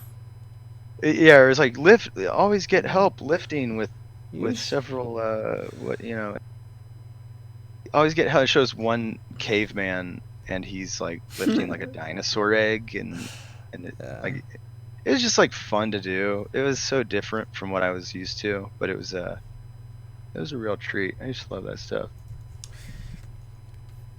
Yeah, And then that's that led awesome. to like editorial cartooning. So I did like a lot of like online blog I used to. illustrations, like health blog, uh slight how like articles all of a sudden like circa 2012 weren't just one web page. An article was broken down into like 12 pieces to get you to click to like the next to get you to click 12 times essentially to see like 12 as many ads. So it's like, click next to see the next tip to avoid depression. Click next to. So one article would require 12 illustrations, and I do these like little cartoons for those, and that was fun. But that to me was like what I would consider cartooning. But I started doing the poster illustration, uh, like pro bono, which is like if anybody wants, The you pro have to do bone. pro The bono pro work. bone. I mean the pro zero. It's like you can't convince somebody that you can do something that you haven't done. You have to do a little bit of it for free first and just put your elbows into some free work that really show off what you do. The pro free one. So I did a Breaking Bad poster, Yeah. Bitch. and Listen, that was bitch. cool. that was like I did that in like the second or third season of Breaking Bad, when it was on air, Yeah. and it was like Google's You're so top busy. returned. Like if you Googled Breaking Bad art, it was like the first thing that showed up, Nice. and it got so popular it actually became my first cease and desist. AMC. What? And they were really cool about it. They were cool about it, but they were also kind of sneaky about it because they gave me a really nice letter where they're like, "Hey, we really love this art you did, and we're going to do a coffee table book as a gift for the cast members, and if you could just sign this real quick." And Oh. I had my attorney look at it, and she's like, "Well, she may have said that, but this is in fact a cease and desist." Like, Hmm. I don't know about no coffee table book, but and so like I signed that, which is, a cease and desist is action taken before action's taken. So it's like a slap on the hand or a warning. Yeah. And that actually led to uh, official work with AMC after that. Because I turned in the cease and desist, like I signed the thing, or whatever, where it's like, hey, I won't sell. I could post it all over the internet, fine. I just couldn't sell it. And she was like, cool. Collected the paperwork, and then she's like, how would you like to be in this Walking Dead, AMC's Walking Dead art show with Gallery 1988 out in LA? Hell yeah! Oh So shit. that got so my first cease and desist got my foot in the door doing like these like pop culture gallery shows out in LA. So like Gallery 1988, um, Hero Complex Gallery, Spoke Art. Started doing a lot of like pieces in their group shows, like they do shows with a theme and invite like 15 artists to put out a piece or whatever, and stuff you'd see in like Juxtaposed magazine and whatnot. And that kind of led to uh, focus my attention on like a lot of movie poster guys were in that scene, and those dudes like blew me away, man. I loved that movie poster stuff. I was like, I want to illustrate movie posters. Like That's awesome. Drew Struzan. I should probably even just like link these dudes in the chat, but like Drew Struzan did all the old Harry Potter, Star Wars posters back in the day, like back when movie posters were works of art. Noriyoshi Orai did all those like really badass Godzilla posters, Japanese posters and stuff. Uh, like circa 2012, Mondo was putting out some pretty good alternative posters. So I'm like, okay, this is what I want to do, and I'm gonna like do one for the hell of it, just to put it out there and prove that I can. And deciding what I was gonna do, this was in like 2012. I'm like 23, 24. The trailer for The Last of Us comes out, like just that one trailer, no gameplay or anything. Like no one knew what The Last of Us was gonna be, except for that like one badass trailer where you saw that cordyceps for a second. What the And fuck? and I was like, oh, dope, dude! I'm gonna do a poster for this video game. I don't know what this is, but I know it's dope because I love Parasites. So it's like the Neil Druckmann at the time was just working at Naughty Dog. He wasn't the president or owner or whatever. He was just working there. But on his Twitter feed, he kept tweeting these snippets from the BBC show, the nature documentary that covered cordyceps, which are the parasites that attack insects in different ways and look unique for every different insect they attach to.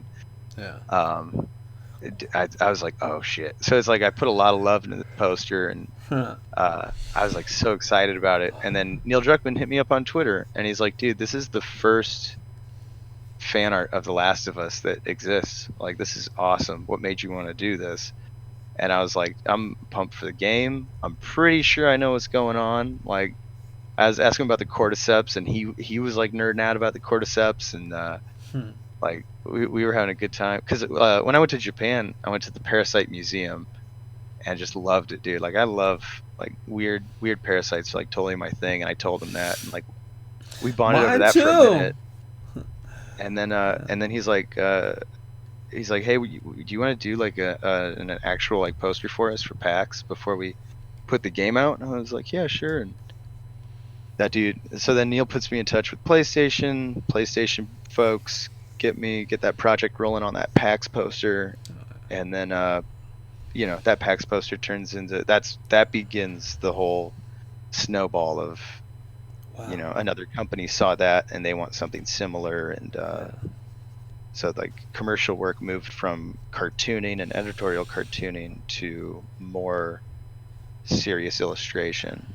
And I did that Akira illustration for myself again, and then that caught the eye of like limited edition poster art collectors, and which was like a whole other scene and a whole other art patrons that took some adjusting to, but I was more than happy to, be a part of that. And so it's like those two things coming together at the same time just kept me busy from the age of 24 to now. Oh my Like it just didn't stop.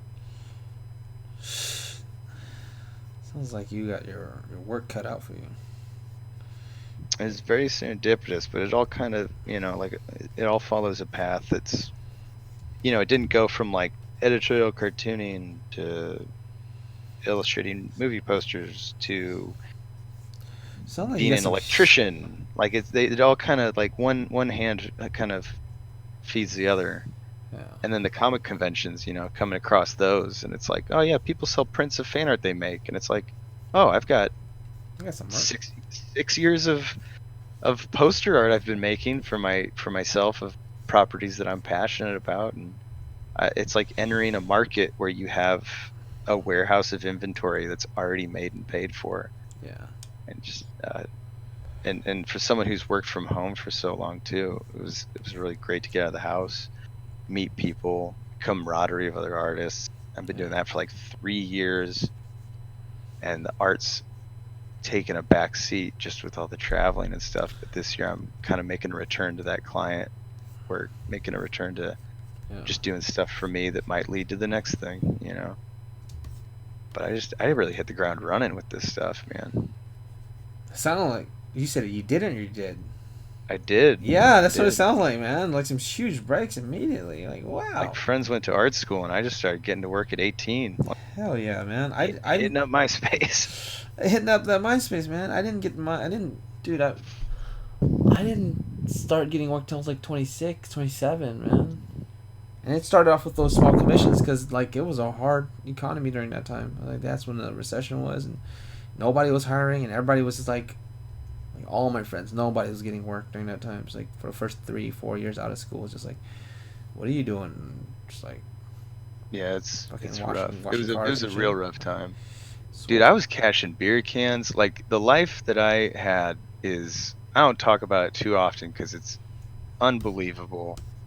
It's not necessary to like constantly it like when aspiring artists come to the booth at Comic-Cons, I was born in the struggle. Like I gotta do this shit to survive, man. Like you're contemplating like dipping your toe in here. Like I've been trying not to drown for like yes, like 5 years. Yes. I will eat you. Yeah, I will eat you, child.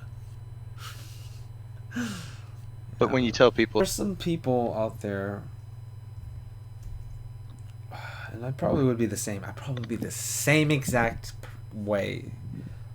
Actually, I was my first anime convention. So what happens? What I'm talking about is there are the artists who bring their portfolio up to you, and they're like, "Can you review it? Right?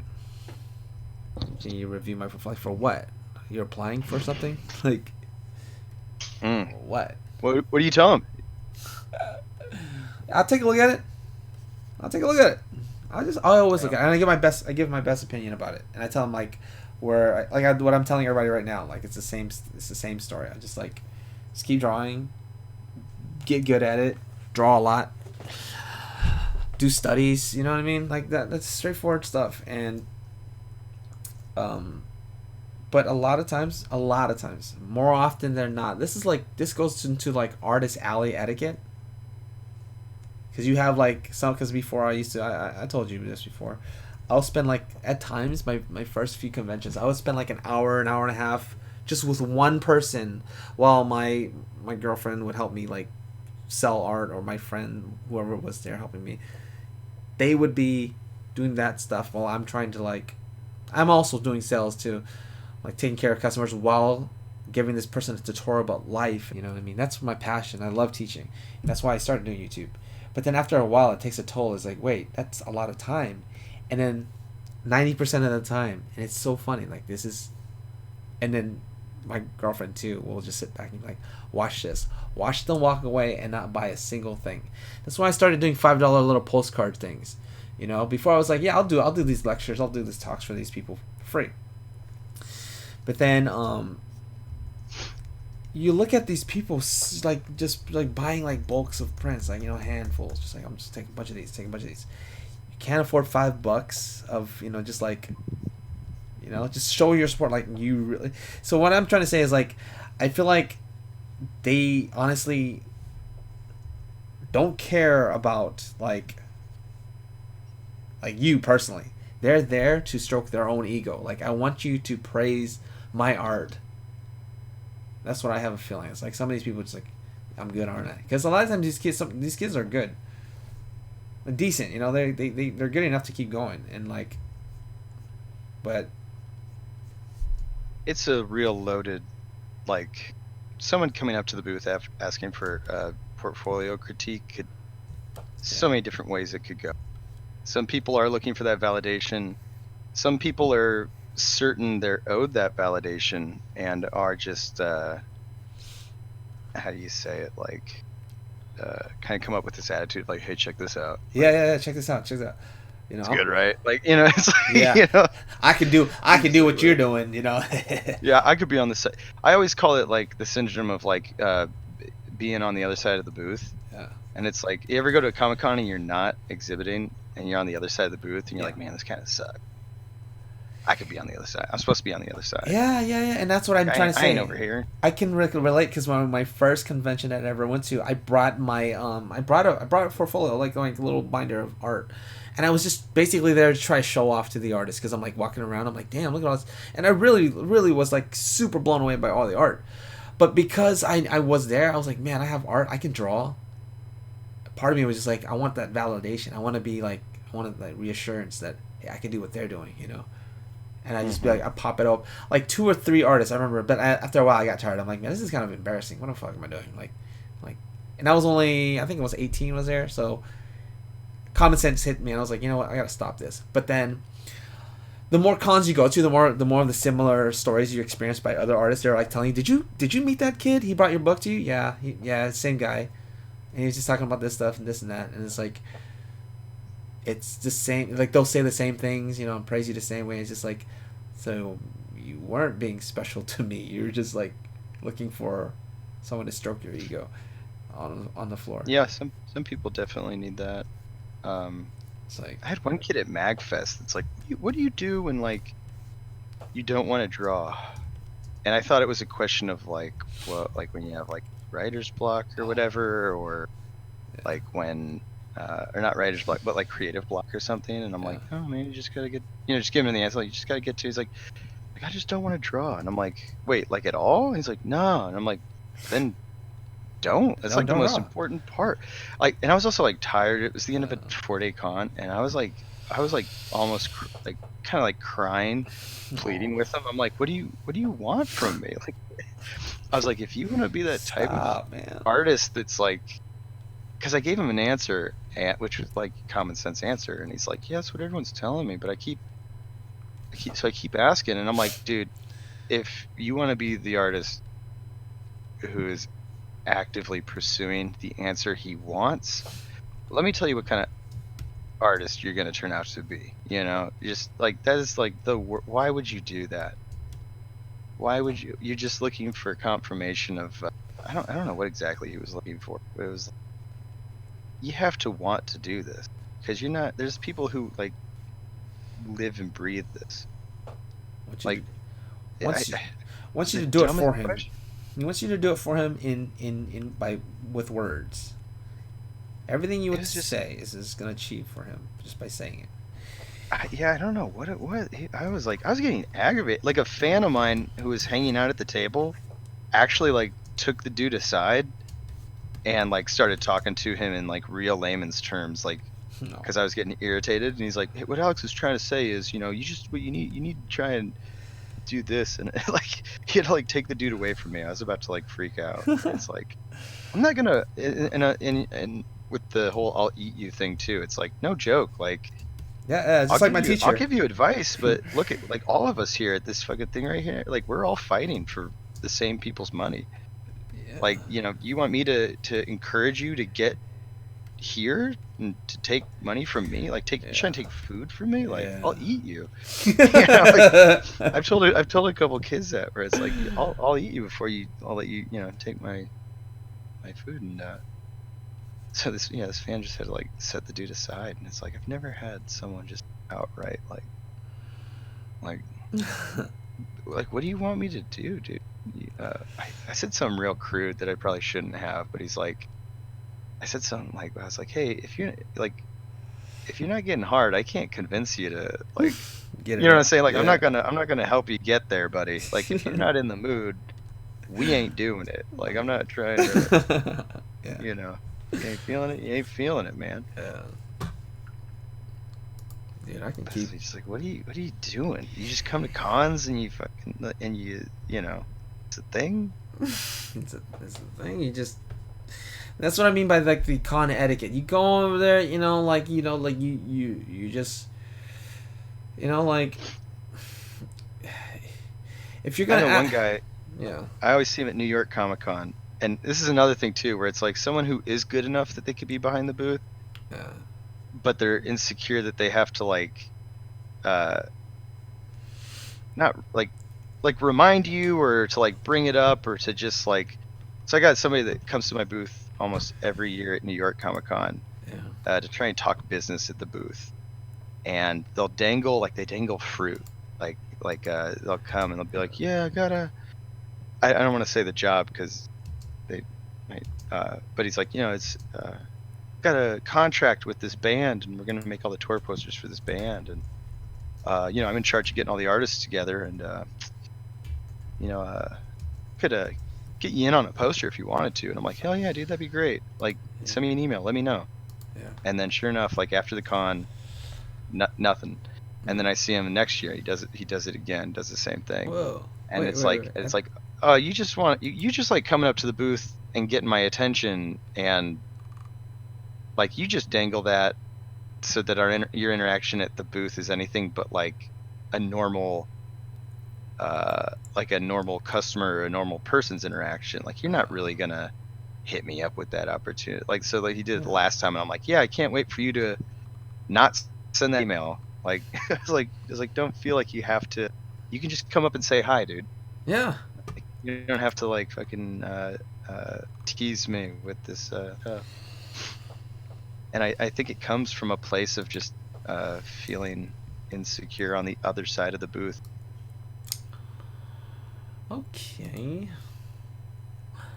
There's pups on the app, you guys. There's a new pup in the house. Okay, so we had this ad up a long time ago, and then I started like clicking stuff, which I shouldn't do anymore. It's right here. There it is. That kid who draws. We went through this the first hour, the whole entire first hour. So if you play it back, you'll get it again. But there it is for the people who are watching live. Welcome to the morning show with the Jetty Jet and the Alex who draws. He's a kid, but he's not. He's a grown ass man.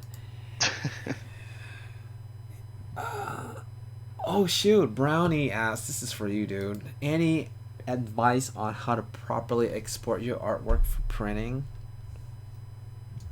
Oh, what was the question? Any advice for exporting artwork for printing? Plenty, but what type of printing? There's a lot. Ah.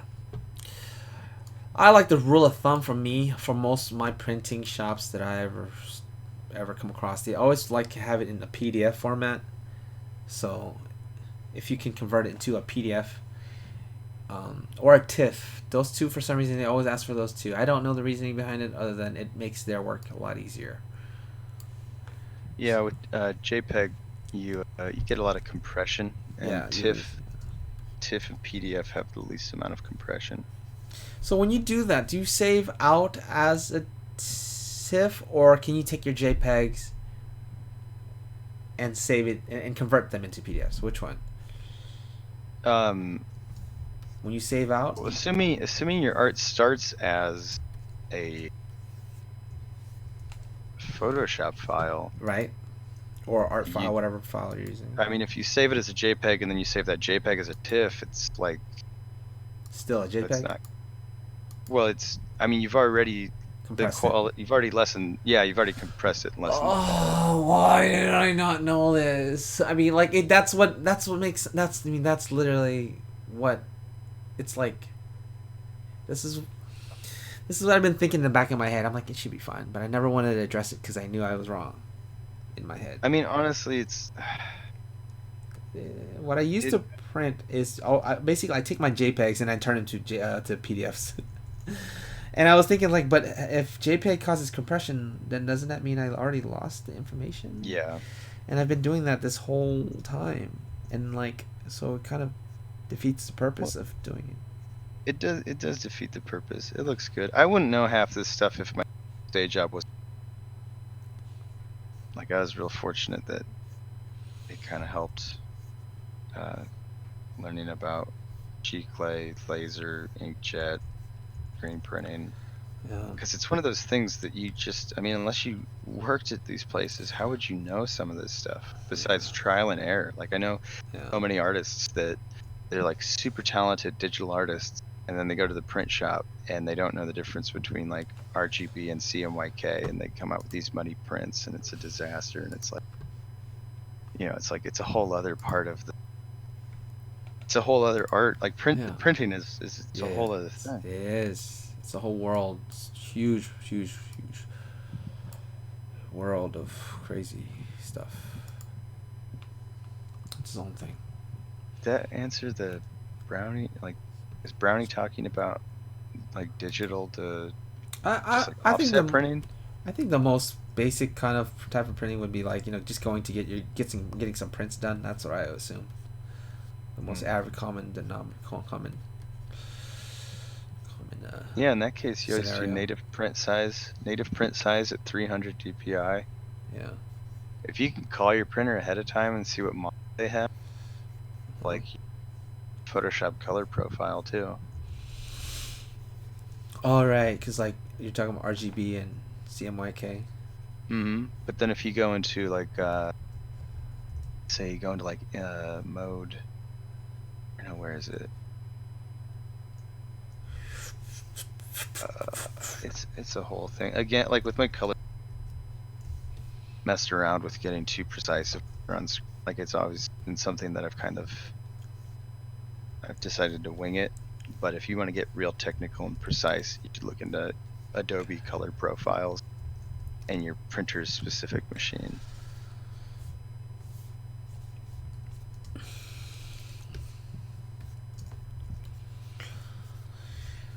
So yeah, don't make the mistake I did that I'm currently making. I haven't made my prints for my next the SakuraCon show, so I hopefully can I mean I honestly the prints come out well because the resolution's so high already, and I think like I have yet to see what it looks like under um what TIFF and PDF like actual TIFF and PDF.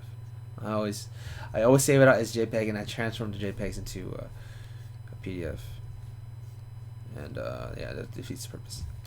But I think too though they were saying like in terms of like managing the files, it goes into the system into their workflow. It saves like their machines read the PDF or something like that's the file that it picks up and they group them. So like when you compile it, you export it and then you create like a batch file where they're all like one PDF, right? Like multiple pages, and that makes their workflow a lot faster because they don't have to group it. They don't have to go through each individual file, convert it, put it into the PDF, and then send it into the. They it just seems easier for the system, but yeah, I'm gonna go through all my files and update them. I think all of them. I don't think. Actually, no. I'm not. I'm not gonna do that. I'm not. I have like 67 pieces, and Jeez. I'd have to go through. You probably have a lot too, seeing your portfolio. We don't print any like weak links. Oh yeah, that's right. Like I completely forgot I even did an old boy piece until we were at that dinner at C2E2 and someone brought it up Yeah, and I like showed you guys. yeah, I saw that. I was like, oh, that's awesome. Becky was going crazy. Oh, I gotta give her a sticker. Yeah, our friend. Anyways, um, let's see here. This is that pose, and then this is this pose. I was gonna say. Okay, be more specific. There we How go. do you export your art for a basic poster to hang up on a wall? Movie posters or posters to hang up at grandma's house. Okay, so if you're gonna hang up at grandma's house, this is what you do. No, I don't have any grandma specific advice. So when you say like movie posters, you mean like large format?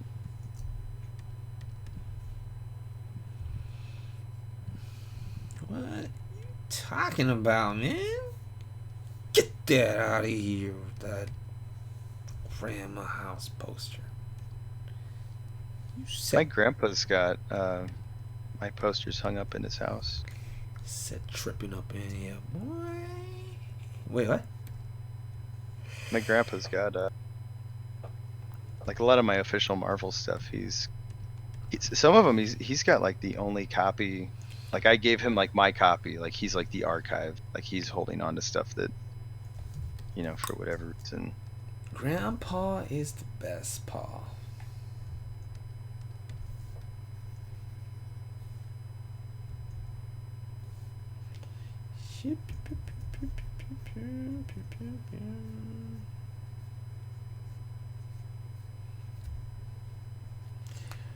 We could do this hand stuff here because everybody else is doing the same thing with their hands.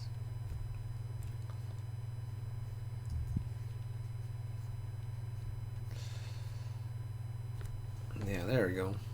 A little more circular bow-ish pain, kind of maybe. Yeah, this hand goes this way, but this hand, there's something that goes off the painting, so I need this hand to go up, I think. So we get this nice chain action.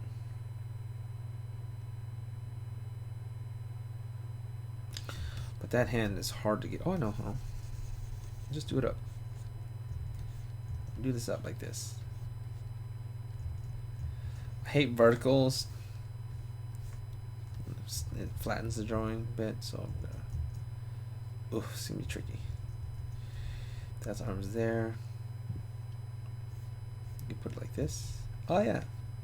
She can be like, "Hey, peace, peace, peace, peace. What's up?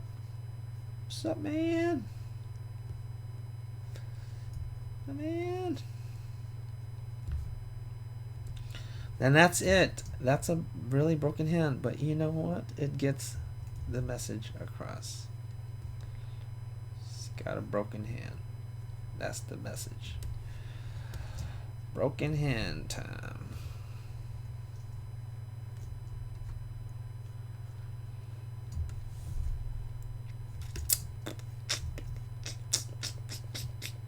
How's it coming, man? Got quiet. It's looking good. That's good. It's like a puzzle. It's like I'm like, okay, if this goes under this layer, this.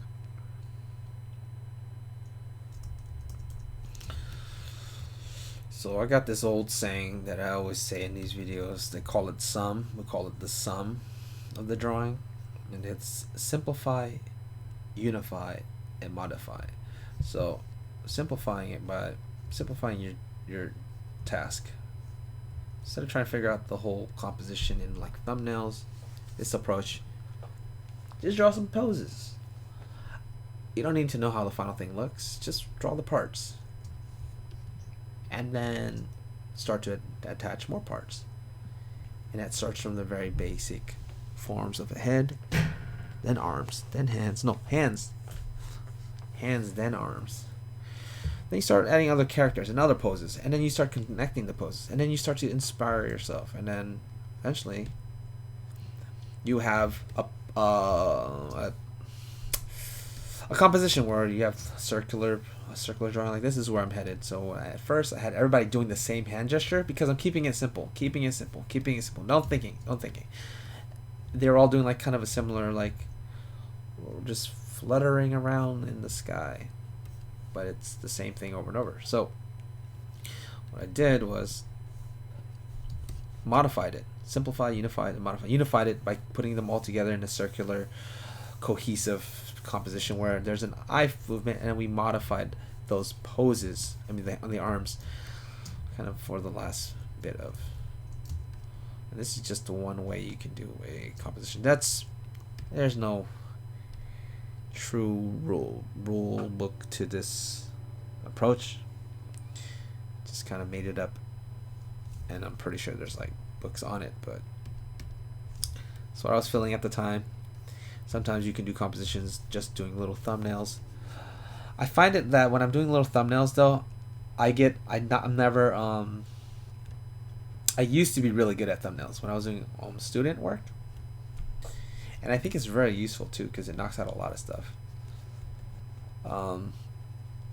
But I get too meticulous just with these little scribbles that I just can't settle with it because I'm a bee. Shouldn't be saying that so much, huh? Little kids trying to learn. Like, Mom, I want to learn from the Jedi. Stop being a bee. Let's see. How to be a professional artist. Step number 1: stop being a bee.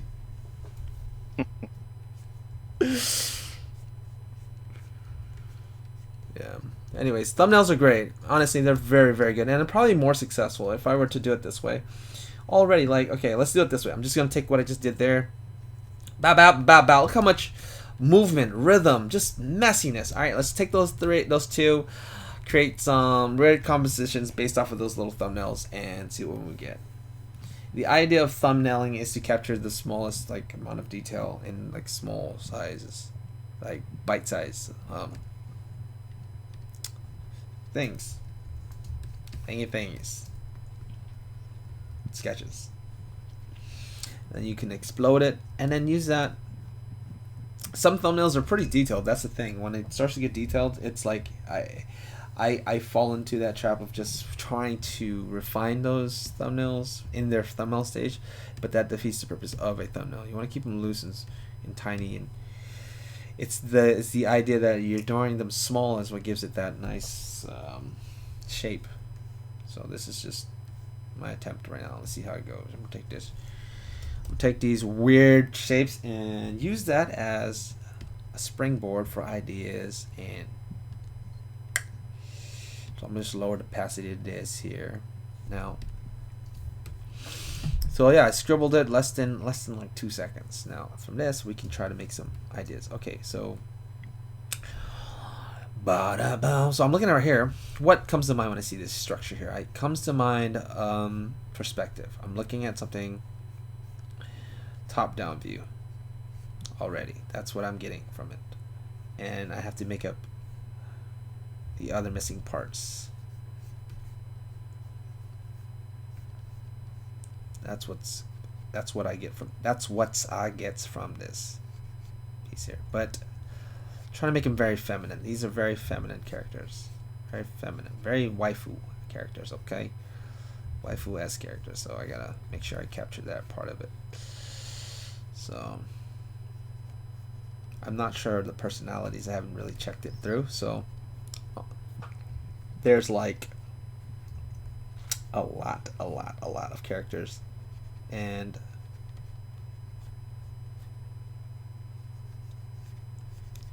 they all have like different personalities, but because I haven't really looked into their personalities, I want to keep them like general enough so that I can just go in and like tweak it a little bit to fit their personalities and assign them. So we want to keep it kind of general and open to that now. You know what I'm saying? Look at this arc. Nice little arc. That could be like a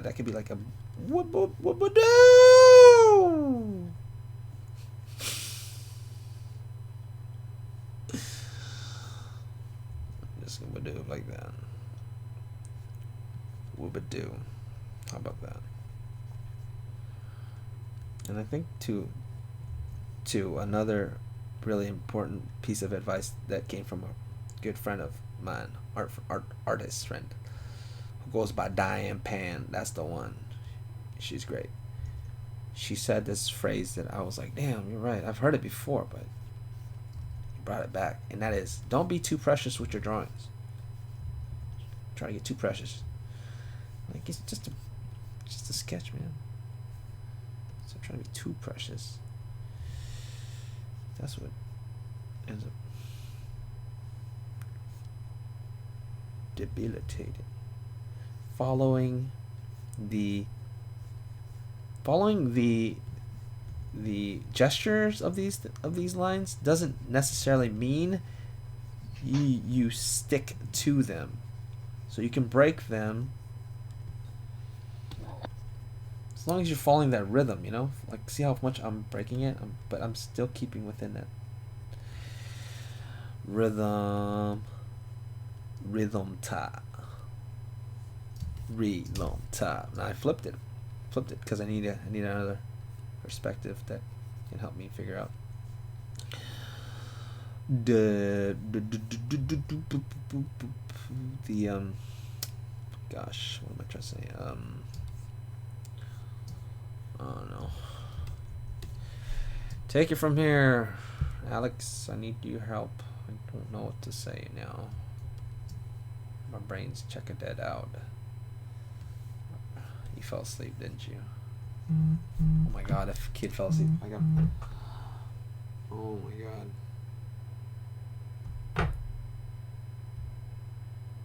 Oh, okay.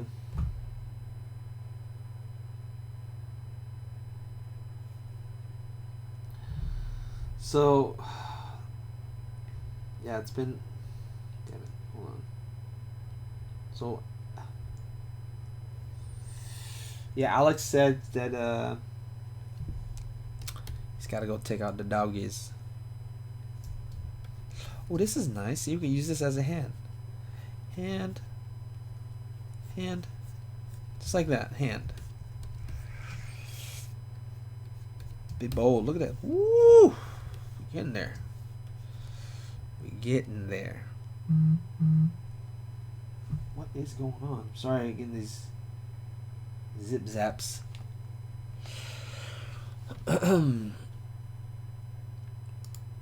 Yeah, who knows if I can put this out later, because long streams like this, I think there's some rules and restrictions. Like, they can't be longer than. I'm sorry, I'm take this phone off the table, making these. What is that? Messages.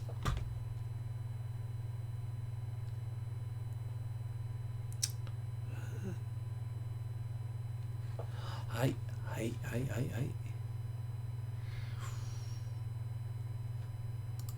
Okay, hey, what's up, Sibs Art, and then Juliana Mizra. Any advice on doing composition of figures with backgrounds? Okay, any advice on doing compositions of figure with background? Any tips on studying perspective? Hold on a sec, Jeremy Moore. You go in a light box, no plans. Brownie, I'll be more specific and ask, how do you export your art from basic poster to hang up on wall movie posters? Ah, we got that one. Compositions of figures with backgrounds. There's a lot of different types of backgrounds for art. Depends on what you're going for. If you're going for a scene, then you're going to have to worry a lot about perspective. But if you're trying to just do like more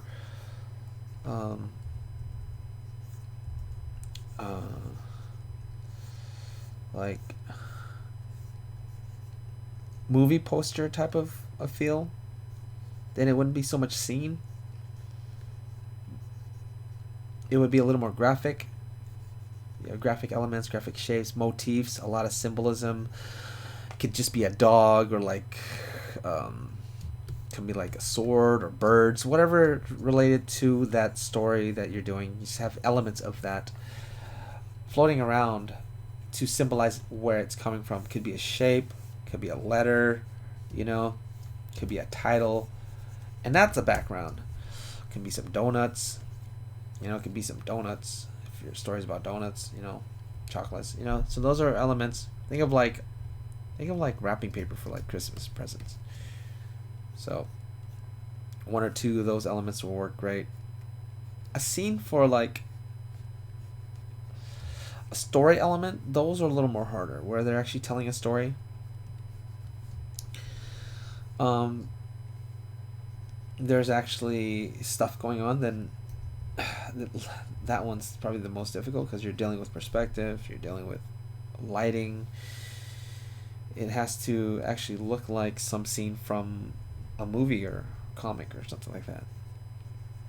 So that one is what usually would require a lot of um,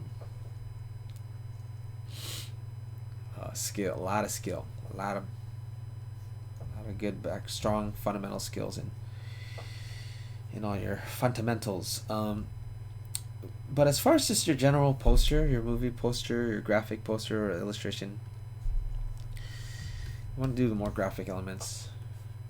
And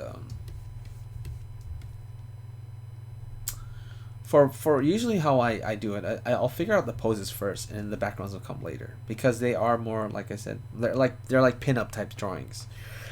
So more pin-up type of drawings don't require too much of the background because they are really what sells the drawing itself is the figures themselves.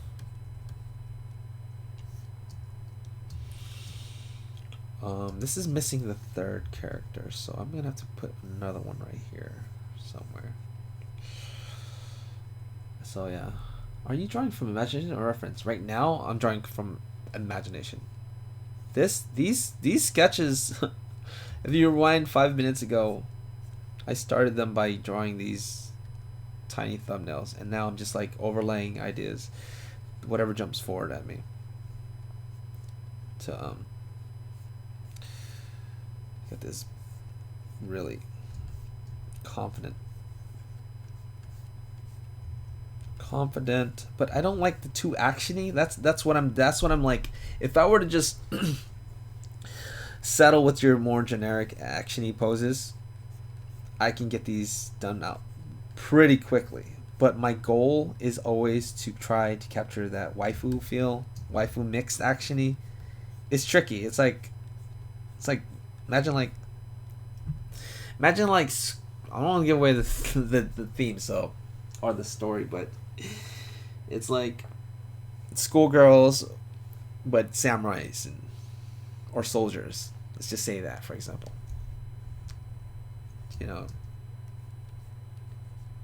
How can you show the cuteness but the actiony part of it, and also the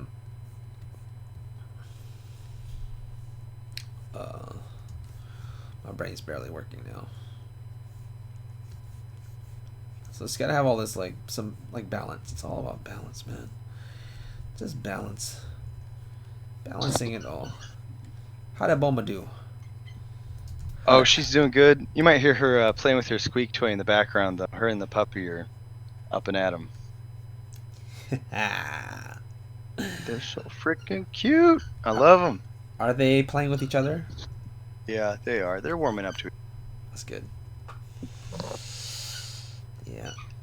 I think it's starting to settle in for Bulma. Like, at first she was like, she's fun. When's she going home? When can I go back to being the only child?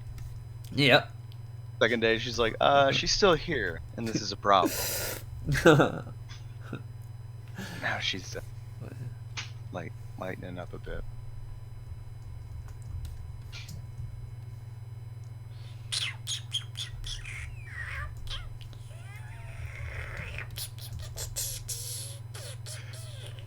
Oh yeah, by the way, Uh-huh.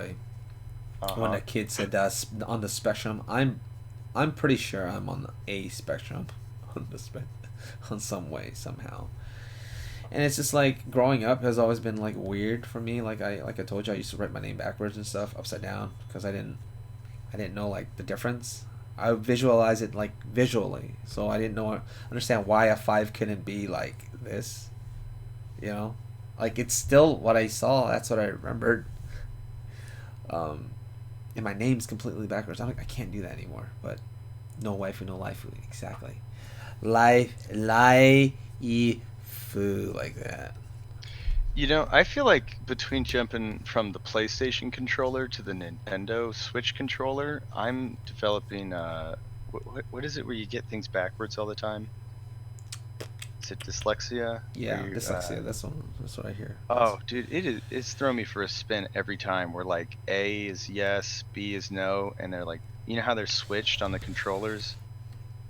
So like Nintendo controllers, I think A is the east controller and B is the south, and it's the opposite for Xbox and PlayStation. So like I'll try and navigate YouTube on the other after I've gotten used to it for a day, and I'll be like exiting out of things or entering things, or I'll be playing Zelda and like doing the old man thing where I look down at my controller to see what button's what. Yeah.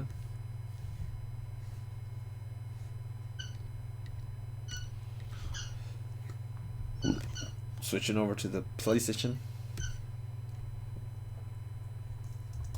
There we go. Yeah, I don't know what I'm doing. I'm switching between the Switch, the PlayStation, to the PC. I just haven't. I've been jumping from game to game, man. I'm like itching for something new, but I haven't found anything to really uh, get me there. Cyberpunk was supposed to come out this month, and Yeah, Cyberpunk. What's it? What's the year? 2077 or something? 20 something or other. Yeah, it got pushed back for a while. Um, I'll probably still play The Last of Us. That looks fun. Oh, Blasphemous. Blasphemous was a great game, dude. It was Castlevania, Metroid, kind of like a pixel art, side-scrolling platform. Which I'm not a big fan of those games, but I really like Dark Souls and sort of like religious iconography and horror and stuff. And this game, I put in like 90 hours. I don't play a lot of games. Can't recommend that one enough. what about It's that new samurai game? You know what I'm talking about? Which one? I think it's Ghost of something. Ghost of. It's a Japanese term. I still gotta beat Sekiro before I tackle any of the samurai. Sekiro. Sekiro. Sekiro. Yeah, there's that. Okay, so there's that trial. Delivery. Oh my delivery. Oh my god. Forgot. I have to have mail. I set delivery pickup today, and I didn't package the prints that I'm supposed to send out. They still let you slide on that, don't they? I've never missed a date, so it's like, I don't know, because we just. I've used ShipStation. I've sent stuff out like 4 or 5 days after the time. I think you'll be okay. I think I have another 3 hours before they actually pick up, before they come to pick it up. So I'm gonna definitely get off before then. So. Am I mumbling?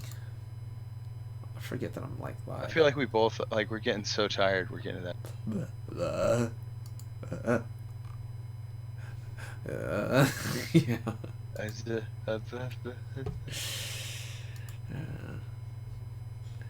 Yeah, Ghost of Tsushima. That's the one. That Tsushima.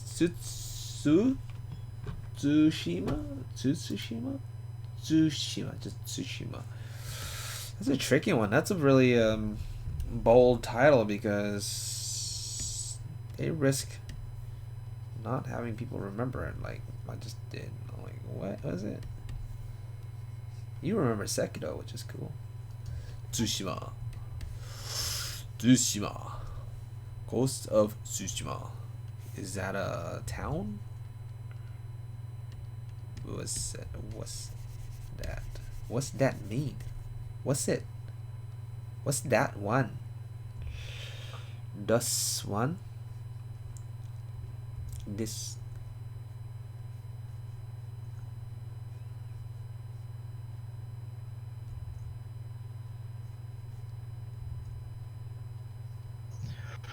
Oh lordy. Hello, are you still working? Uh, Took a little break with the pups.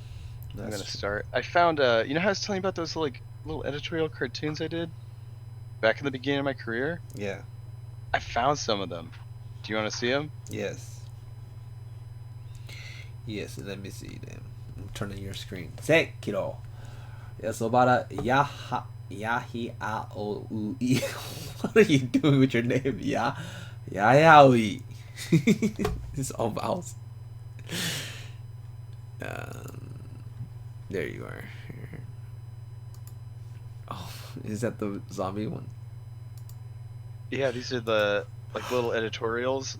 Oh shit! Like this was about like That's so self-care. cool. Oh. I think this one was how to stay healthy for the zombie apocalypse. Oh. Where's my favorite? Oh, eye and ear protection. So there's like a whole article on like Oh protecting your wow. eyes and That's so ears. cool, man. It looks like You got this chick Rugrats like type of burning her own character. water. Oh, avoiding like dented canned meats and looking for real protein. This dude's like eyeballing a rat. Oh shit, dude! This is like a mobile game, dude. You could like turn this into like an actual Yes, this stuff was card fun, game. man. It's super cute. You It do. was easy too, is the thing. Like this, like talk about work that you can like knock out. What was it? There was like a zombie one. I forget what the zombies. Like zombies. Like it's something about like zombies and mental health. So like here's like a bum zombie. Here's like a computer zombie guy. Hold on. Um, Oh, these are great, man. Wow. When did? this is my favorite. Yeah, Polly. It was advice for like using like micro napping, like Polly something sleep. And so I'm just gonna draw a dude sleeping in a corner with an egg timer and a knife. Wait. Like, Is this the one you did? You got a hard time with for from that bot? no, this was a company called Healthline, and these guys were great. Oh, okay. These were some of the OSHA posters that the guys were giving me a hard time. Um, so Oh. like these were the sketches for the zombie one. What is it? Zombies can have quite a temper, but people should know better. Workplace violence is never the answer. It's like they're like, yeah, just draw a zombie like losing his shit in the HR. I'm like, I can do that. And that turned into like this guy just like throwing a computer and stuff. Wow, that's awesome, This dude. is like this is like so old. This is when I Wow. got into like grindhouse paper textures. I call it like the snow effect, where you lay a paper texture over your whole thing and you just hit lighten or screen and it doesn't look great. Like a lot of early Photoshop mistakes were made here. This one, what was this one? Zombies don't pay attention to labels, but people should. Always read labels carefully and make sure containers are. Okay, so this one she's drinking acid and she's got soda in the other hand. And I had to redraw this area so much because the first one had like a hole. It was like a hole and her intestines were out and Wait a they're like second. I want to make don't sure. do the hole. And I was like, okay. Oh yeah, And but then I like went back and they're like, don't do the skin breaking. And I'm like, well, how's the acid like it's breaking through their shirt but not their skin? And they're like, don't worry yeah. about it, it's fine. I hate when they like do like conflicting like instructions. Those are the worst. They're like they're asking you Well, to figure some they wanted impossible it task. cute. They wanted And like workplace friendly, so I yeah, couldn't have like open wounds and stuff. yeah. So like with this dude, like I had it like all like stretched out, like I had like skin, and Yeah. they're like, Oh, don't ever do that. you're doing it all Just do kinds like of the dog bone thing, and I was like, okay. yeah. That's cute. Yeah. And so I mean, it works Uh, out after all. It helps. Dude, the cavemen one were fun. So fun. So these are the roughs for the cavemen. Um, God, Oh shit, dude. slip and fall. Get what is this? Proper lockout tagout procedures. Always check labels. You got this caveman eating some bad berries or something. Yeah, here she's like she ate some bad berries. Dude. This one, dude, they got the little turtle shells for hats and stuff. I Oh, loved these are the so. cavemen ones because what I started to realize was that I could recycle assets, and so like the first one would be the hardest because I would draw everything from scratch. So like this wooden ladder here with the rope tying it off and all the detail and all of that was its own isolated set of layers, all its flats, all its shades. Yeah. So then when I would go on to do the next poster, I just bring in those assets. And you can see him again here in this poster. This is a funny one about knowing your exit. So he's like a velociraptor Man, trapped him in an exit. this is But those are the same ladders from the last piece. And then I'll do like brick or rock or a thing. And so by the time, like, the first one was the hardest, and then I'd make new and import more and more resources until, like, by the 10th, 11th, and 12th poster, I was just copy and pasting all these things that I'd already drawn. You have It like was these asset packages, just bundled up, ready to go. So you need to. It's a zombie art kit. Sell your zombie art kit. Oh man, You yeah, wanna- that'd be fun. I you wish I wanna- did more fun stuff like that. You want to make zombie art? Buy the zombie art kit. Put them together.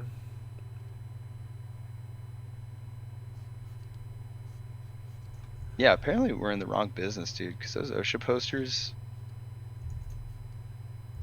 The hell, they sell pretty well. the hell am I doing with these waifus over here? Stop doing the what, boost.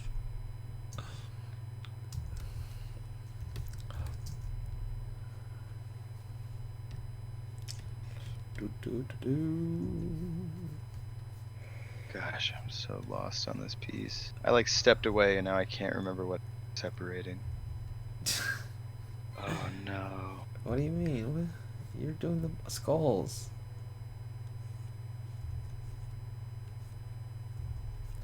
You're doing the skulls, right? You're trying to figure out the little white gaps between the drawings. Obadiah Yahiaoui says Final Fantasy VII Remake. Dude, I'm still trying to play the freaking original. We just played through the like I've not played through the original, but my brother has, and I've always like as in and out of the room when he was playing it. But during that time, I was like going through some like middle school drama that I was like really angsty, just like really just I can't deal with that. I can't deal with that video game right now. I gotta deal with this life. But yeah, I bought it on Steam and I'm like trying to play it like, but I'm trying to play it with the Boogie Monster. Have you played 7? I've never gotten into the Final Fantasy games. Oh, okay. Yeah. I played into like halfway through part 8. The remake looks cool. I watched like 45 minutes of the like gameplay of it. Cool enough. You did? Mm-hmm. I don't know what I'm looking at. Like, I don't know who's who and going on, but Yeah, man. it's cool. It's cool. It's cool, man. It's cool, now. Dude, I was like blown away by it, because here's the thing. I like to keep away from all the trailers and things like that. I'm like mumbling. Mm-hmm. We're gonna have to cut this out like in like after I do this next one. Yeah, let's not do that. Let's not do that. Let's not do that. Let's just keep it like this and move on to another one. Okay, yeah. Okay, so that's how I went ahead and did this one. Pow. Based off of the little thumbnail. And yeah, I think I would not have been able to come up with a weird composition had it not been for those random scribbles. It's really helped. Should do that more often. Composition done. Oh, I got this one separate. Yeah, okay. She's weird though. She's like poking her like in her butt with her knee, knee poke. So I'm gonna do one more and then we're gonna call it a night. Like, this is for real. See, just being able to be like done is so hard, man. But yeah, I stay away from trailers and I don't I don't like to watch these because I like to be fully immersed into things and not having any kind of thing to ruin it. So that when I get into it, it's all new and just like, whoa, what the hell? Like, whoa, this is cool. Like, because it reminds you of like when you're a kid, you're experiencing for the first time. They didn't have like the internet to ruin everything. You had like small little pictures on your magazine. That was it. Nowadays they show you pretty much everything. They do like playthroughs and all these things, and it's like, where's the magic? I want to discover it like for the first time, like go through it. Same with movies. I will just like stay away from all if like if I see something that looks remotely good, I'm like, okay, I've decided I'm gonna watch it. I don't need to see trailers. I'm just gonna watch it. Just don't show me trailers. So I'm try to stay away from it. I tried doing that for one movie recently, Yeah. for the first time, and it was the frickin' Avengers. Yeah. And I did manage to avoid everything, but I was in theaters and like I didn't know the snap was coming, so I was just like, what the fuck? Like I left the theaters, and my friends were all like, yeah, we had like a death pool, like we were gonna see like who survived the snap or whatever, and I'm just like, I was just expecting like one person to die. I didn't Wait a even second. catch the trailer. I haven't seen the last one. I only saw it before the last one. Not snap, man. I don't know what you're talking about. I don't even know what that word means. Don't you talk that foreign language to me, boy. I messed this all up somewhere. You messed up what? This is okay. This isn't really the theme for the thing, but for me, this composition is so actiony. It reminds me of like You ever seen like Ninja Scrolls? Oh yeah, you talking about the anime Ninja Scroll? Yeah, that one. Mm-hmm. I'm just gonna go what comes to mind because. Wait, I'm not sharing. Am I? Am I sharing the sketch? I'm like talking to. Dang, you guys. I was not even sharing the screen all the time. I'm just. People are not watching. They're just literally just listening here because it says there's like 50 people on. Oh dang. Yeah, but I'm just like not even sharing my screen and I'm talking about my drawing. And it's like, those are the worst when you're like explaining and breaking it down and nobody says anything. Hey, Jet, you're not sharing what you're talking about. I broke all that stuff down to about nothing. They're probably looking at my screen and all the layers, color-coded button actions. Like, what the? Why would this guy do this? Why would he hurt himself like this? Who hurt you? Good. Save it. It's done. Hey, good morning, you guys. Welcome to the Jetty Just Show. We're here live today here in the sunny state of California, hanging out with my man, my good friend, Alex IACCARINO, aka the kid who draws. Hey, everybody. This is the show we like to do. It's like a deluge, a deluge. You know what happens when I don't stream for a long time and then stream? It gets weird. I end up streaming for 4.5 hours, which I never do. Is that what we're doing right now? It's been 4 hours, 5 hours, I think. What? Time flies when you're having fun, man. Oh no, 5 hours. We're going on 5 hours. No, that can't be. No, it's 5 hours. My God. It just flies, isn't it? And that's another thing too. When you're drawing, you just don't think. Just time machine. Boop. You're done. You're going. It's happening. It's happening, man. You ever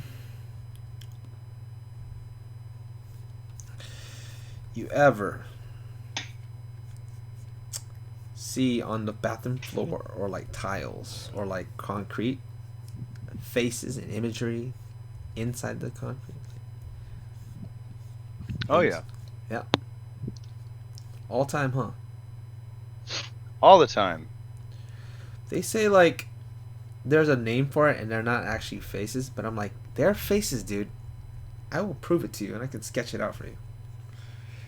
I see a billion faces, and actually, okay, here's a weird one. Do you get, listen, do you get themes? Like if you see like dogs, they're all dogs. Or if you see like old men, they're all old men. Or if you see like, how to say this, big women, big there are just big women everywhere. Like, or robots, and it'd all be robots. Does that ever happen to you? Wait, what are we talking about? Hallucinations? Yeah, dude. Yeah, buddy. Like you like Yeah. like you talking about like in the like seeing stuff in the bathroom floor? Yeah, man. Oh yeah, dude.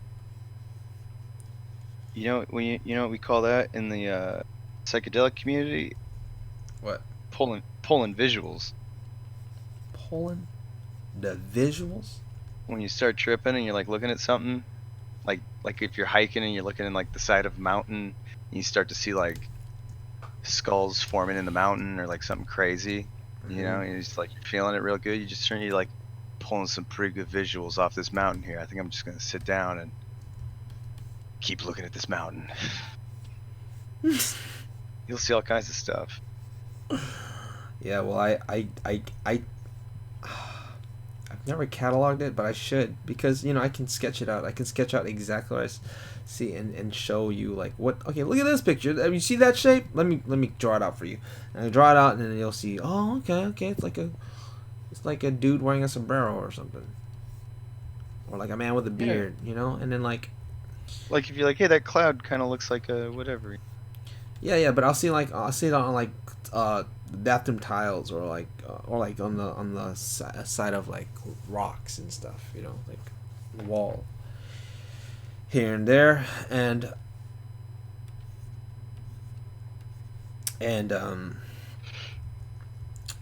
dude, there's some weird thing that happens where I said there's a theme to it.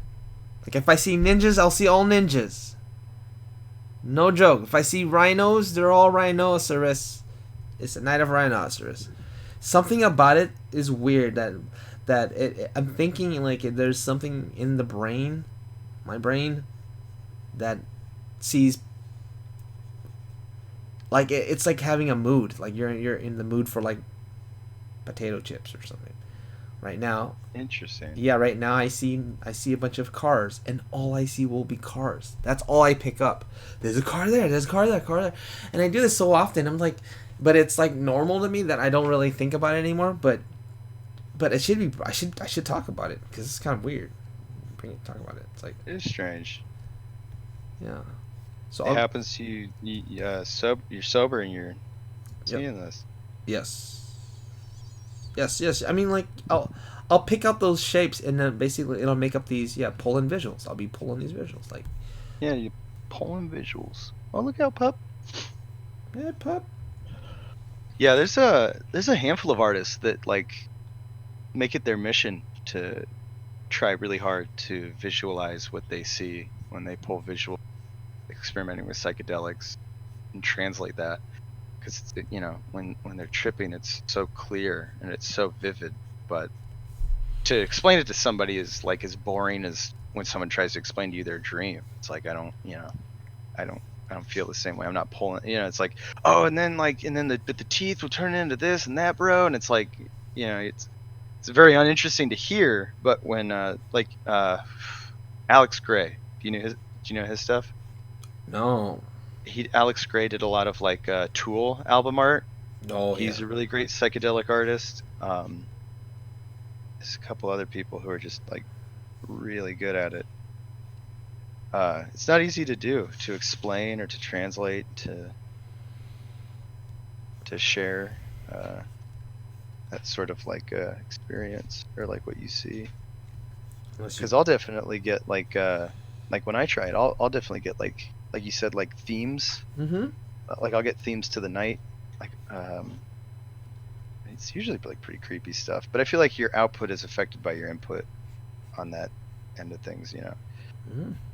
because we'll trip and watch like I'll put in like Wicked City on VHS or like like crazy old anime. Yeah, Like Wicked we'll City. we'll, we'll just watch like the most bizarre stuff and Yeah. then get surprised when we start seeing some bizarre stuff. You scaring me, dude. You scaring me.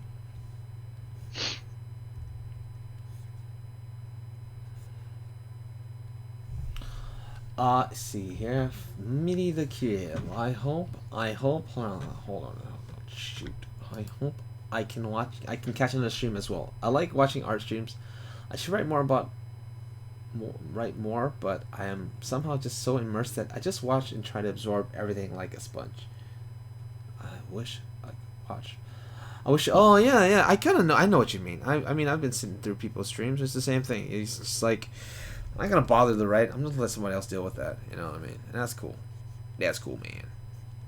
It's cool, man. It's cool, man. Meaty the creative. Not saying that you're a man. Just that's how I talk. I'm like everyone's a man. Like my dog's a man. Hey, man. It's Bulma. My dog's. See, that's. Remember I was telling me you have some similar things. Am I making shit up? I didn't just name my dog because I knew your dog name was Bulma. I didn't call her Bulma because you. It just happened. I'm just telling. These things happen, man. Look, the ability to be able to stream for 5 hours straight and not like think twice about it. That's not very. Not very a lot of people do that. You got people watching this thing going, no, I'm going to sleep. I should be going to sleep. I'm like messing up the water here or my separations.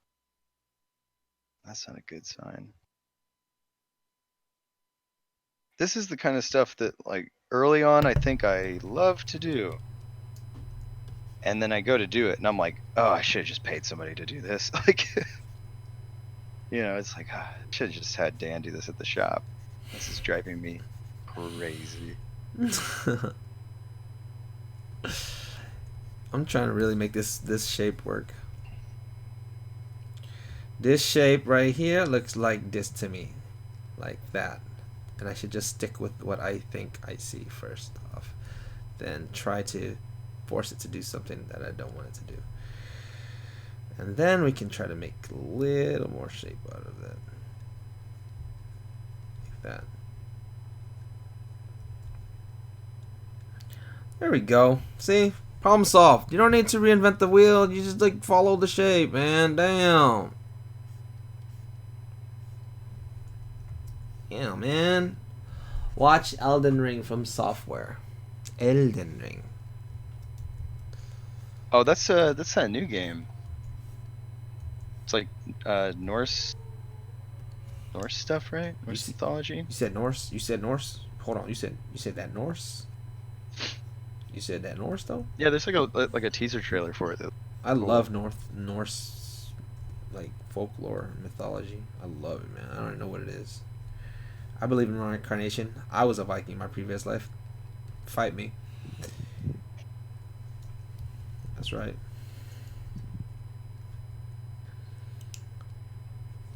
I don't mind streaming for this long. Yeah. Oh. But doesn't it drive you crazy to draw for this long without listening to music? Sometimes, yeah. Yeah, we got to start singing, right? Oh, what you got stuck in your head? Don't do that. How many people are watching it? We got the people on the show today. We're gonna do a song for you today. This is right now we have 38. So you're gonna subject all 38 of these people to your karaoke? Yeah. Welcome to the show. Ba boom, ba boop, ee boop, ah ah. Hey, thank you. Thank you. Thank you so much. I just wrote that just right now. Wrote it right now, y'all. We just wrote that song right now. Right quick. We wrote this song in a delirium. called? What would your song be? Be waifu for you? It'd be what would it? Yeah, What would be yeah. it? Be waifu for lifeu. We lifeu for waifu. Oh, thank you, Jadel George. He's had great vocals. See, don't encourage Oh, me. I will we keep should going. tell everybody here about how you No. I took you to Oh yeah. at C2E2. I took Jetty to an industry little schmooze dinner party where he got to hang out with some published comic folk and Yeah. immediately proceeded to attempt to explain to them what a waifu was. Yes. This is It was what pretty I. fun watching them get their heads around it. This is what happens when I learn. I learn, man. I'm like, I'm mixing in with the other crowd. There's two. There's two parties. There's the comic art folks, and then there's the anime Eastern art crowd, and they It was cool to see you at the comic show. two That was different fun. two different worlds. I was like, well, hello, I draw the waifu. Excuse me, what did you just say? I'm like, waifu, like that's waifu. We life. What do you mean you don't know what? Never heard of that word? No. I'm just like, oh well, let me explain. Let me break it down to you. I broke it down for him. I don't mind either. I get really excited when they don't know. I'm like, yeah. So people fall in love with their cartoon characters, and so it's like, if you fall in love with someone, you want to marry them. So they say that's their wife, but in Japanese it wouldn't be wife, it'd be waifu. So now they're just like waifus. So, and then they made a nice meme out of it and rhymed it with lifeu. So, and they're just like, what? Like, come on, you don't tell me comic folk don't fall in love with their fictional characters. Come on. Come on. I've seen those posters of Witchblade. Come on now. Plenty Witchblades. Come on. Come on now. Plenty Witchblades. Plenty Witchblades. Don't tell me. Tell me. Tell me. Bang. Okay, we got this one on deck. It's not very strong. It's very not organized. This one's doing this. This one's doing that. This one's doing that. So we got to figure out how to fix it. And then I will go to Seep. We'll go to Seep after this. We're going to put this into like a nice little order package and just zip, zip, zip, zip, zip, zip, zip, zip. Zip, zip, zip, zip, zip, zip, zip, zip. Hey, I'm not telling you guys to watch the show. You decided to come in here. This is what you signed up for. Zip, zip. Zip, zip. Oh man, yeah, I have to take a break just because at some point I got lost on it. Like I just messed something up real good. What happened? Look, here's my. Well, separations are like a puzzle. Like I have a piece on top of a piece in the wrong spot somewhere. Gotta figure it out. Separation. You have a piece in the wrong spot. Well, like first you lay down all the pink, then you lay down all the. So I'm like breaking out and separating all these pieces, but at some point I put them in the incorrect order. So desu ka. So. See. Si, senor. See. Si. See. Gracias gozaimasu.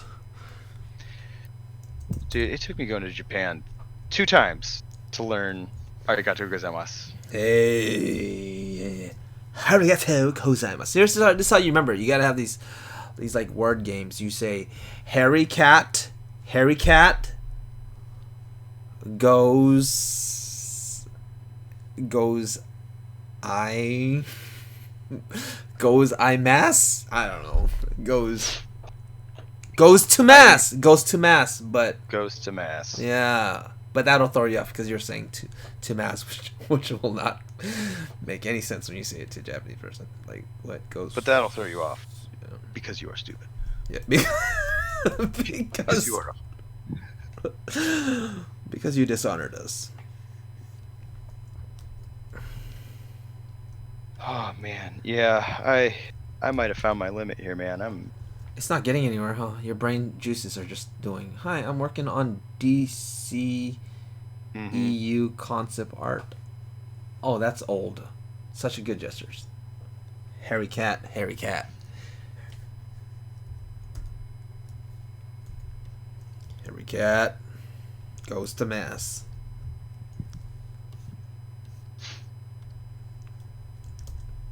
You're at your limit, man. It's all right. Let me just call this. Yeah, I'm at my limit too. I'm trying to figure out this garbage ass piece right now. I'm just like trying to balance it out a little bit. We have 2 crouching characters like that, and then we'll do this one here in the front. Thank you, by the way, Harry Cat. That's what I'm trying to say. And then we'll do this here. We'll do this. Boop. We'll do this nice big one. Doggy barking.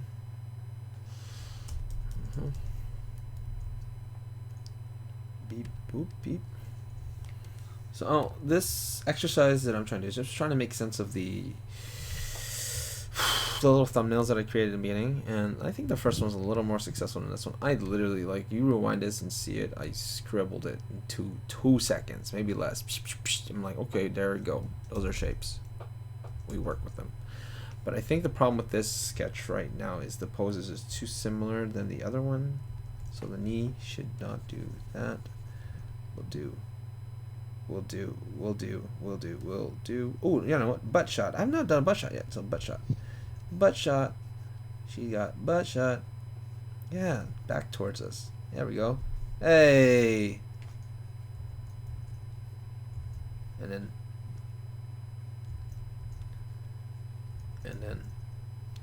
And this is when I'm breaking my rule of sticking to the thumbnails. I don't know what to do with our other arm. Should there be another arm? Sure, why not? Oh, back here. I got it. I got it. Scribble. See, what happens is I'm drawing these thinner lines, so it's starting to create a different texture and shape. Okay. Beep, boop. Ah, I don't like that either. What should I do?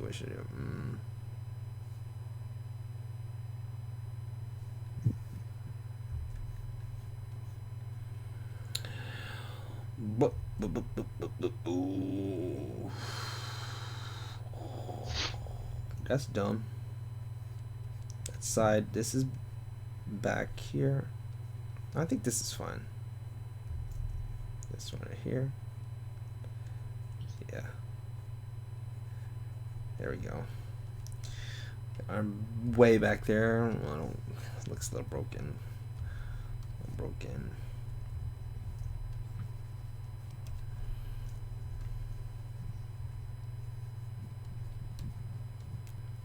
There we go.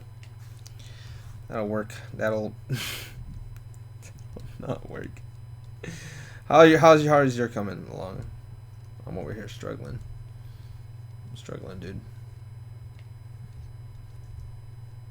Man, I'm right there with you, man. Yeah, I think. Luckily, I think I can go back, and it's not too much damage done. I think I just made some sloppy selections with my when I was pulling out some values earlier. Oh, so you're on it. Got it. Okay. There we go. Let's get this character back in the center-ish area. There we go. Now this one's too repetitive, I think, compared to the... Oh my gosh. The knee can't go up. The leg can't... Like that. It's got to be different enough from the other one. So we have this shape here. I've had the leg straight. That's mimicking this shape too much. So I've... Yeah. done is I've erased this. I'm gonna fold it. That's kind of nice. Like this here. Yeah. So now we have a variety of shapes. But it feels weird that she's facing this way and she's also facing that way.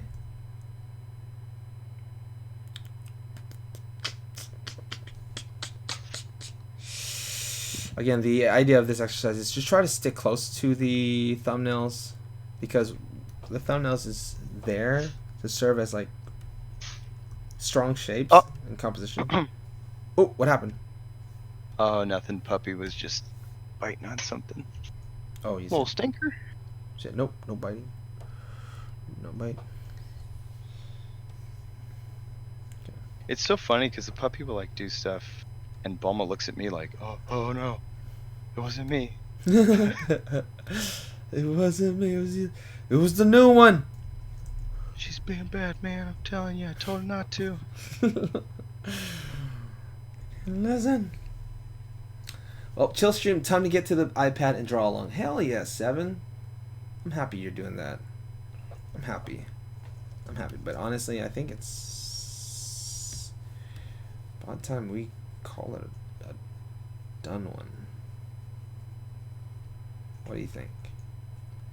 Hmm. You still going? No, dude, I gotta call it. Yeah, me too, man. I gotta step away. Step away. It's like one of those deals where I know as soon as I come back to it with a fresh eye, I'm gonna look at it and be like, oh, like that's where I messed it all up. Like, I've just been looking at the screen for way too long. Yeah, I think that's what's happening to me too. I'm gonna. Sorry, 7. You gotta, man. You're gonna have to do this. You're gonna have to just try to stream with the rewind the video. 5 hours. Yeah, 5 hours. So, what, you two's been going for 5 hours? Oh my god, 7, my man. All right, so yeah, this is where we call it a night. I'm gonna switch over to you real quick. Oh, actually, yeah, because I wasn't recording that other last one. So this is the one that I was like breaking down. I was like happy with this one. I think this one works well. There's a few things that feels weird about it, but it's really dynamic, I think. It's all over the place. All kinds of craziness happening here. There's that, and then I have these other ones. I'm more happy and comfortable with these ones here. Actually, that thumbnail thing was just to just mess around with that. Didn't mess around with that technique of developing a composition. And yeah, this is probably the one I would go with. Anyways, we got Mr. Alex the Kid over here on the number 2. Wait.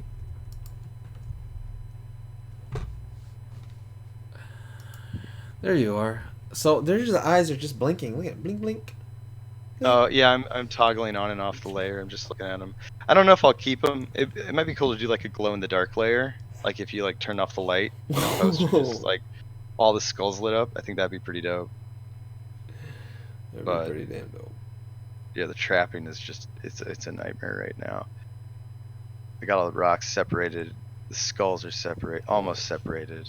It's the background stuff that's killing me. Oh shoot. Like stuff is like all out of order. Oh, it's the fun technical part of screen printing. Do you think you made progress though overall, or do you think you backtracked a little? I didn't do any damage. No, seriously, I think the eye thing is like that could really be like a cool glow in the dark thing that I do. I don't think I would have been as adventurous if I wasn't like sleep deprived and delirious. You know, it would have been just get to work, get it trapped, get it out there, and Yeah. here we are just kind of like goofing around. And Honestly, I swore I was like, you know what? After our ordeal with trying to set everything up, I was like, oh no, this is gonna go on for like we'll do at most 40 minutes. And Yeah. 5 hours, like 5 hours 20 minutes later. Anyways, Yeah, you hit me up at like 4 in the morning, like, you want to stream? I'm like, yeah, let's do it. I haven't gone to bed yet. I can knock hell one or yeah, two out. man. So Well, you like the version with the I, hand coming out of the? You like that? the more I look at this, I like this more. But you throw the hand out at me, I'm gonna say the hand. I mean, Let's take a you peek at have that you one have sometime. options, dude. You have them options. You can just be like, here's the hand version, pick it up. It looks so good. It looks so good. It looks like, is It's it? psychedelic, dude. Have you? Trippy. Uh, shit. This is a lot cleaner for sure. This one reminds me of like, is it related to the story? Because I haven't watched Grudge. I mean, not Grudge, but the Yeah, like a giant hand comes. Have you seen Cabin in the Woods? That horror no, movie? no. Oh, but a giant hand like comes out of a sea of gore, and at each fingertip is this Hellraiser wannabe goon squad of Oh demons. shit. It's like an integral part of the thing, dude. I'm digging the hand the more. Hell yeah, dude. Digging that hand. Digging the hand, but with I'll tell you what. That circle. Oh, this is my observation. The nice thing about it is nice and clean. That clean cut. It's so clean. It's so graphic, but it's kind of playing it safe. That hand. That will stop. That's a show stopping point. It goes, what? There's a hand coming at you. What? That's all you're gonna see, and you won't forget that either. It's so memorable. So yeah. yeah. Well, I think that a movie poster should make you interested in what the story of what you're looking at without giving that story away.